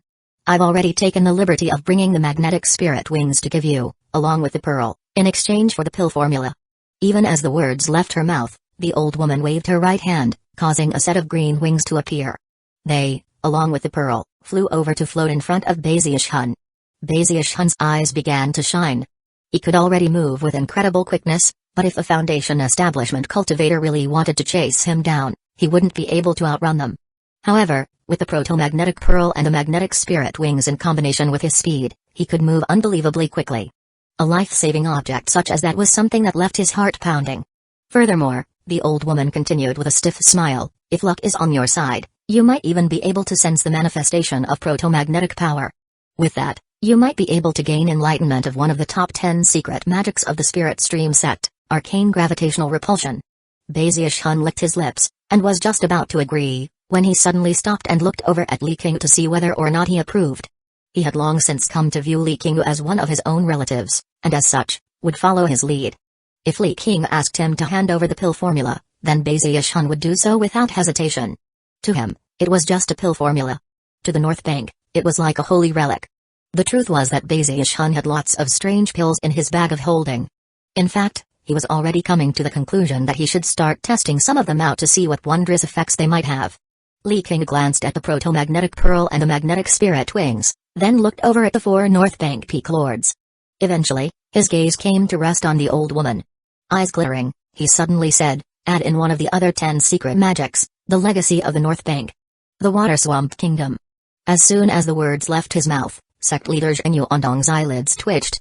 "Impossible!" barked the Peak Lord of Sunset Peak angrily. He wasn't the only one to disagree so vehemently. The Peak Lord of Archway Peak, the old man, glared at Li King with wide eyes. "Li the Swindler appears again," he sneered. "This is preposterous. The Water Swamp Kingdom is a legacy of the North Bank, one of the top 10 secret magics of the Spirit Stream sect. It's a top-rated technique on the same level as Ghosts Hunt the Night. There is absolutely no way we'll give it to someone from the South Bank." Baziush-hun looked up at the commotion above, and when he heard the Peak Lord from Archway Peak call Li King Li the Swindler, his jaw dropped. "Is that supposed to be a joke?" Li King said coldly, flicking his sleeve. 1,000 years ago, Ghosts Hunt the Night was the legacy of Violet Cauldron Peak. You North Bank people were happy to take it away and trade, but now that the South Bank wants to trade for one of your legacy's secret magics, you refuse? Ludicrous. The North Bank's Peak Lords were at a loss for words. The Peak Lord of Ghost Fang Peak was a partially translucent figure whose features couldn't be seen clearly. Sighing, he said, "Ghosts Hunt the Night is a perfect match for Ghost Fang Peak. Besides, all that happened years ago. It's not worth bringing up now. As far as the Water Swamp Kingdom goes, only a handful of people have ever successfully cultivated it, such as Patriarch Heavenwing, 8,000 years ago. Nobody else did anything with it other than produce some useless spirits. It's far too difficult. Peak Lord Li, why are you making things hard for us? No Water Swamp Kingdom? No pill formula," Li King said with decisiveness that could sever nails and chop iron. Baziush-hun looked up in wonderment as the Peak Lords argued about the Water Swamp Kingdom. He had been under the impression that the offer was good enough already, although the Water Swamp Kingdom had always sounded interesting to him. At the same time, he had a new understanding of Li King. He was truly providing a shining example of how to rip people off. Could that be why he had been called Li the Swindler? Having reached this point in his train of thought, Baziush-hun looked up at Li King, his eyes shining with admiration. The North Bank Peak Lords grumbled a bit, but in the end, agreed to the demands. Although their legacy's secret magic was important, the medicinal pill was even more precious to them. Moments later, Li King directed Baziush-hun to explain the complete formula for the aphrodisiac pill. Considering how important the pill was, the Peak Lords had long since sealed the area tight so that no one would be able to eavesdrop. After Baziush-hun finished, the 4 Peak Lords took some time to examine the complete formula. Then they nodded, and the old woman from Iris Petal Peak tossed a blue jade slip out toward Baziush-hun. The Water Swamp Kingdom is one of the most powerful of the 10 secret magics. It is a divine ability which requires that you observe all types of beasts, and use that knowledge to create your own life essence spirit. Creating something from nothing, use the water swamp to give it form, and summon a physical kingdom. For the past 10,000 years, everyone in the Spirit Stream sect who has attempted to form a life essence spirit have produced simple, ordinary creatures. The only exceptions are Patriarch Heavenwing, who formed a domineering Heavenwing gargoyle, as well as a few others like him. As for what type of life essence spirit is formed, that depends on the cultivator's understanding of spirit creatures. If 100 people cultivated the water swamp kingdom, 100 different life essence spirits would result, some powerful, some weak. Some, like the Heavenwing Gargoyle, were shockingly powerful. Others produced nothing more than a bunny or a snake. Baziashun, you are a South Bank disciple, and although there is competition between the North and South Banks, we are all one family. I truly hope that you can succeed in cultivating your own life essence spirit. Of course, despite her words, neither she nor any of the other 3 Peak Lords truly believed that Baziashun would have any measure of success in his cultivation of the Water Swamp Kingdom. One reason for that, of course, was that the Water Swamp Kingdom required one to carefully observe and study a large number of spirit creatures, something that was virtually impossible to do on the South Bank. The transaction having been completed, the 4 Peak Lords from the North Bank left along with Inyu Ondong. Li King stayed behind. There was warmth in his eyes, but it was hidden beneath the sharp look that suddenly appeared. He began by reprimanding Baziashun, telling him not to get arrogant over having taken first place in the chosen battles. He then gave him some tips regarding his cultivation base, and finally gave him some more detailed information regarding the bracelet he'd given him, as well as the proto-magnetic pearl. The proto-magnetic pearl and the magnetic spirit wings will be of great use to you. Take the time to get familiar with how to use them. As for the Water Swamp Kingdom, it's even more profound than the magic plant soldiers we have here on Fragrant Cloud Peak. By the way, the Dragon Mammoth Sea-forming scripture was created by the founding patriarch of the sect, who led the campaign from the Heaven-span delta into the lower reaches. Make sure to study it well. It will make things much smoother for you when I teach you the magic plant soldier's technique. After giving some more exhortation, he turned to leave. Profoundly moved, Baziashun clasped hands and bowed deeply. However, he couldn't hold back from curiously asking, Uncle Li, why did they call you Li the Swindler? That was ridiculous. Li King stopped in mid-stride. Face darkening, he glared back at Baziashun and said, stop prying into the affairs of adults. Just remember that we apothecaries treasure the Tao of medicine. We don't just give things out for free. With that, Li King left. The more Baziashun thought about the matter, the more his eyes began to shine with praise. He was now almost completely convinced that acquiring medicinal pills from Li King must be quite a pain for most people. After Li King left, Baziashun went back into his immortal's cave. Now that he knew the Dragon Mammoth Sea-forming scripture was created by the founding patriarch of the sect, his heart swelled with admiration. In the introduction to the scripture, the founding patriarch talked about shackles. I wonder what exactly those shackles are? After some more thought, he came up with some ideas, but had no way to confirm whether or not they were correct. Shaking his head, he pulled out the proto-magnetic pearl and, following the instructions given by Li King, put it into his mouth and swallowed it. The pearl dissolved into mist which flowed through his body and came to rest in his Danshan region. There was nothing uncomfortable about the sensation, and in fact, he even felt a bit lighter. After moving around a bit, he realized that he could move even more quickly than before. It was almost as if some strange connection now existed between him and his surroundings. Filled with a sense of wonder, he produced the magnetic spirit wings. They were green, and as diaphanous as the wings of a cicada, almost transparent. After a moment, Baziashun exhaled some spiritual energy onto the wings, and they began to melt. It took the time it takes an incense stick to burn, and during the process, his eyes glittered. Eventually, the wings melted into his palm, and then appeared on his back. Like blood dissolving in water, they became a part of him, and were as easy to control as his own arms. Expression brightening, he exercised a single thought, and the wings fluttered. He instantly transformed into nothing more than afterimages, shooting at high speed toward the wall of the immortal's cave. He let out a shriek as he tried to stop, but was unfamiliar with controlling the wings and slammed into the wall. A boom rang out, and the entire immortal's cave shook. Thankfully, Baziashun's fleshly body was quite tough, and nothing happened other than him ending up being embedded in the stone wall. After a long moment passed, he flopped down onto the ground and let out a groan. Gritting his teeth, he struggled to his feet and glanced up at the spot where he'd run into the wall. Not daring to perform any more tests indoors, he walked outside, summoned his courage, and then flapped the wings again. In the blink of an eye, he was far off in the distance. A few days later, he was much more familiar with how to control the speed of the wings, and it was a wonderful sensation. He almost felt invincible. Ha ha ha. I'm so fast that not even Elder Zhu could catch me. He threw his head back and laughed uproariously as he flew a few circles in the air before returning to his immortal's cave. Chapter 102, Is Anyone Around? Months flew by. Baziashun quickly became very familiar with the areas on Fragrant Cloud Peak set aside for the inner sect. Eventually, the novelty of being an inner sect disciple began to wear off. He spent most of his time in his immortal's cave, either practicing cultivation or concocting medicine in his personal medicine concocting workshop. By this point, he had created quite a few aphrodisiac pills. He was happy. His purpose in practicing cultivation was to live forever, and the higher his cultivation base grew, the greater his longevity became. His main interest was concocting spirit medicines. After all, he still dreamed of concocting a pill that could help him live forever. In order to make that dream come true, he constantly worked with spirit medicine. However, the cruel reality of the situation was that after a few months passed, he found that, to his bitterness, he had run out of medicinal plants. Even though the prize for taking first place in the chosen battles had been 10,000 spirit stones, the ingredients for Tier 3 spirit medicines weren't sold in the market outside the sect. He could only rely on people from the cultivator clans to find them for him, and the prices were exorbitant. The best thing to do was build up enough merit points to be able to acquire the ingredients from the sect. Merit points. He thought as he sat there in his immortal's cave, frowning. What he lacked most was merit points. After some hesitation, he left his immortal's cave and went to the missions deal set aside for inner sect disciples.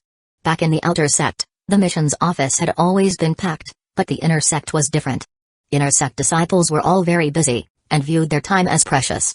Only a few people could be seen in the area. Hun strolled up and stood in front of the stele, trying to pick a mission. That one's way too dangerous. He muttered. That one doesn't give enough merit points. I don't want any long-term missions. Eventually, his eyes came to rest on a mission assigned by one of the sect elders, which called for life as healer cores. For every core provided, 1,000 merit points would be rewarded. It even provided the most common location to find life as healers, which was in the Wildweed Mountains a short distance from the Spirit Stream sect. Muttering to himself in thought, Hun recalled the description of life as healers from the 4th volume of Spirit Creatures. Actually, they weren't wild beasts, but rather, a miraculous parasitic life form. They would select a host, a wild beast of some sort, which they would then cause to grow a second head. When the second head was fully formed, the beast would then wither up and die, and the matured life as healer would transform into a 9-a-days finch. During the parasitic phase of its life, it was extremely useful as an ingredient in various types of medicines. However, once it matured and exploded out from the second head, becoming a 9-a-days finch, it was completely useless. Furthermore, 9-a-days finches only lived for 9 days, after which they would die, producing a new life as healer. The life as healer would then select a new host, and the process would begin again. It was almost like the cycle of reincarnation.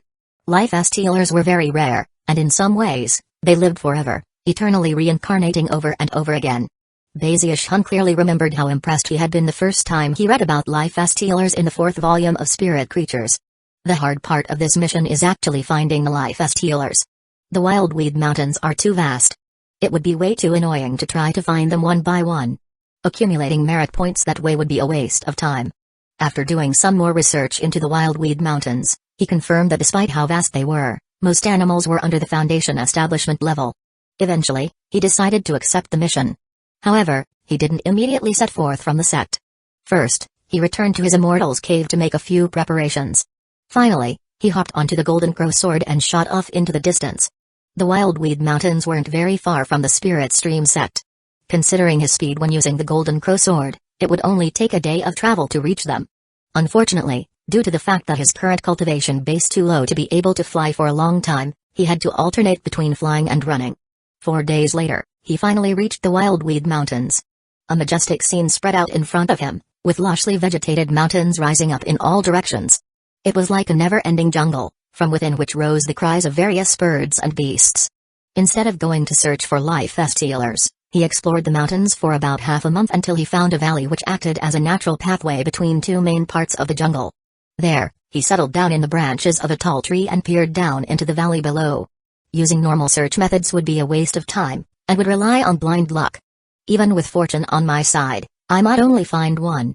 If I don't get lucky, I might not be able to find a single one in a month. It's time to show off how smart I am. Sticking his chin out, he blurred into motion, shooting off into the distance. The next day, he stood at the top of a mountain, feeling the direction of the wind. Just as he was about to produce an aphrodisiac pill, he suddenly thought of something, and called out at the top of his lungs, "Is anyone around? Are there any disciples from the Spirit Stream sect here?" From the high-pitched tone of his cry, it almost sounded like he was crying out for help. Some distance away, a figure could be seen in the jungle, fighting with a wild beast. It was an icily arrogant young man wearing the robe of an inner sect disciple of the Spirit Stream sect. When he heard Hun's cry, a look of scorn appeared in his eyes. Another disciple with a weak cultivation base who's overestimated himself and is now crying out for help. Only the strong should come out into the Wildweed Mountains. He arrogantly chose not to even attempt to help out. Although the sect emphasized teamwork, some people were naturally unsociable, and that couldn't be avoided. After crying out a few times but getting no response, Bazius-hun felt a bit more at ease. With that, he tossed out the aphrodisiac pill. Moments later, a popping sound could be heard as the pill exploded, transforming into a fine powder which was carried off by the wind. Soon, the animals some distance away, regardless of what they were doing, caught the scent of the powder in the wind and began to tremble. Eyes bloodshot, they began to howl at the tops of their lungs. As soon as the howling sounds rose up, two wings popped out behind Bazius-hun, and he sped away. The arrogant disciple from earlier suddenly noticed that the beast he was fighting had begun trembling. Its eyes turned red, and, howling, it pounced toward him. Badly frightened, the young man took to flight. Unfortunately, no matter what he did, the beast only continued to howl and chase him down. Its eyes were bright red, and it seemed to have gone mad. Shocked, the young man fled for his life until he had no choice but to cry out for help. By the time, Bazius-hun was too far away to hear. 6 hours later in another windy area, Bazius-hun cried out a few times, waited for a bit, and seeing that no one responded, threw out another aphrodisiac pill. Soon, the howls of beasts rose up. For the following 2 days, he ceaselessly traveled in a set perimeter around the valley he'd picked, throwing out aphrodisiac pills. He quickly covered a large area, within which all of the animals were going mad, howling at the tops of their lungs and lunging around violently. Seeing that he'd reached a point where things were almost beyond his control, Bazius-hun flew back to the valley he'd selected. Eyes shining, he waved the golden crow sword to cut open a small path in the trees, then pulled out a bunch of pheromone pills and crushed them. Soon, a fragrant aroma began to spread out. He was very careful not to get any of the powder on himself, and even as he backed away, changed into a new set of clothes just to be safe. Then he perched above the valley and looked down toward the path he'd created. "All right, lovely beasts. Hurry up," he said, humming a little tune as he waited eagerly. Time passed. The aroma of the pheromone pill slowly spread out, and the beasts which had been affected by the aphrodisiac pill slowly began to go more and more crazy. Howling, they began to charge toward the valley at top speed, more and more of them, like a surging tide that caused the ground to quake. Soon, the first wave of beasts was closing in, and Bazius-hun rose to his feet and looked down with rapt attention at the valley below. In the blink of an eye, a vast group of strange beasts could be seen charging down the path he'd created.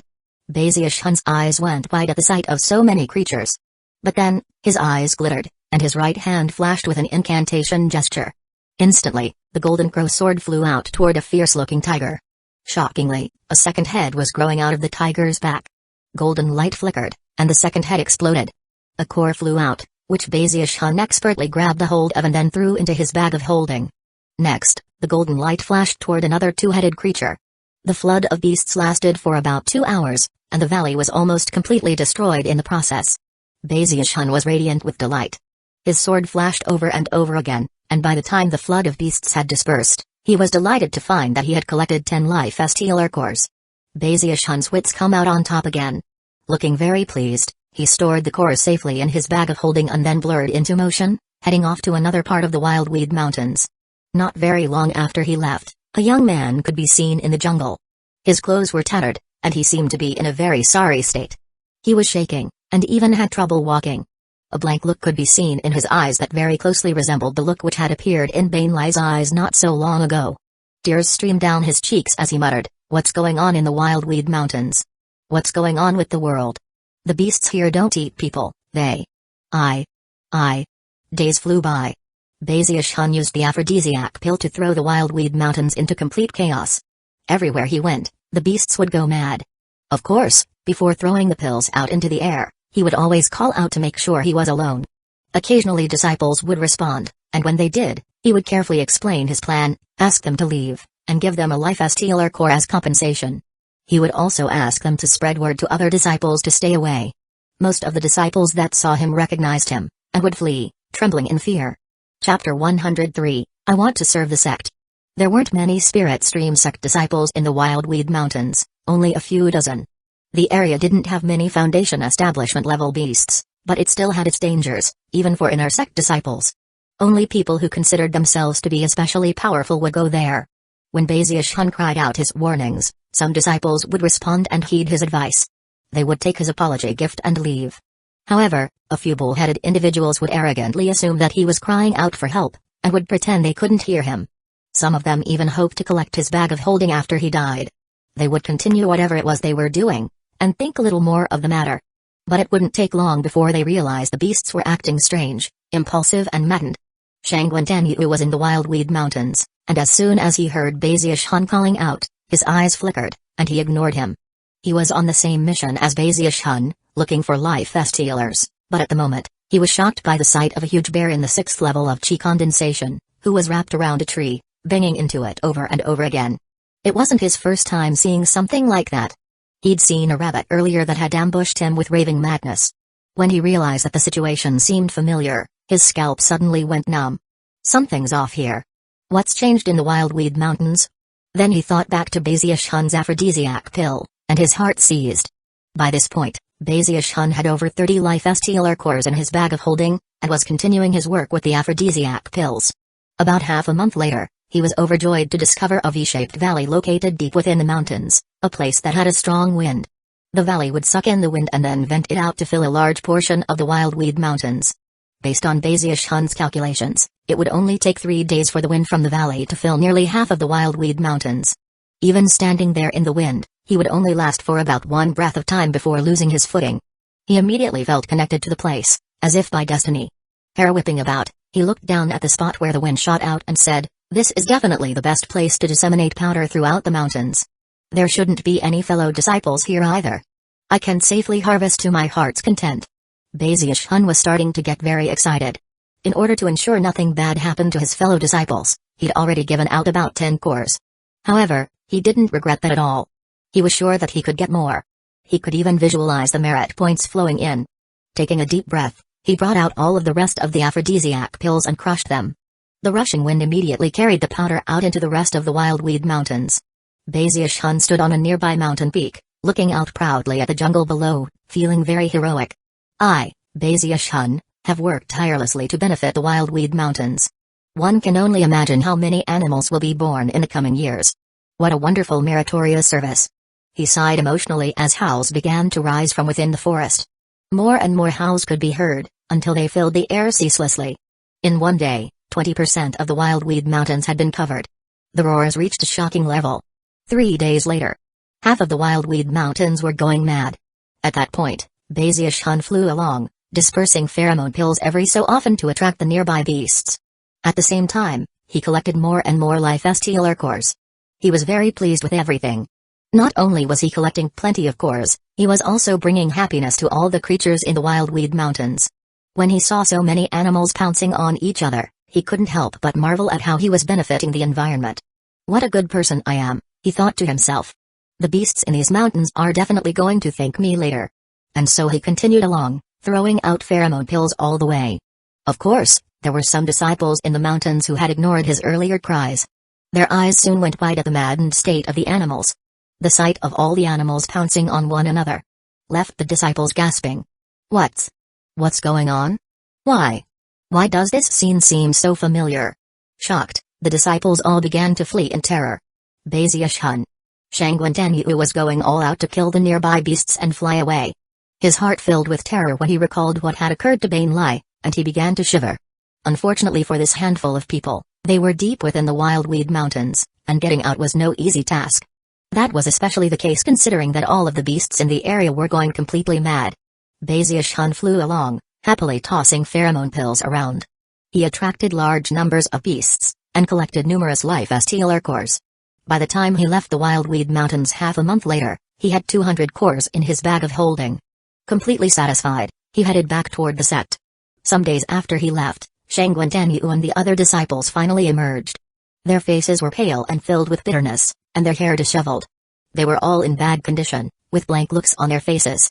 After finally emerging, they would throw their heads back and howl bitterly.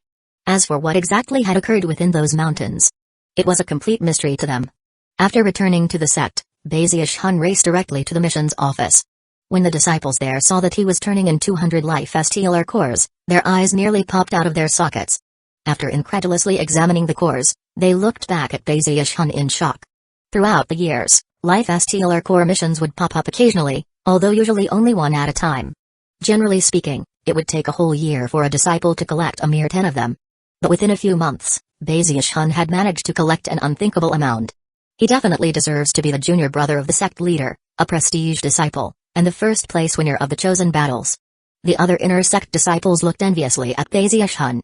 After clearing his inventory, he racked up 200,000 merit points. Although he tried to put on a show of looking indifferent, it was impossible for him to completely conceal how proud of himself he was.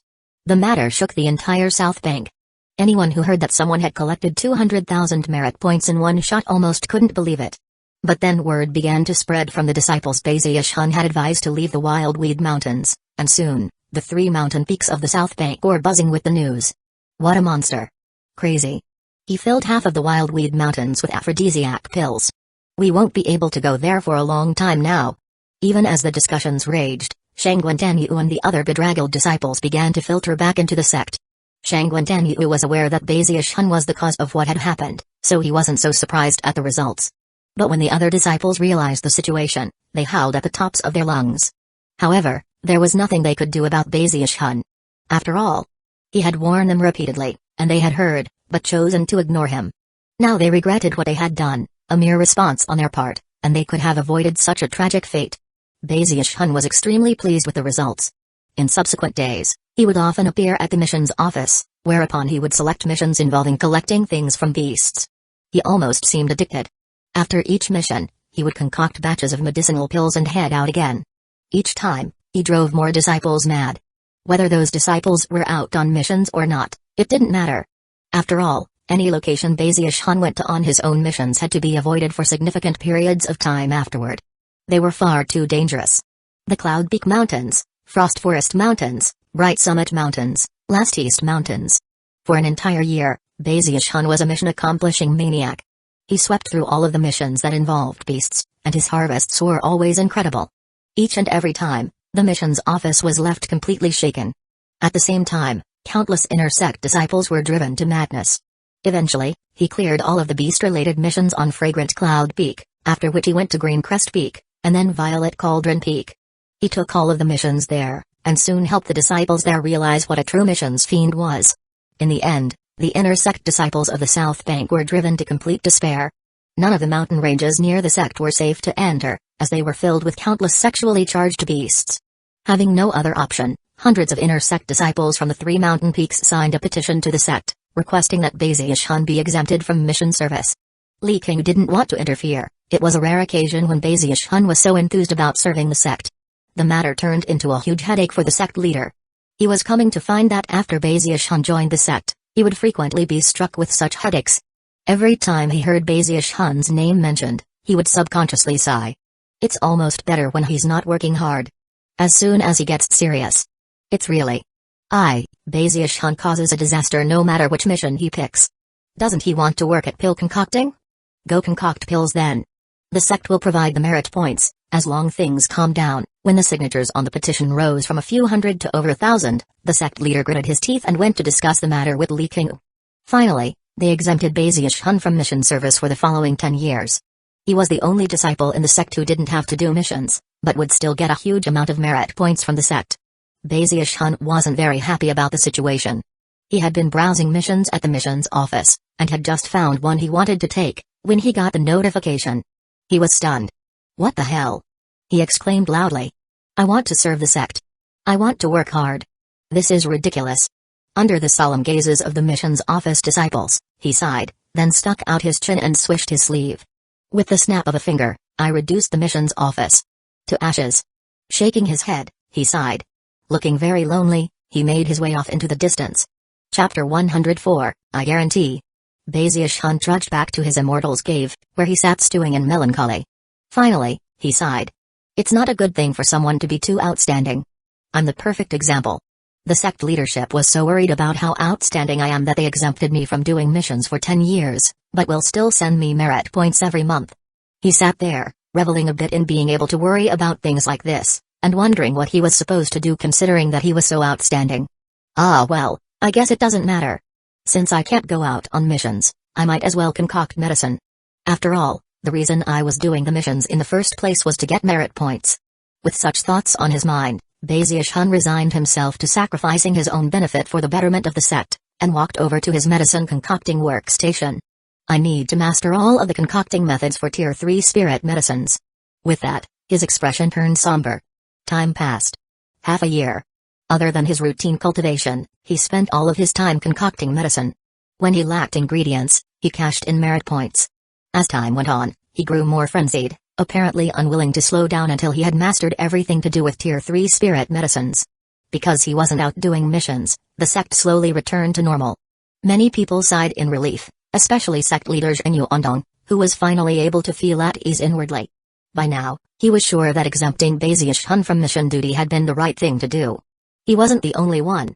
Li King, as well as the other South Bank Peak lords and elders, all felt much more at ease. In fact, at one of the regular South Bank Council meetings, the Foundation establishment cultivators happened to bring up the matter. Bezius Hun has been focused on concocting medicine lately. The sect has really calmed down. Medicine concocting is a good thing. Have him keep practicing. It's the safest option, anyway.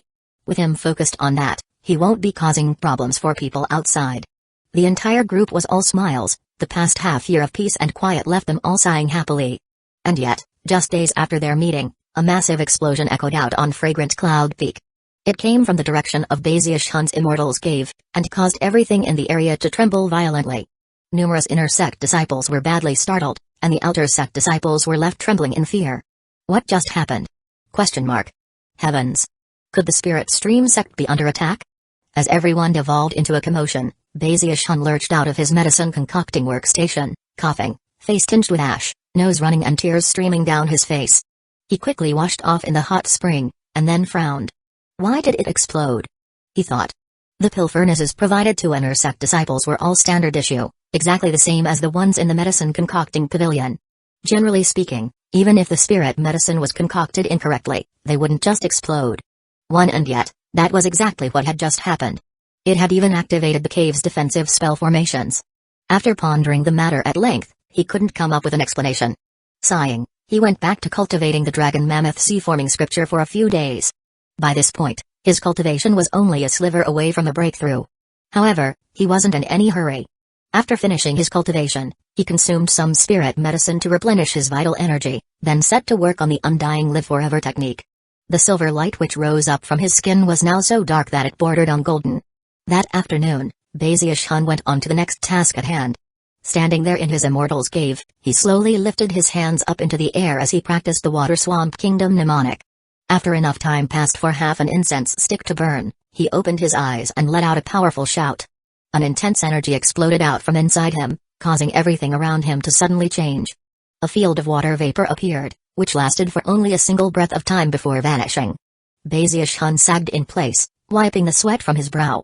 Despite practicing the Water Swamp Kingdom every day since he'd acquired it, that was all that he could accomplish. I need to keep working harder, he thought. After resting for a moment, he ended his daily cultivation routine and once again pondered the problem of the exploding pill furnace. During the past half a year of practice, he had succeeded with a few Tier 3 spirit medicines, but for the most part, his attempts had ended in failure.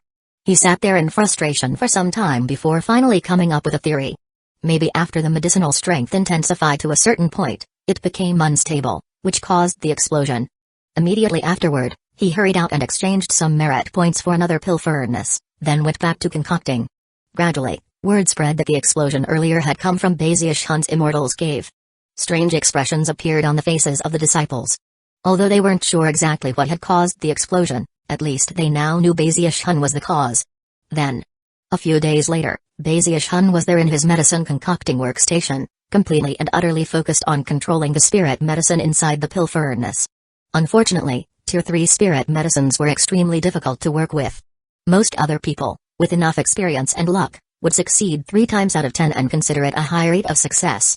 But Bezius Hun wanted things to be perfect. He wouldn't rest until he'd solved each and every problem. Because he wanted even the tiniest details to be perfect, it meant he had to test all those details multiple times before finally resolving every issue. This time, his eyes went wide as he realized that he was losing control of the spirit medicine. Then the pill furnace began to issue cracking sounds. Bezius Hun gasped, and 2 wings suddenly appeared behind him as he bolted out of the medicine concocting workshop. Moments after he emerged, a huge explosion shook the Immortal's Cave. Fragrant Cloud Peak was once again thrown into an uproar for some time before everyone managed to calm down. 3 days later, Bazius-hun ran screaming out of his medicine-concocting workstation, and a third shocking explosion ripped through the air. After 7 days, he emerged yet again, flustered, fleeing at top speed as a fourth deafening explosion nearly destroyed his medicine-concocting workstation. Fragrant Cloud Peak was in utter chaos, and countless disciples' eyes were completely bloodshot. After inquiries were made, people learned that Bazius-hun was concocting medicine. However, no one could figure out exactly why such huge explosions would be occurring. I asked the Spirit Medicine Pharmacy, and they said that he recently purchased 8 pill furnaces. That sound must be an exploding pill furnace. Just what is Bazius-hun concocting? Damn it. Isn't he worried about blowing himself up? Anger was building, and yet the explosions weren't over. They continued. Over the course of the following month, 7 explosions rocked Bazius-hun's Immortal's Cave, each one more intense than the last. The final explosion actually caused all of Fragrant Cloud Peak to tremble, and Bazius-hun's entire Immortal's Cave was nearly destroyed. As Bazius-hun fled outside, trembling in fear, the outer and inner sect disciples of Fragrant Cloud Peak were driven to near madness. During the past month, none of them had been able to safely focus on practice and cultivation. Constantly being startled by the explosions had left them jumpy with fear. Now, they were thoroughly distracted, their eyes bloodshot as they struggled to control their anger. Apparently, even sound-muffling spell formations couldn't stop the sound of the explosions. The disciples' rage grew, and even the elders were shocked and could hardly believe what Bazius-hun was doing. What is Bazius-hun concocting to cause the pill furnaces to explode like that? What medicine is he working on? Things didn't end. Over the next month, the frequency of the explosions increased. More than a dozen occurred, almost every other day. Eventually, the Fragrant Cloud Peak disciples couldn't take it any longer, and stormed to Bazius-hun's Immortal's Cave en masse to vent their fury. Feeling very wronged, Bazius-hun hurried out to offer an explanation. When he saw a mob of over 1,000 disciples, his face paled a bit, and eventually he resorted to slapping his chest and guaranteeing that there would be no more explosions. Only then did the crowd begin to calm down. After seeing everyone off, Bazius-hun went back into his Immortal's Cave, scowling the entire time. Looking over his mostly destroyed medicine-concocting workstation, he sighed, pulled out another pill furnace, and looked at it blankly. A few days later, he slapped his thigh, and his eyes began to shine. Right. It's definitely because I didn't preheat the pill furnace properly. Excited, he started concocting again. 3 days later, in the middle of the night, everyone on Fragrant Cloud Peak heard a massive explosion. One inner sect disciple was so badly frightened that he almost fainted. Hair in complete disarray, he screamed, Bazius-hun. I don't care if you're chosen, I'm going to beat you black and blue. He wasn't the only one. Soon, all of the inner sect disciples had emerged from their Immortal's Caves, even the exhausted Shuzinki. Bazius-hun hurried out, smiling apologetically as he guaranteed that it wouldn't happen again. The gathered disciples calmed down a bit in response. They couldn't find any fault with his attitude, and as such, had no other recourse. If he had been even a bit defiant, they definitely would have given him a good thrashing. But at the moment, they could only grit their teeth and accept his promise. Exhausted, Bazius-hun returned to his Immortal's Cave, wishing to cry but finding no tears. He was coming to find that it was a difficult thing to pursue his dreams. I'm not the kind of person who gives up, he thought. Gritting his teeth, he produced another pill furnace, which he studied for half a month straight. Finally, after analyzing all aspects of the situation, he was sure that he had identified the problem. Earth flame. It's definitely the earth flame. Eyes bloodshot, he once again began to concoct. 5 days later at dawn, an explosion could be heard that was so loud it startled Li King, and could even be heard on Violet Cauldron Peak and Green Crest Peak. The inner sect disciples who lived near Bazius-hun's Immortal's Cave were dumbstruck, especially Shuzinki. All of them felt like they were going crazy. Elder Zhu's birds let out high-pitched shrieks, and were so frightened that their feathers fell out. The spirit tail chickens were trembling and frothing at the mouth, and numerous inner sect disciples struggled to remain conscious. All of the spell formations in Bazius-hun's cave activated as the earth flame erupted, and even Fragrant Cloud Peak's grand spell formation was affected. When Bazius-hun crawled out of the rubble, he was pitch black, and yet clearly excited. He was now sure that he had finally found the source of the problem. It wasn't the earth flame, it was the techniques of mutual augmentation and suppression. They cause an unforeseeable variable. Tier 3 spirit medicines must be concocted with mutual augmentation and suppression in mind. Everyone on Fragrant Cloud Peak, from the elders to the outer sect disciples, rushed over toward Bazius-hun's cave, enraged, rocks in hand to pelt him if necessary. When faced with such a furious mob, Hun vigorously slapped his chest. I guarantee, however, before he could finish, the crowd began to hurl their rocks. After all, fighting with magic against a fellow sect member was prohibited, but throwing rocks wasn't. Guarantee your ass. Countless rocks closed in, fueled by burning rage. Chapter 105, Massive Animal Jailbreak. Seeing the sky obscured by rocks struck fear into Hun's heart. He dove back into his immortal's cave and quickly activated the spell formation, looking like he was about to cry. He knew that he had aroused public fury, but truly felt wronged. He hadn't done it on purpose. I guarantee that this is the last time, he blurted. I'm absolutely certain. After the mob vented some of their anger, Hun continued to offer explanations, and eventually, the people left. Sighing wistfully, Hun cleared the rubble from his immortal's cave and then returned to his medicine concocting workstation. There he sat, pondering everything that had occurred. Finally, he gritted his teeth and gingerly produced another pill furnace. Based on his most recent analysis, he once again began to concoct medicine. This time, he focused heavily on the techniques of mutual augmentation and suppression. A few days later, a fragrant aroma filled the air, and Hun's eyes brimmed with tears of excitement. He let out a whoop of delight at having finally solved the problem of the exploding pill furnaces. Furthermore, he'd gained a deeper understanding of the variables which can occur because of mutual augmentation and suppression. I'm just around the corner from mastering Tier 3 spirit medicines. Spirits soaring, he spent the next several days completely lost in his medicine concocting. Gradually, the disciples of Fragrant Cloud Peak realized that there were no more explosions. They sighed with relief, and as the days passed, the mountain slowly returned to normal. And yet, Hun had came to find that although he'd solved the problem of the explosions, his success rate with Tier 3 spirit medicine was still fairly low. Furthermore, he ended up concocting quite a few strange pills. When such strange pills emerged from the pill furnace, he would look at them suspiciously. Although he knew that they surely contained wondrous secrets, it was hard to say whether they were as miraculous as his aphrodisiac pill. I need to test them out to see what they do, he murmured to himself. Emerging from his immortal's cave, he headed down to the market and bought some random animals. He even spent some merit points to get some from the sect. Back in his immortal's cave, he prepared, for the second time in his life, to perform some animal testing. He even produced a blank jade slip to record the data. After all the preparations were complete, he took a deep breath and pulled out a rabbit, then selected a black pill from his collection of strange pills. The rabbit sniffed it, then gobbled it up. A moment later, it began to tremble. Then its legs twitched, and it flopped over and lay unmoving on the ground. Dead? Hun thought, eyes going wide. After looking closer, he breathed a sigh of relief when he realized that the rabbit wasn't dead, but rather, had simply fallen unconscious because of the rush of spiritual energy from the powerful medicinal pill. A few hours later, it woke up. This time, it stood up on two legs, almost like a person, and stared fixedly at Hun. Hun said.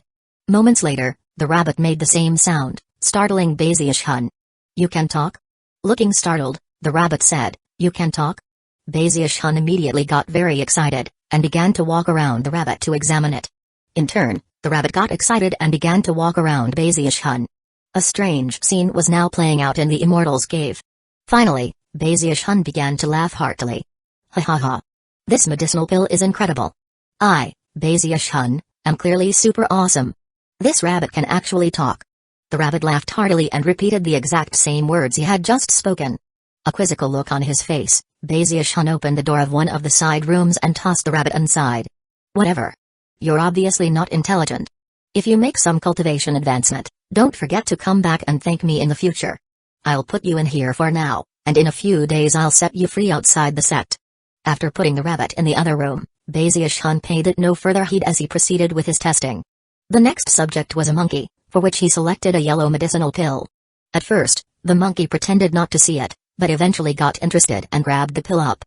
After sniffing it, it crushed some of the pill, and then popped the pill and the fragments into its mouth and swallowed it down.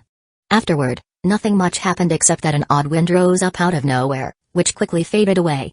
Hun looked curiously at the monkey, which was simply sitting there with a vacant expression on its face. Unsure if anything had occurred, Hun sighed and put the monkey into the same room as the rabbit. A few days later, one of the tests he performed was on a group of rabbits. After eating the medicinal pills, their eyes turned red, and they began to howl and leap up to nibble Hun's legs. Shocked, he made a notation in his records, then threw them into a side room. There, they started biting each other, although they drew no blood. There was also a handful of ducks. After consuming the strange medicinal pills, they trembled, and suddenly, their wings grew larger, and they began to fly around inside the Immortal's cave, looking particularly elegant. Baziush-hun stared in shock, and at the same time, his excitement regarding his strange pills grew. Time flowed by. During the following half-month, Baziush-hun performed tests with his strange pills, keeping meticulous records of everything.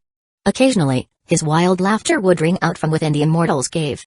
A few days later, when he fed some pills to some ordinary chickens, they rapidly grew larger until they were the size of elephants. Baziush-hun's understanding of the Tao of medicine was growing more profound. Shaking with excitement, he continued his experiments. Gradually, the rooms he had set aside for the animal subjects included quite a variety of strange beasts. There was a group of toads with eyes all over their bodies. Those eyes would all blink every time the toads croaked. There was a tiger that Baziush-hun had bought for a handful of spirit stones. After consuming one of his pills, it grew 8 more heads, giving it a total of 9. When it roared with all of its heads, the sound was very impressive. There was also a group of ordinary pigeons who experienced no major change other than constantly relieving themselves as they flew along. Time passed, the experiments continued, and the bizarre and extraordinary results of the strange pills became more evident. There was a group of monkeys who, after eating some strange pills, began to twitch constantly. There was a bunch of cats who let out burps as loud as thunder. Baziush-hun was struck with awe, and couldn't help but wonder exactly how he had concocted all of these strange pills. The most exaggerated situation was the flock of geese. After eating the medicinal pills, their eyes turned pure white. Although they looked a bit sickly, they turned out to be extremely loyal, and even took to watching over Baziush-hun's cave as if they were guarding it. Toward the end, he gave the hot spring fish some pills to eat. They immediately went crazy, struggling with each other to leap out of the water. There, they grew legs and began to walk around the Immortal's cave. After examining the fish, he threw them into another side room. By this point, the side rooms were filling up, and his Immortal's cave was turning into a bizarre menagerie. There was a monkey who simply sat in place, chin resting in its palm, apparently lost in thought. There was the group of spasmodically twitching monkeys. The red-eyed rabbits were currently play fighting with the elephant-sized chickens. Off to the side were the toads who blinked and croaked noisily. Finally, there was the rabbit, who was practicing all sorts of poses. Occasionally it would say, "You can talk? Ha ha ha. This medicinal pill is incredible. I, Baziush-hun, am clearly super awesome. This rabbit can actually talk." It was only able to recite those 3 passages. Up in the air, ducks flew about gracefully. The pigeons also flapped about, excrement plopping down below them wherever they went. The 9-headed tiger was covered in it, and roared constantly. Off to the side were the legged fish, who were constantly on the run from the burping cats. At the door were the large geese, who eyed everything coldly, as though they were guarding against something. Baziush-hun stared around at everything, musing that he had only tested a small portion of his strange pills. Unfortunately, he had no more animals to test them on. The Tao of medicine is truly miraculous, he murmured. With that, he decided that he definitely had to test out all of his strange pills. Therefore, he left the Immortal's cave to go purchase more animals to experiment with. However, almost as soon as he left, his second test subject, the thoughtful monkey who had done nothing except stare off into space, suddenly looked up thoughtfully. Then it turned its gaze to the door in the side room, and its eyes seemed just as intelligent as a person's. Suddenly, it burst into motion, running over to open the door. Next, the main gate of the Immortal's cave was flung wide open. The sun shone outside as the thoughtful monkey leaped out into the open. The other animals stared in shock, but a moment later, all of them made their escape. By chance, Juzinki happened to be walking out of her Immortal's cave at that same moment. She saw a flock of quacking ducks flying gracefully out into the open, and her jaw dropped. She had long since mastered all 5 volumes of spirit creatures, but she had never seen anything like these flying ducks. "What are those things?" she murmured. Next, she was shocked to see several elephant-sized chickens racing out. Perched atop one of them was a rabbit. You can talk? Ha ha ha. This medicinal pill is incredible. I, Baziush-hun, am clearly super awesome. This rabbit can actually talk. Juzinki stood there blinking in shock, wondering if she was hallucinating.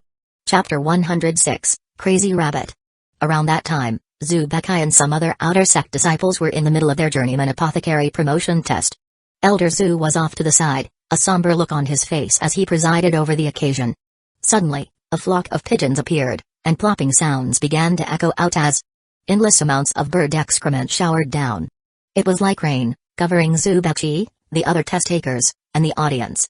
Even Elder Zoo's hair was peppered with excrement. Everyone looked up in shock as the flock of pigeons flew off into the distance, excrement showering down below them. Those pigeons. I've never seen them before. Damn it. What's going on? I can't believe they're crapping non-stop. The disciples were in an uproar, and Elder Zoo stood there blankly for a moment before his face began to twitch. Qin Zhang and Zhao Yiduo stood on a mountain path, glowering at each other. The two of them had been at odds since they were servants, and their conflict was only growing more intense. Usually they just glared at each other, but now things were getting more serious. Today, we're finally going to resolve our. However, before the words could be spoken completely, a group of legged fish ran by, kicking up a cloud of dust as they did.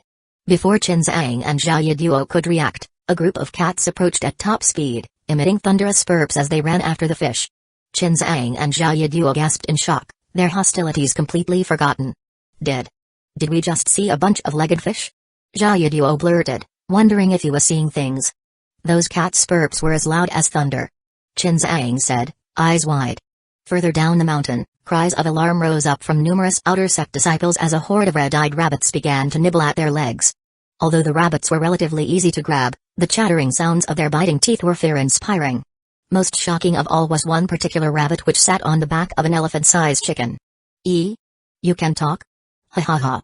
This medicinal pill is incredible. Baziash-hun, am clearly super awesome. This rabbit can actually talk. Everyone on Fragrant Cloud Peak was going crazy.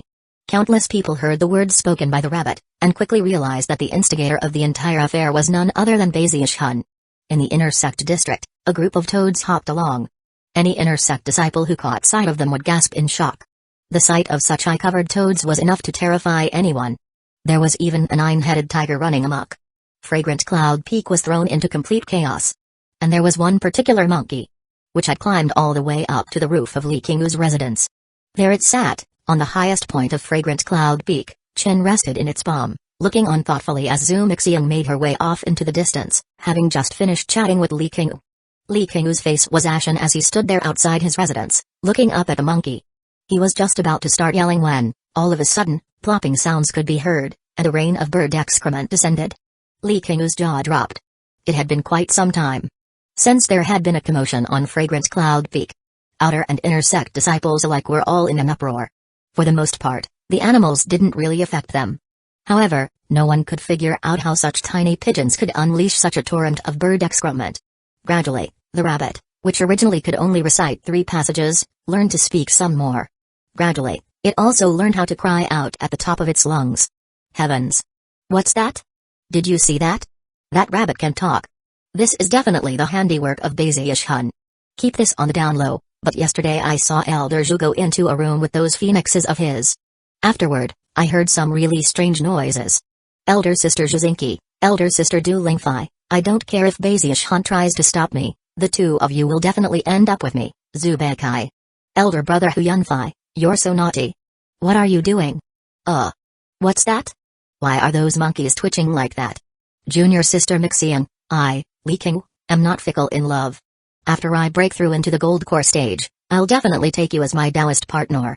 Ha ha ha. This medicinal pill is incredible. Baziash-hun, am clearly super awesome. This rabbit can actually talk.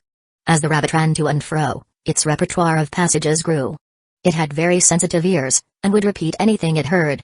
Many people were affected, much to their chagrin. The sharp-eared rabbit soon began to spread what had been well-kept secrets, even naming names. Some of the stories the rabbit spread were almost impossible to believe. That was especially true of the one about Li Qinghu. It was something the likes of which had never been talked about publicly, and many people were left completely shocked, even many elders. Zhu Beikai was stunned, Hu Yunfei's eyes went wide, and Li Qinghu began to tremble in rage. Right about then, Baziash-hun was returning from the market, numerous small animals in tow, brimming with anticipation regarding his next set of experiments. However, as soon as he stepped onto Fragrant Cloud Peak, bird excrement rained down. Jumping to the side, he looked up with a frown to see a flock of pigeons flying by. Why do they look so familiar? Suddenly, a rustling sound could be heard from the nearby bushes, and a school of legged fish burst out. Baziash-hun's jaw dropped as he watched a bunch of burping cats fly out after the fish. Moments later, his eyes went wide as a troop of twitching monkeys ran by, frothing at the mouth as they sped along. Baziash-hun began to tremble, and all the hair on his body stood on end. This is impossible. He quickly pulled out the golden crow sword and flew up into the air. Wings sprouted out behind him as he shot up the mountain at top speed. As he flew along, he saw animals everywhere. He also got quite a few odd stares from the people he passed. By the time he reached his immortal's cave, his heart was pounding. Then he saw that the door was open, and the cave was completely empty except for the geese standing guard. How did they get out? He thought, standing there in a daze. It didn't seem possible. Suddenly, he looked to the side to see a rabbit running along, spewing a whole bunch of words that ended with ha ha ha. This medicinal pill is incredible. I, Bazius-hun, am clearly super awesome. This rabbit can actually talk. Bazius-hun's eyes went wide, and at the same time, the rabbit caught sight of him, and its eyes went wide too. It immediately turned tail and fled. Well aware that a disaster was underway, Bazius-hun lunged at the rabbit. Unfortunately, the rabbit's speed was explosive, and in the blink of an eye, not even its shadow could be seen. Bazius-hun's jaw dropped. And that was when he heard the roaring voice of Li King. Bazius-hun. Get this mess cleaned up immediately. If I see one animal or one speck of bird crap, you're going directly to 10,000 Snakes Valley. And make that damned rabbit shut up. It didn't matter that Bazius-hun had taken first place in the chosen battles, or that he had made such incredible progress with his undying silver skin. As soon as he heard 10,000 Snakes Valley, he shivered. The mere thought of the place filled him with fear. Looking like he was about to cry, he subconsciously glanced further up the mountain, whereupon his eyes went wide. Sitting there on the roof of Li King's residence was a monkey, its chin resting on its palm, apparently lost in thought. On the verge of tears, Bazius-hun raced up the mountain toward the monkey. As he closed in, the monkey looked over, a seemingly emotional look in its eyes, as if it were thinking about how wonderful it had been to enjoy freedom.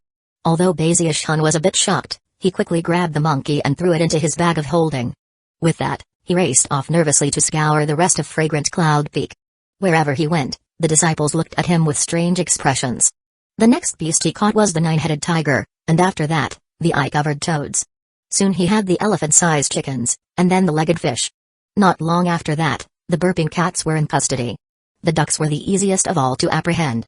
It was nearing the end of the day by the time he rounded up the twitching monkeys and threw them into his bag of holding. The hardest to catch were the defecating pigeons, which took a lot of effort. By the time he caught the last one, it was late at night. After taking stock, he realized that the only animal left was the talking rabbit. Unfortunately, despite much searching, Bazius-hun couldn't find it. The rabbit was an expert at hiding. Sighing, he looked at the bird excrement covering Fragrant Cloud Peak and got to work cleaning it up. It took the whole night. By the time he returned to his immortal's cave, exhausted, it was dawn. As the sun rose, the disciples of Fragrant Cloud Peak emerged to find the mountain peak squeaky clean. When they thought back to the events of the previous day, they suddenly had a much deeper understanding of Bazius-hun's medicinal pills. Of course, those disciples who had been showered with bird excrement were furious about the matter, but there was little they could do. After all, they knew Bazius-hun hadn't done any of it on purpose. Even still, the hijinks he caused were happening over and over again. As such, terror regarding Bazius-hun was growing in the hearts of all. Bazius-hun slept until afternoon. Upon waking up, he decided that he didn't dare perform any more strange pill experiments. Leaving the sect, he went far out into the wilderness, where he found a safe place to release all of the animals from his bag of holding. "You're all free now," he said with a bitter smile. The animals who hadn't eaten any of his medicinal pills quickly scurried away. However, the other animals simply stood there looking at Bazius-hun. He looked back at them for a moment before producing some more medicinal pills from his bag of holding. "If you eat some of these pills, maybe you can start building up your own cultivation. Be good, alright? You really caused me a lot of trouble yesterday." He gave a medicinal pill to each animal, then waved and turned to leave. It was at that point that Nine-Headed Tiger let out a powerful roar. Bazius-hun looked over his shoulder to find the Nine-Headed Tiger looking at him with a strange gleam in its eyes, as if it were committing his features to memory. With that, it turned and sped off into the distance. All the other animals had similar reactions as the tiger, including the ducks, the pigeons, the walking fish, the burping cats, the guardian geese, the eye-covered toads, and the twitching monkeys. With a final look at Bazius-hun, they scattered. The last to leave was the thoughtful monkey, which looked at Bazius-hun with what seemed to be a gleam of intelligence. For some reason, Bazius-hun felt that there was something profound about that monkey. After giving Bazius-hun a very deep look, it turned and headed off into the distance. Bazius-hun was left gaping. For some reason, he'd gotten the feeling that the monkey was just as intelligent as a human. The profound look in its eyes had been clear. Thoughtfully pulling out a jade slip, He found the information about the pill he'd fed to that monkey. There's something about that pill that I don't understand. He looked thoughtfully at the departing animals, wishing them well. Their lives had changed because of him, and he truly hoped that they would be happy. Eventually, wings sprouted from Bazius Hun's back, and he shot back toward the sect. Chapter 107, Lightning Detox Grand Magic. After returning to Fragrant Cloud Peak, Bazius Hun started getting a bit emotional. He still had a lot of strange pills in his bag of holding, but he didn't dare to test any of them out. When he walked along the mountain paths of the sect, the other disciples would either give him odd looks, or stare at him with hatred and anger. Why is it so hard to pursue my dreams? He thought. It's not like it's my fault. Uncle Lee is the one who told me to focus on my research. Sighing, he walked along until he reached his immortal's cave, where he sat staring off into space. Earlier that year, Bazius Hun had frequently gone to Li King to ask questions about problems that popped up in his medicine concocting. Li King was often surprised by the questions. The depths to which Bazius Hun was delving in the Tao of medicine were unusual for ordinary apothecaries. When combined with Bazius Hun's incredible achievements with the stone steels, Li King couldn't help but be filled with anticipation. However, every person had a different understanding of the Tao of medicine, so Li King wouldn't answer any of Bazius Hun's questions. Instead, he encouraged him to do his own tests. Only by doing so would he be able to develop a Tao of medicine that was his own. If he simply followed along with the crowd, he would never be able to make a name for himself as a Grand Master of the Tao of medicine. Besides, the origins of most pill formulas were the results of generations upon generations of experimentation. No. My dreams haven't changed. What Uncle Lee said was right. The only things which truly belong to you are the things you get on your own. Even if it gets harder, I still won't give up. Gritting his teeth, he decided that even if he couldn't test out the strange pills he'd made, he could still stay devoted to the Tao of medicine. I'm definitely going to become an amazing master apothecary. Taking a deep breath, he headed back to his medicine concocting workstation, where he devoted himself completely to pill concocting. Time passed. In the blink of an eye, several months had gone by. Bazius Hun was getting a lot more confident and skilled when it came to Tier 3 spirit medicine. He solved one problem after another, and soon found that Tier 3 spirit medicine weren't really that difficult after all. However, an even bigger problem was looming. Despite his best efforts, and despite the fact that he was getting much more proficient with Tier 3 spirit medicines, it was very difficult to raise his success rate. Generally speaking, out of 10 batches of pills, 5 would succeed. Of the other 5, 1 would produce an unidentifiable strange pill, and 4 would be so impure as to be considered toxic. He was starting to go a bit crazy. Even spirit enhancement did nothing to the toxic pills. Only low-grade pills could be raised to a higher level by spirit enhancement. Although he wasn't aware of it, his focus on medicine concocting had reached an obsessive-compulsive level. Unless he could reach the perfection he sought, he would feel uneasy. Impurities. How am I supposed to get rid of those impurities? His eyes were completely bloodshot as he stared down at his large collection of toxic pills. After some more thought, he considered going to ask Li King. But when he thought about how Li King had encouraged him to do his own observation and experimentation, he gritted his teeth and devoted himself even more madly to solving the problem. Days went by. Eventually, people began to take note that Bazius Hun had grown quiet again. There were no explosions, and no animals running around. Everything was calm, although for some people, the newfound quiet was difficult to get used to. Unfortunately, good things never last forever. A month later, in the middle of the night, Bazius Hun sat in front of his pill furnace, hair disheveled, madly performing incantation gestures to control the earth flame. As he fed more medicinal plants into the furnace, his eyes grew more and more bloodshot. This is it. Almost done. I'm definitely going to solve all the problems this time. This is what I call creativity. I added Thunder God Vine, Lightning Rod Flower, Wither Tree Rose and Yin Yang Thistle, and invented a new technique. This is definitely going to be able to cleanse the impurities. It's definitely going to work. This is Bazius Hun's one and only Lightning Detox Grand Magic. As his excitement built, the pill furnace began to tremble, and a medicinal aroma wafted out. Outside, the moon hung high in the cloudless night sky above Fragrant Cloud Peak. Suddenly, a cloud layer formed, and a bolt of lightning descended toward Fragrant Cloud Peak.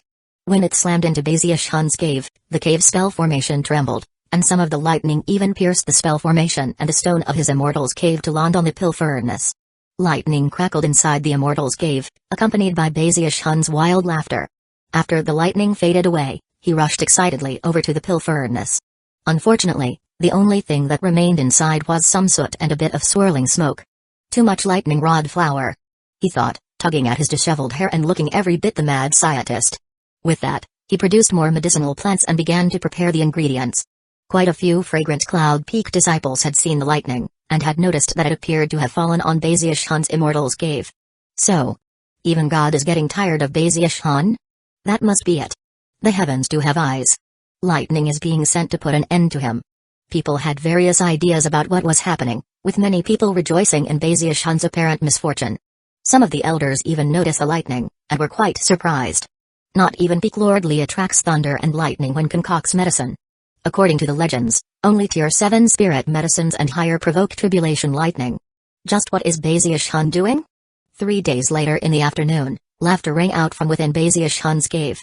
Staring at the pill furnace, his hands flashed in a double-handed incantation gesture.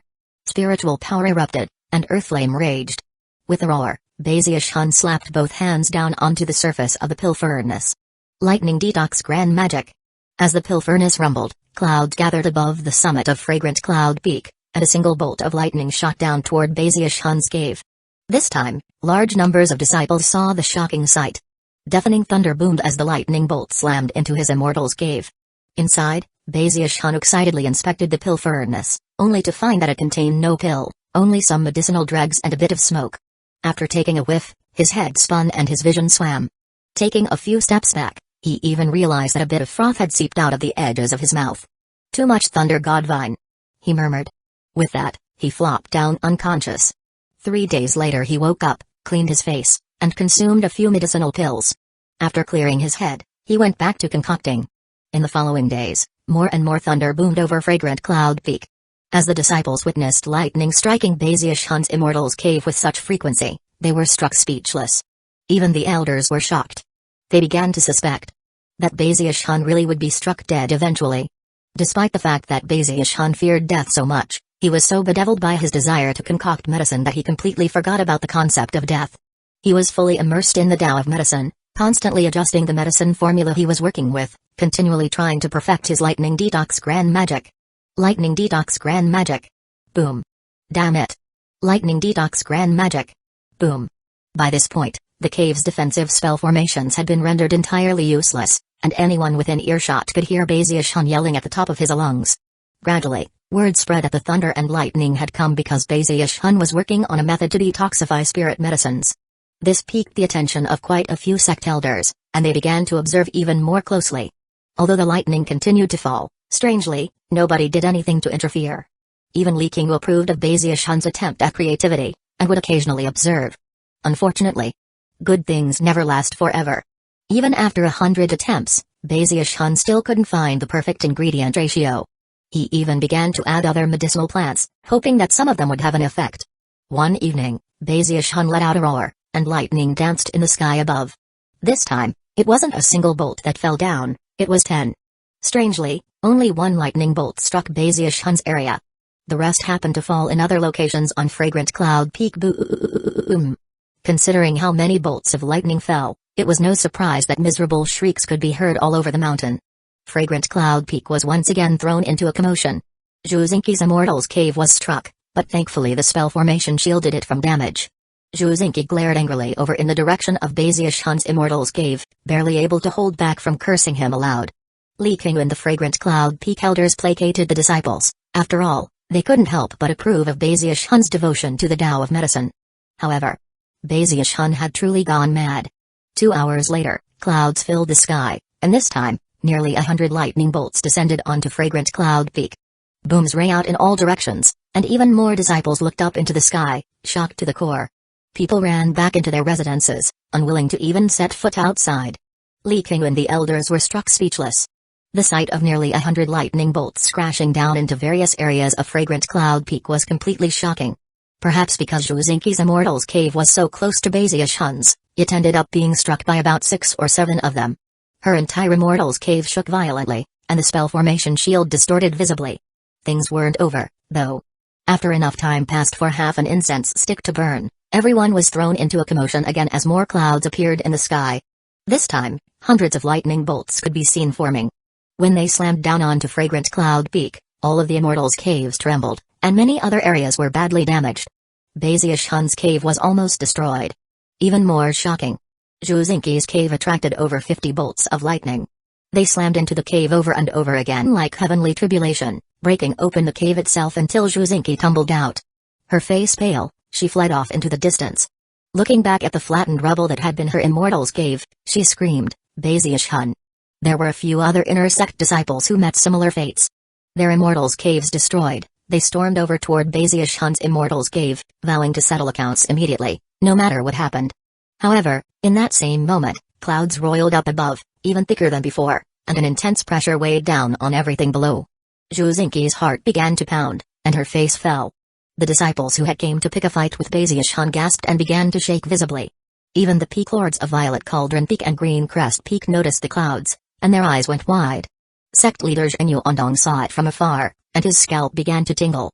Shockingly, over 1,000 lightning bolts could be seen within the clouds. That will destroy Fragrant Cloud Peak. Baziush-hun. Heavens! What is he doing over there? I can't believe there are so many lightning bolts. We're under attack. We're under attack.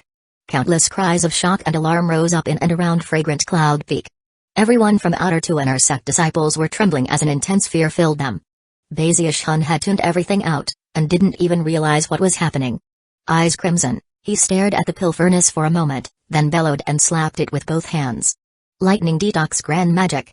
Boom. Chapter 108, Big Fatty Zhang, loyal friend. Even Li King gasped in response to what was happening. Having no time to actually dispel the lightning, he quickly performed an incantation gesture and waved his finger toward the sky. In response, a resplendent, multicolored shield sprang into existence above Fragrant Cloud Peak. At the same time, the more than 1,000 lightning bolts began to descend from the clouds. Their target was Fragrant Cloud Peak, but the shield blocked their progress. Massive rumbling sounds echoed out, and ripples spread out across the shield as it began to neutralize the lightning bolts. After 30 breaths of time, the final lightning bolt was neutralized, and the multicolored shield faded away. The disciples of Fragrant Cloud Peak were left trembling, the intense feeling of danger still lingering in their hearts. After a moment, they turned with bloodshot eyes to look in the direction of Baziush-hun's cave. Baziush-hun. Countless disciples howled. It was hard to say who made the first move, but soon, a huge mob was rushing toward his immortal's cave. Elders joined the crowd, and even Li King flew in the same direction in a bright beam of light. Within his crumbling immortal's cave, Baziush-hun was staring anxiously at the pill furnace, surprised that no lightning had come. Distracted, he suddenly realized that a deafening rumble could be heard outside, a sound which far exceeded the thunder from earlier.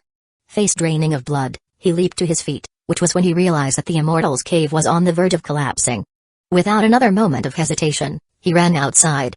Moments later, the rumbling caused by countless running people pushed the immortal's cave past the point where it could hold together, and it collapsed.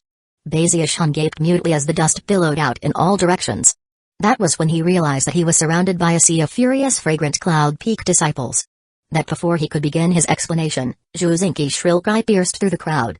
Baziush-hun, you owe me an immortal's cave. Take Baziush-hun down. Damn it. You destroyed my immortal's cave. This is over the top. You weren't really concocting medicine, were you? First were the exploding pill furnaces, then all those weird animals, and finally this lightning. Why you? The crowd was completely enraged after having been tormented for 2 years in a row by Baziush-hun. Baziush-hun felt more wrong than ever, considering that he really had been concocting pills. But then he noticed that Zhuzinki's immortal's cave had been reduced to rubble, and suddenly felt an apologetic twinge in his heart. Hu Xiaomai and Hu Yunfei were there in the crowd, but even they looked a bit helpless. Hu Xiaomai looked over at Baziush-hun, gritted her teeth, and was just about to start defending him to the crowd when Hu Yunfei fearfully clamped his hand over her mouth. It was a delicate moment, given how incensed the crowd was. The disciples of Fragrant Cloud Peak had all determined that letting Baziush-hun continue to concoct pills was unacceptable. As long as he was working at pill concocting, none of them would feel safe. When they thought about what had just occurred with the lightning, their shouts of fury grew even more intense. Even as the crowd teetered on the verge of losing control, the elders arrived, along with Li King. The disciples instantly quieted down, looking over woefully at Li King, clearly imploring him to take action. Li King felt a huge headache coming on as he glared at Baziush-hun. Inciting lightning wasn't something that was incredibly difficult to do. Lightning was a yang element, so the only thing one had to do was provoke the proper transformations in plants and vegetation to create a yang aura, and thus attract lightning. However, even Li King was shocked by the sheer amount of lightning that had descended. Furthermore, Li King was also fairly certain that the exaggerated nature of the event had something to do with Fragrant Cloud Peak itself, which fundamentally possessed a yin aura. Of course, the ordinary disciples wouldn't know that, and thus wouldn't know that Bezier-shun had only been one instigating factor. Bezier-shun truly felt sorry for everyone, but also felt that he was getting the short end of the stick. Lacking any other options, he simply looked anxiously at Li King. With a slight shake of his head, Li King said, Bezier-shun, from here on out, you're not allowed to concoct medicine on Fragrant Cloud Peak. Leave the mountain to do any concocting. The disciples started to get excited at Li King's brilliance. Yeah. Leave the mountain to do your concocting. Stay away from Fragrant Cloud Peak. Go concoct medicine anywhere except near us. That's right. If you keep concocting medicine the way you have been, you're going to destroy Fragrant Cloud Peak. There's nothing strange about being asked to leave. But before Bezier-shun could even begin to explain, Li King waved his sleeve. The matter's been decided. All right, everyone, take your leave. Having finished speaking, Li King glared harshly at Bezier-shun, who immediately bit his tongue. He almost looked like he was going to cry. He truly felt horrible for disappointing Li King so badly. The disciples in the crowd gave their final glares to Bezier-shun and then gradually dispersed. After everyone was gone, Li King stood there with Bezier-shun and let out a long sigh. Okay, explain your lightning detox grand magic to me. Bezier-shun looked up. Eyes glaring, he smiled broadly, and began to explain all of the details of his grand magic. Upon finishing, he stood there looking at Li King in anticipation. Li King thought for a moment, and then nodded his head. The Tao of medicine is boundless, and no one could ever dare to say that it has a limit. Anything can happen during the journey upon that long path. The method you attempted has been tried and tested by others in the past, and they all failed. Lightning is powerful, and very difficult to control. Although some degree of success is possible, you can only go so far. You should wait until your cultivation base is a bit higher before trying again. At the very least, foundation establishment.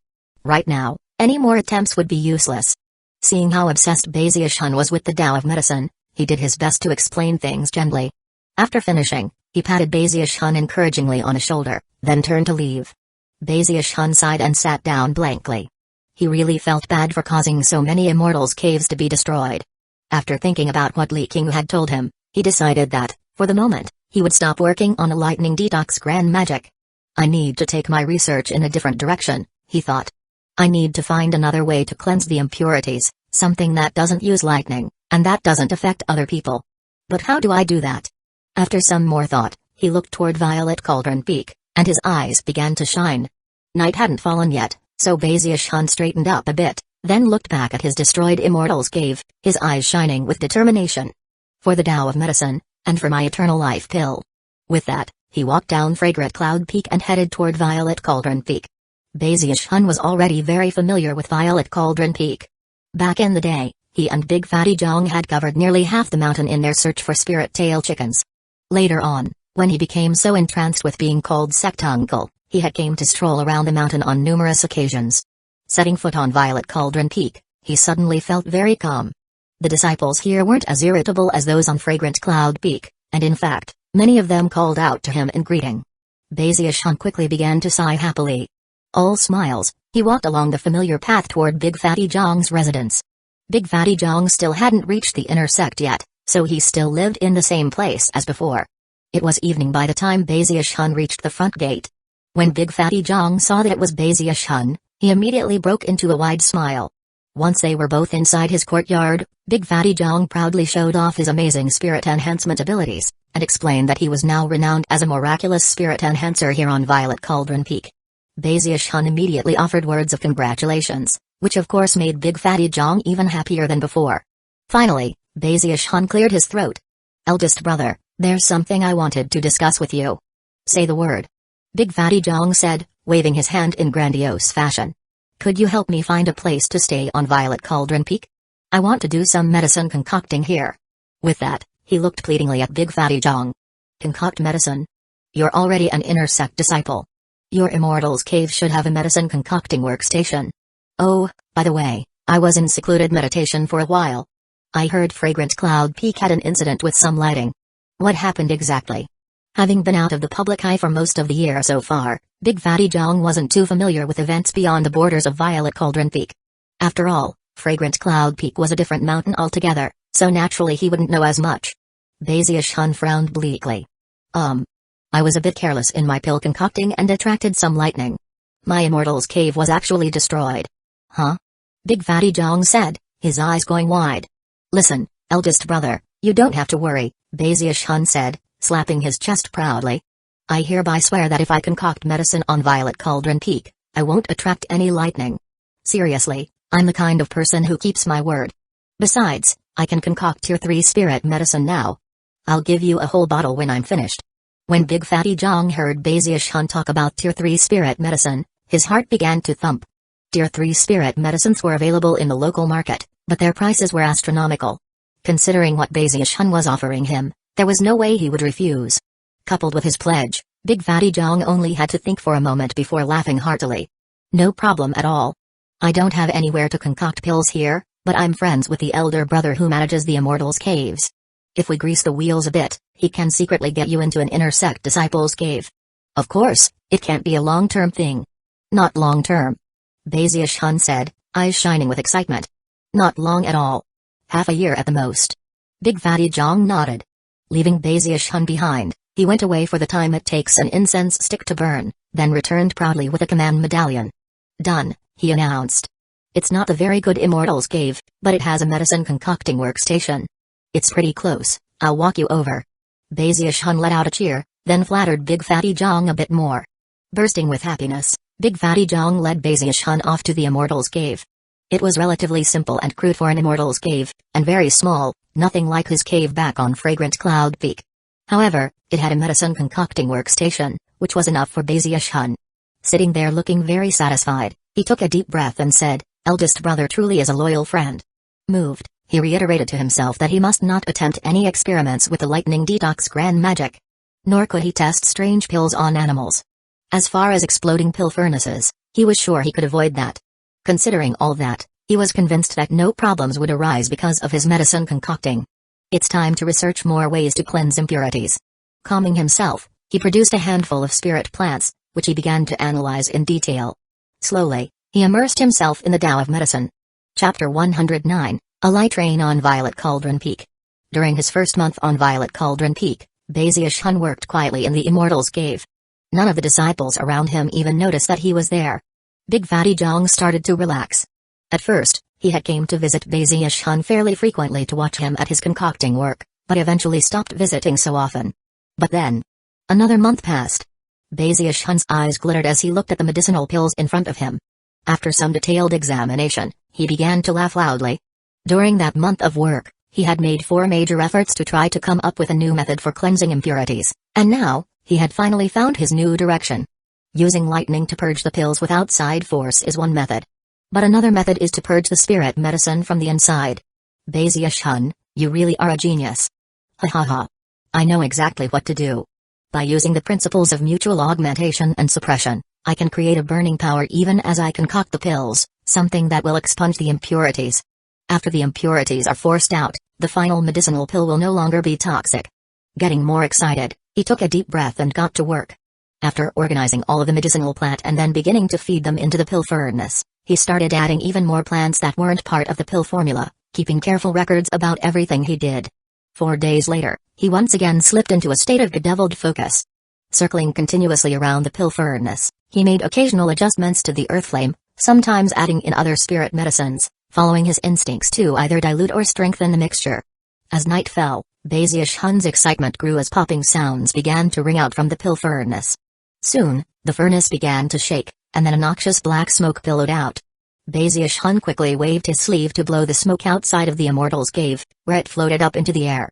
Some of it ended up being absorbed by the clouds above Violet Cauldron Peak, and some was carried by the wind in the direction of Green Crest Peak. After the Immortals cave was cleared of smoke, Bazius Hun hurried over to the pill furnace and peered inside. It contained a single medicinal pill which he picked up and examined. It was clearly a toxic pill, however, whereas the previous version had been 100% impure, this one was only about 98 or 99% impure. He was quite pleased, and was now sure that he was on the right track. All he had to do was keep working toward a method to find the perfect combination of elements. Ha ha ha. This concocting method is much more low profile. No lightning. No thunder. I'm not affecting anyone else at all. He was very happy. After all, he really didn't want to arouse the anger of the other disciples because of his concocting work. Feeling very satisfied, he sat down cross-legged to meditate for a while. After finishing his daily work with the Dragon Mammoth Sea-forming scripture, the Undying Live Forever technique, and the Water Swamp Kingdom, he headed over to the pill furnace to begin concocting again. He devoted himself completely to his work. Every day, he would concoct 4 or 5 batches, and each time, black smoke would billow out, which he would subsequently blow out of the Immortal's Cave, where it rose up into the sky. 10 days later, he was delighted to discover that while out of every 10 batches, 4 were toxic pills, the levels of impurity were steadily dropping. Lately, they had dipped to about 97%. It was clearly a reduction from the previous level of 100%. That wasn't the only progress he had made either. The pills that came out successfully also had fewer impurities. If he continued on down this path, he would be able to consistently produce mid-grade Tier 3 spirit medicine. Eyes burning with passion, he completely tuned out the outside world and went crazy with concocting medicine. It was almost like being in secluded meditation. He kept careful records, and constantly made adjustments as required. Soon, he increased his productivity to the point where he was producing 7 or 8 batches per day. Black smoke was rising up into the sky almost constantly. Half a month later, he was delighted to find that the impurity levels in the toxic pills had dropped to 95%. By the time Baziash-hun had been on Violet Cauldron Peak for 2 months, many disciples on Fragrant Cloud Peak were beginning to breathe sighs of relief. They weren't sure where exactly Baziash-hun had gone off to, but they could sense that peace had been restored. Other than Big Fatty Jong, no one else on Violet Cauldron Peak knew that Baziash-hun had come there to concoct medicine. However, word had been spreading about all the things that had occurred on Fragrant Cloud Peak because of him. As Big Fatty Jong heard more of the stories, he began to tremble. He could never have imagined that Baziash-hun could cause such a huge stir on Fragrant Cloud Peak. Although he was a bit nervous, Baziash-hun had been very quiet, and hadn't drawn any attention at all. Gradually, Big Fatty Jong began to relax again. Time passed. By this point, Baziash-hun had been at his concocting work for 3 months straight. Black smoke poured continuously out of the Immortal's Cave, to the point where it was finally starting to attract some attention from nearby Violet Cauldron Peak disciples. However, none of them gave it much thought. Big Fatty Jong was calmer than ever. However, he had noticed something annoying lately, which was that it had started raining on Violet Cauldron Peak. It was a very strange rain, considering that it only fell on Violet Cauldron Peak, and nowhere else. Furthermore, the rain was dirty. If it fell on you, it would leave dark streaks behind. Gradually, other disciples on Violet Cauldron Peak started to notice, and people began wondering what exactly was going on. As for Baziash-hun, he was madly focused on pill concocting. By this point, he was up to about 15 batches per day. He almost never took breaks, and was starting to look a bit sallow and thin. As for the toxic pills, their impurity levels continued to drop. They were now at about 92 to 93%. Only a few more months, and I'll be able to get the toxicity levels below 90%.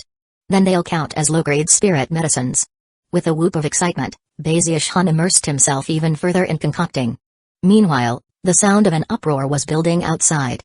Big Fatty Jong was walking along on one of the paths that wound through Violet Cauldron Peak when suddenly, the rain began to fall even harder than before. At the same time, an acrid odor began to fill the air. Then, Big Fatty Jong's eyes went wide as he realized that the rain splashing down onto him actually hurt. Furthermore, his clothing was beginning to melt. Big Fatty Jong gaped in shock, then let out a cry of alarm when he realized that it would only be moments before his clothes were completely melted. He immediately dashed back in the direction of his residence. Along the way, more cries of alarm rang out.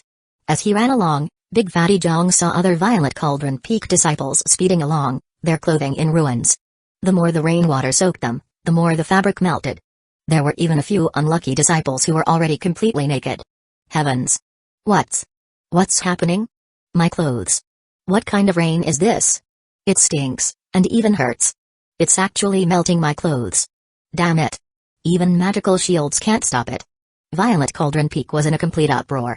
Anyone who didn't get out of the rain immediately would quickly find their clothing melting off of their bodies. Violet Cauldron Peak was devolving into chaos. Even some of the long-time inner sect disciples were going crazy. In all of their lives, they had never experienced anything like this. The screams of the female disciples were especially piercing. The elders of Violet Cauldron Peak stared in shock. There were even some elders who were outside lecturing about magical techniques. When the rain fell on them, they trembled. At the same time, many people looked over at Baziash-hun's Immortal's Cave, from which masses of black smoke billowed. As it rose up into the sky, the noxious black rain fell harder. There was one particular inner sect disciple who did his best to cover up his clothing. Alarmed, he flew along until he happened to run directly into a cloud of black smoke. Instantly, his clothing was gone.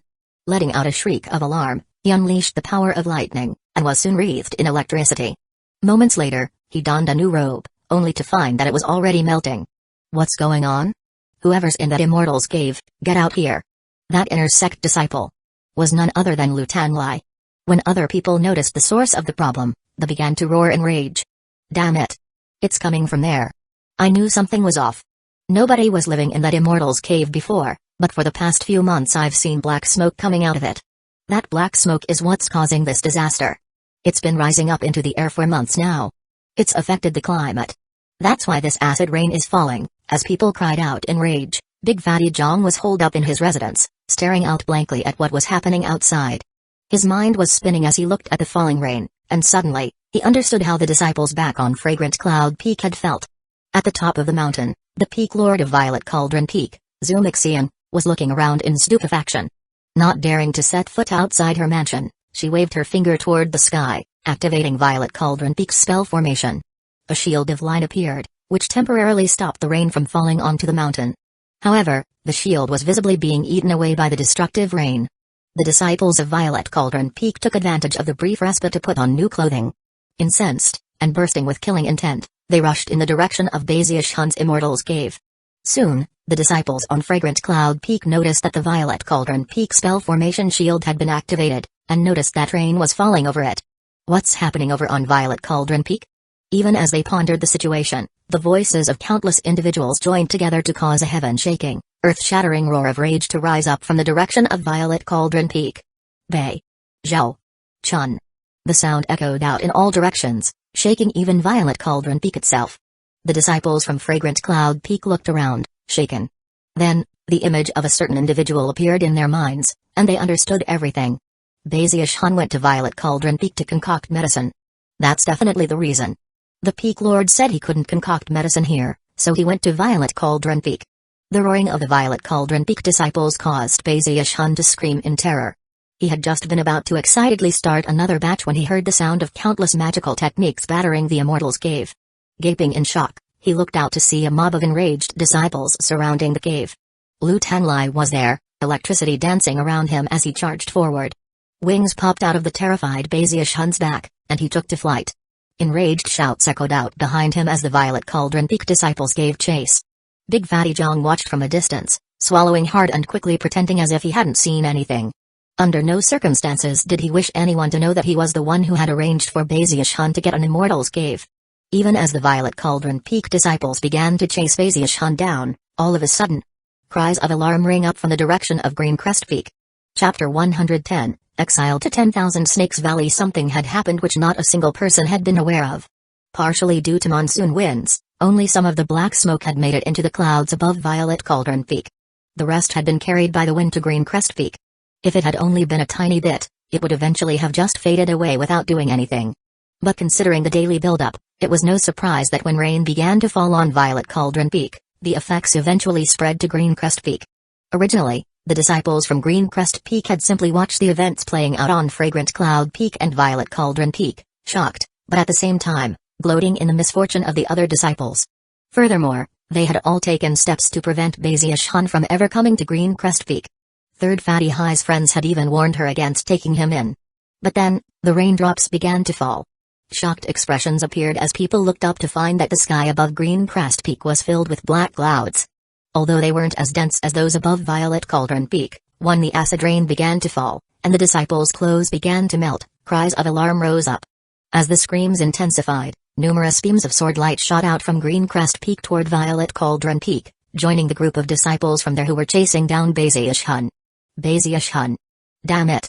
Don't tell me that Bazius Hun secretly came to Green Crest Peak too. He must have. That vile fiend. He definitely snuck over here to concoct medicine. The Green Crest Peak disciples were going mad. Quite a few were already on the verge of losing all of their clothing. Putting on new clothing didn't do any good.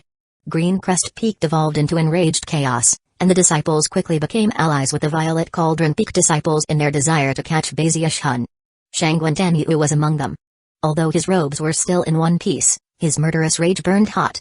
At long last, He had found an opportunity to pay Baziush-hun back for the events in the Wildweed Mountains. Rumbling sounds filled the air, along with Baziush-hun's screams.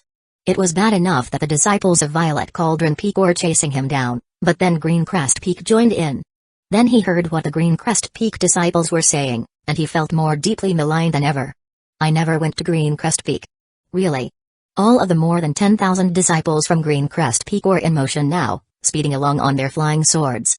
When they heard Baziush-hun's explanation, though, they only became angrier. Liar. As the sword light bore down on Baziush-hun, the Violet Cauldron Peak disciples unleashed countless magical techniques. Baziush-hun was so scared he was screaming at the top of his lungs. I've shed my own blood for the sect. Boom. The attacks of the Violet Cauldron Peak disciples were driving Baziush-hun to near madness. I'm a prestige disciple. Boom. As the countless beams of sword light closed in, Baziush-hun fluttered the wings on his back, and sweat poured down his face. I'm the junior brother of the sect leader. Even if you were the son of the sect leader, we'd still beat the daylights out of you. The disciples of two mountain peaks joined together in their anger as they chased after Baziush-hun with deadly intent. You people are so unreasonable. They're trying to kill me. They're gonna kill me. Baziush-hun's scalp was entirely numb. He had done nothing more than concoct some pills, and these people had gone completely mad. Looking like he was about to cry, he pushed forward with as much speed as possible as he shot toward Fragrant Cloud Peak. Now, he suddenly felt as if the disciples from there were a lot more easygoing. After all, Fragrant Cloud Peak was his home. A huge mob was chasing him back toward Fragrant Cloud Peak. He looked like a mouse whose tail had been stepped on as he shot up the mountain, the other disciples in hot pursuit. Just as the disciples from the other mountains were about to step foot on Fragrant Cloud Peak, an enraged, thunderous snort echoed out from the summit of the mountain. Turn your asses around this instant. The voice sounded like the boom of thunder. All of the disciples preparing to charge up Fragrant Cloud Peak coughed up mouthfuls of blood and tumbled backward. A massive power roiled out, pushing all of them away. When the shock left their faces, they exchanged glances and quickly realized how impulsive they had been. Bowing their heads, they clasped hands in apology and retreated. The commotion quickly died down. As soon as Baziush-hun saw what had just happened, he was deeply moved. He almost felt like a young child who had been fighting, and losing, only to have a parent step into the rescue and wallop the opponent. Yeah, that's right. He shouted, gesticulating wildly. Turn your asses around. Especially you people from Green Crest Peak. He was just about to explain how he really hadn't concocted any medicine on Green Crest Peak when all of a sudden, pressure weighed down on him as Lee King materialized up ahead. Face grim, he waved his sleeve, causing Baziush-hun to fly through the air toward him. A moment later, he had Baziush-hun by the neck. Uncle Lee, I really didn't go to Green Crest. It didn't matter how fast he blurted the words, he couldn't finish speaking before Lee King flew up into the air. The countless disciples from the other two mountain peaks watched in utter joy as the scene played out. As for the Fragrant Cloud Peak disciples, they looked on with odd expressions before letting out long sighs. Baziush-hun really got unlucky this time. He pissed off the Peak Lord. He's really in for it now. He didn't just piss off the Peak Lord, he drove the entire South Bank crazy. As countless disciples looked on in delight, the blood drained from Baziush-hun's face. He had just noticed which direction Lee King was heading. It was none other than 10,000. 10,000 Snakes Valley. Shrieking, he said, I'm sorry, Uncle Lee. It didn't take long for Lee King to take the wailing Baziush-hun behind Fragrant Cloud Peak to 10,000 Snakes Valley. As soon as they set foot inside, countless vipers looked up and hissed loudly. It was even possible to see the venom dripping from their fangs. Baziush-hun was so scared he started shaking. Most terrifying of all was that Lee King continued toward the cave in the middle of the valley. I just wanted to concoct medicine. I didn't do it on purpose. Uncle Lee, you have to listen to me. I was just doing what you told me. I didn't concoct medicine on Fragrant Cloud Peak. All his frantic explanation did, however, was cause Lee King's expression to grow even darker. He even sped up as he headed deep into the cave. At first, everything was black, but soon, one pair of cold eyes after another snapped open to stare icily at Baziush-hun and Lee King. Because Baziush-hun's cultivation base had advanced so much, he was able to see their auras much more clearly now. He was petrified to find that this place was far, far more terrifying than he had previously imagined. That was even more the case now that he had mastered all 5 volumes of spirit creatures. Even though they were surrounded by darkness, when he circulated his spiritual power, he quickly identified many of the snakes, and recalled the information about them. A 3-steps viper. A morning anaconda. That's A gold-silver vermin snake. To his shock, Bazius-hun found that all of the snakes were venomous, and according to the 5 volumes of spirit creatures, they were incredibly powerful. In fact, even Foundation establishment cultivators who didn't deal with them quickly enough would be killed. After enough time passed for half an incense stick to burn, Li King had dragged Bazius-hun to the depths of the cave, into a huge subterranean cavern filled with countless hissing snakes. There were even 9 that exuded the power of a cultivation base equivalent to the 8th level of chi condensation. Their eyes were bright red, and their fangs constantly dripped with shocking venom. A certain distance into the cavern was a stone hut surrounded by a spell formation that kept everything within 30 meters clear of snakes. That was where the snakes piled up en masse. Despite their distance from the hut itself, Bazius-hun still felt an intense sensation of deadly crisis. A thump could be heard as Li King waved his sleeve, sending Bazius-hun tumbling down next to the stone hut. Want to concoct medicine? Do it here. There's earth flame and a pill furnace. And take this. At least here you won't disturb any of the other disciples. Snorting coldly, Li King tossed a bag of holding over to Bazius-hun. You'll find plenty of medicinal plants and food in there. Stay here and stay out of trouble. After you've had some time to think, I'll come take you out. With a final glare at Bazius-hun, he did a final check to make sure the spell formation was working, then flew away. Having no other choice, he had finally resorted to using this place to try to grind away some of Bazius-hun's mischievousness. Of course, deep down, he truly cared for him, and was careful to make sure the spell formation was in good order. Based on his understanding of Bazius-hun, he was certain that he wouldn't step out of the spell formation. Bazius-hun appeared to be on the verge of tears as he watched Li King leave. Moments later, without the pressure from Li King to suppress them, the snakes started to slither about here and there. They bared their fangs, and even tried to break through the spell formation shield, sending venom splattering about in all directions. Further off in the distance were some snakes in the 8th level of chi condensation who eyed Bazius-hun coldly, almost as if they wished to swallow him up. Bazius-hun began to pant. Those are blood-good cobras. I can't believe they're in the 8th level of chi condensation. One drop of their venom could kill 10,000 people. Heart pounding with fear, he looked around a bit more, and realized that there were 3 snakes who were comparable to the 9th level of chi condensation, and there were even 2 in the Great Circle. The fluctuations that emanated from them were not the same as those from cultivators. These were deadly venomous snakes. Most heart-pounding of all was that there was one set of fluctuations that seemed even more powerful than the rest. And all of them seemed to be staring at him. Soon, the sky outside grew dark, and Bazius-hun sat there, sighing miserably. What do I do now? Chapter 111, Making contact with the shackles. It was deep in the night, and the moon hung bright in the sky. It was very dark inside the cave, but Bazius-hun could hear a cacophony of slithering and hissing outside. It was hair-raisingly terrifying. The stone hut was small, and other than the earth flame formation and a pill furnace, was completely empty. Bazius-hun sighed and activated the earth flame formation, causing the light of flames to flicker out around him. That made him feel a bit better. He was the type of person who tended to get used to new environments easily. Although he was scared, he knew he had to adapt. A moment later, he peered into the bag of holding Li King had left him, whereupon his eyes went wide. It was filled with a massive quantity of medicinal plants, some of which cost a huge amount of merit points to acquire from the sect. There were even a few that he recognized from the 5 volumes of plants and vegetation as types that the sect didn't offer. There was a huge variety of all types of medicinal plants, too many to count. If he used them carefully, he would be able to concoct not only Tier 3 spirit medicines, but possibly even Tier 4 spirit medicines. Getting excited, he heated up the pill furnace and then began concocting some medicine. As long as he could distract himself from the sounds coming from outside, he could still continue his research. This time, he was sure that he would be able to reduce the impurities in the Tier 3 medicine below 90%. Time passed. 3 months later, Bazius-hun's hair was disheveled, and he had completely forgotten where he was. He was utterly focused on medicine concocting, and as for the black smoke which resulted in acid rain on the outside, it was actually refreshingly nourishing to the vipers in the cave. The snakes struggled to be the first to breathe it in, after which they emitted deafening hisses. Bazius-hun didn't pay any attention to that, though.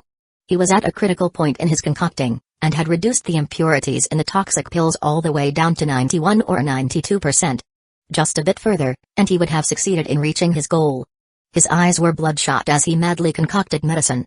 In the blink of an eye, 3 more months passed. He had now been living in the snake cave for half a year. In addition to his concocting, he practiced cultivation. He was now able to fully unleash the water swamp kingdom, which resulted in incredible pressure. Unfortunately, he was completely incapable of summoning his life essence spirit. He'd also grown accustomed to the snakes. He would even take the occasional walk outside of the stone hut. The snakes would eye him coldly, ready to pounce the instant he set foot outside of the spell formation shield. Li King occasionally came to check in on Bazish Hun in secret. After coming to the conclusion that Bazish Hun was safe, he breathed a sigh of relief. Because Bazish Hun hadn't been seen for half a year, the South Bank quieted back down. There was no thunder or lightning, no noxious clouds, no acid rain. Everyone enjoyed the peace and tranquility. Occasionally, people would think about Bazish Hun, but most people had heard that Li King took him to 10,000 Snakes Valley. Furthermore, whenever people considering breaking sector rules, they would think of Bazish Hun and say to themselves, I can't pull a Bazish Hun. This is wrong.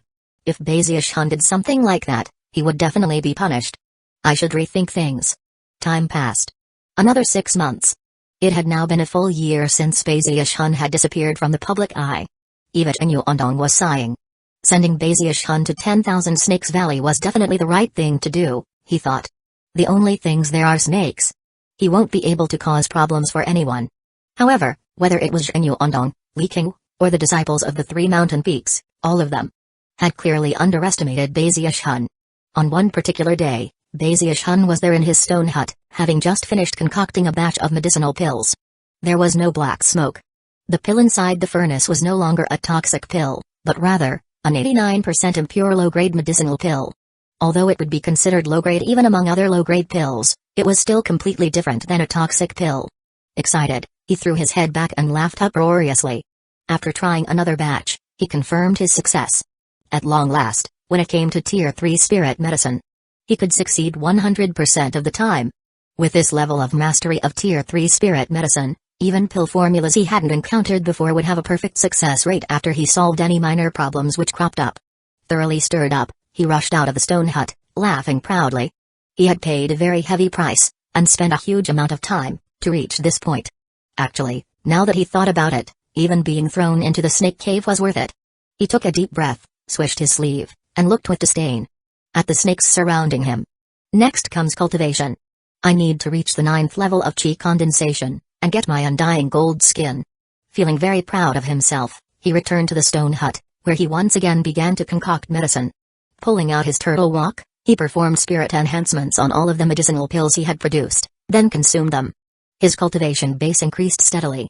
He had already been in the great circle of the 8th level of chi condensation, just a sliver away from breaking through to the next level. A month later, as he sat there cross-legged meditating, visualizing an enormous war mammoth, his cultivation base exploded with power. The spiritual power within him thrummed like 100 rivers flowing together into a sea. After closer inspection, the sea actually looked like a dragon, as though a dragon had actually come to exist inside of him. As it circulated through his chi vessels, his fleshly body emitted cracking sounds, and the image of a mammoth appeared behind him.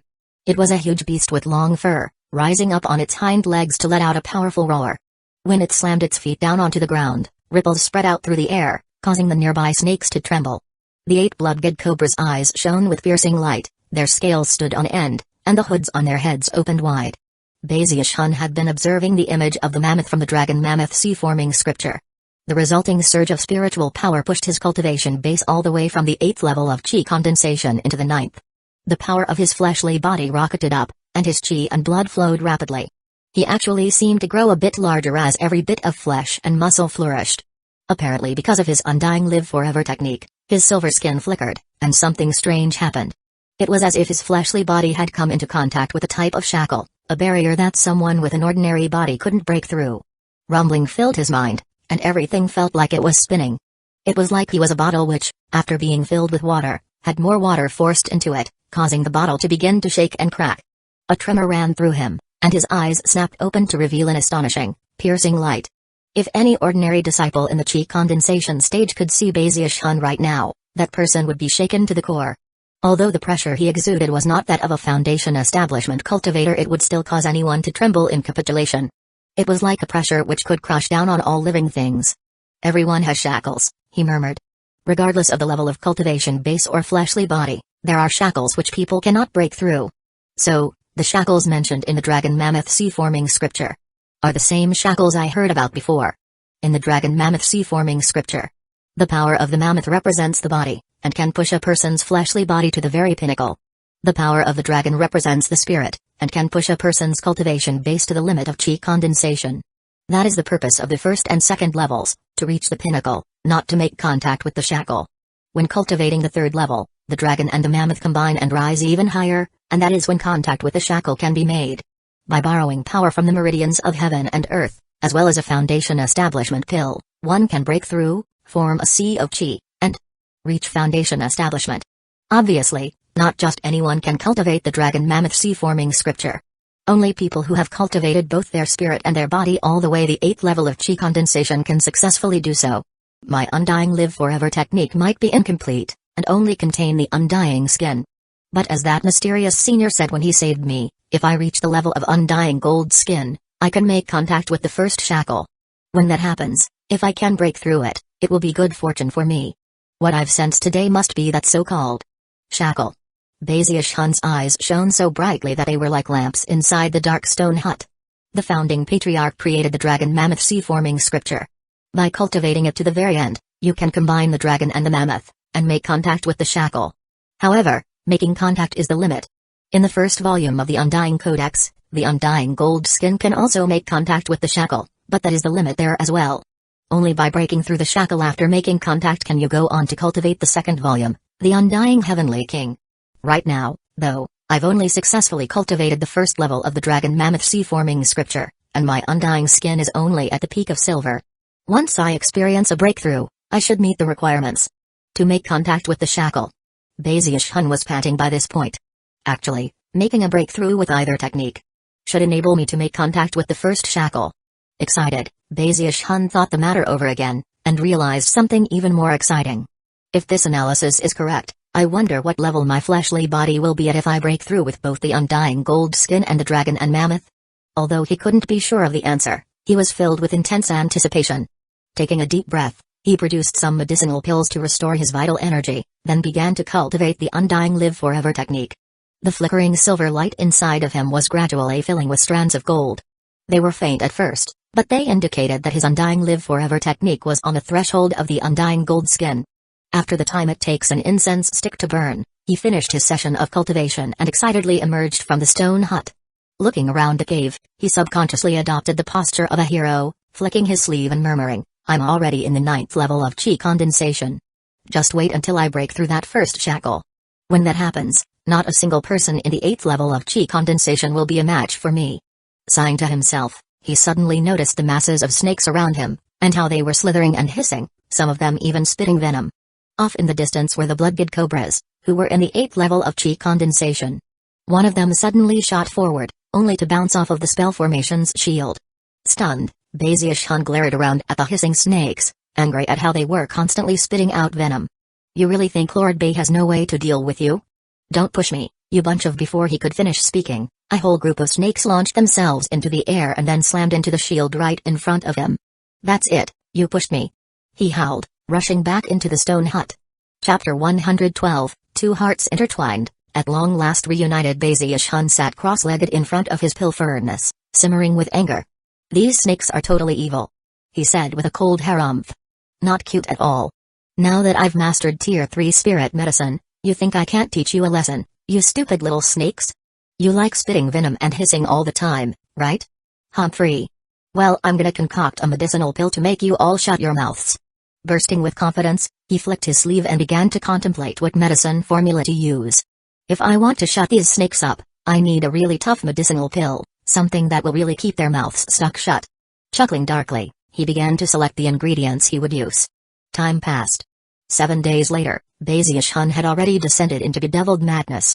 One after another, he had removed the medicinal plants from his bag of holding and examined them carefully to make his selections. In the end, he selected a total of 37 medicinal plants. After brewing them together in a special way, they would make an extremely sticky substance, but that wasn't enough for Bazius Hun. After drawing upon the principles of mutual augmentation and suppression, he began to make adjustments to make the medicinal pill even stickier. A month later, his hair was completely disheveled. Thick black smoke roiled out of the pill furnace, within which could be seen a heavy buildup of medicinal dregs. This was his 10th failure of the month. Outside, the hissing of the snakes was as loud as ever. Frowning, his desire to teach them a lesson grew stronger than ever. Maybe I'm thinking about it the wrong way. I've been trying to use an outside force to make the mixture more sticky. Although I used some of the techniques of mutual augmentation and suppression, Perhaps studying how these snakes stick could give me some inspiration to improve the medicinal efficacy. After a bit more thought, he walked out of the stone hut and began pacing along the border of the spell formation. When he found the perfect opportunity, his hand shot out like lightning toward a five-eyed adder. Before the target snake could react, it had been grabbed and pulled into the spell formation. Almost as soon as Bazius-Hun's hand pulled back into the spell formation, countless blasts of venom hit the shield's surface, followed by innumerable snakes. However, Bazius-Hun was immersed in the Tao of medicine, and completely disregarded them. Hand clamped tightly onto the five-eyed adder, he turned and walked back to the stone hut. Soon afterward, the hair-raising sound of mad cackling echoed out from inside. The five-eyed adder was as strong as the third level of chi condensation, but in Bazius-Hun's hands, that was weaker than a spirit-tail chicken. The snake's body was soon peeled open, allowing Bazius-Hun to examine everything about it in minute detail, even its bones and blood. After thoughtful contemplation, he adjusted the combination of medicinal plants and began to concoct. The next day, the pill furnace trembled, and black smoke poured out. Bazius-Hun was left coughing, but less forcefully than before. After racking his brains for a bit, he went out to get another snake to study. Soon, he had another flash of inspiration. 3 days later, more black smoke poured out of the pill furnace. Maddened, Bazius-Hun let out a roar and went out to do more research, his eyes completely bloodshot.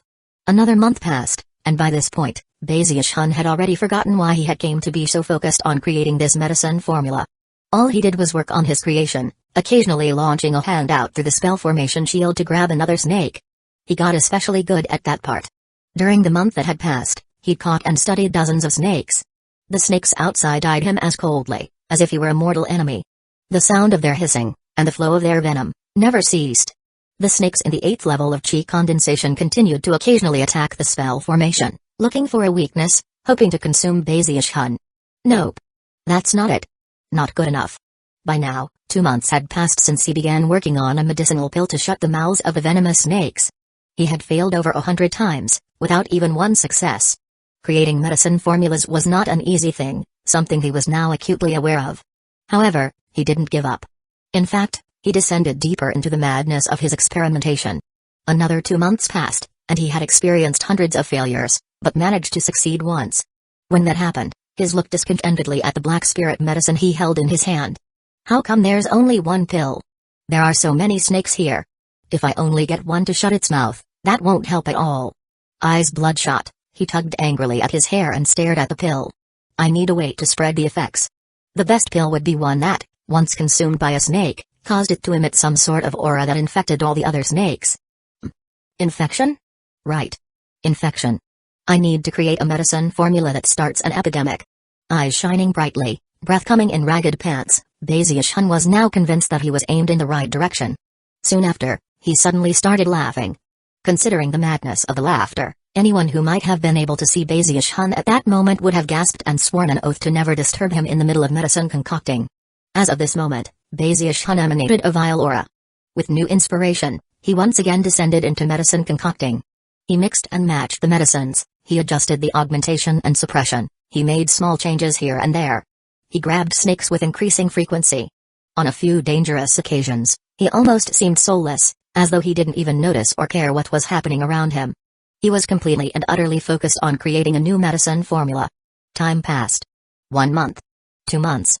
3 months. 4 months. Before long, it had been 6 months since Bazius-Hun started his work on creating a medicine formula. During that half year, he had failed too many times to count. He was in a complete mess, clothes rumpled, hair disheveled, face smudged with ash.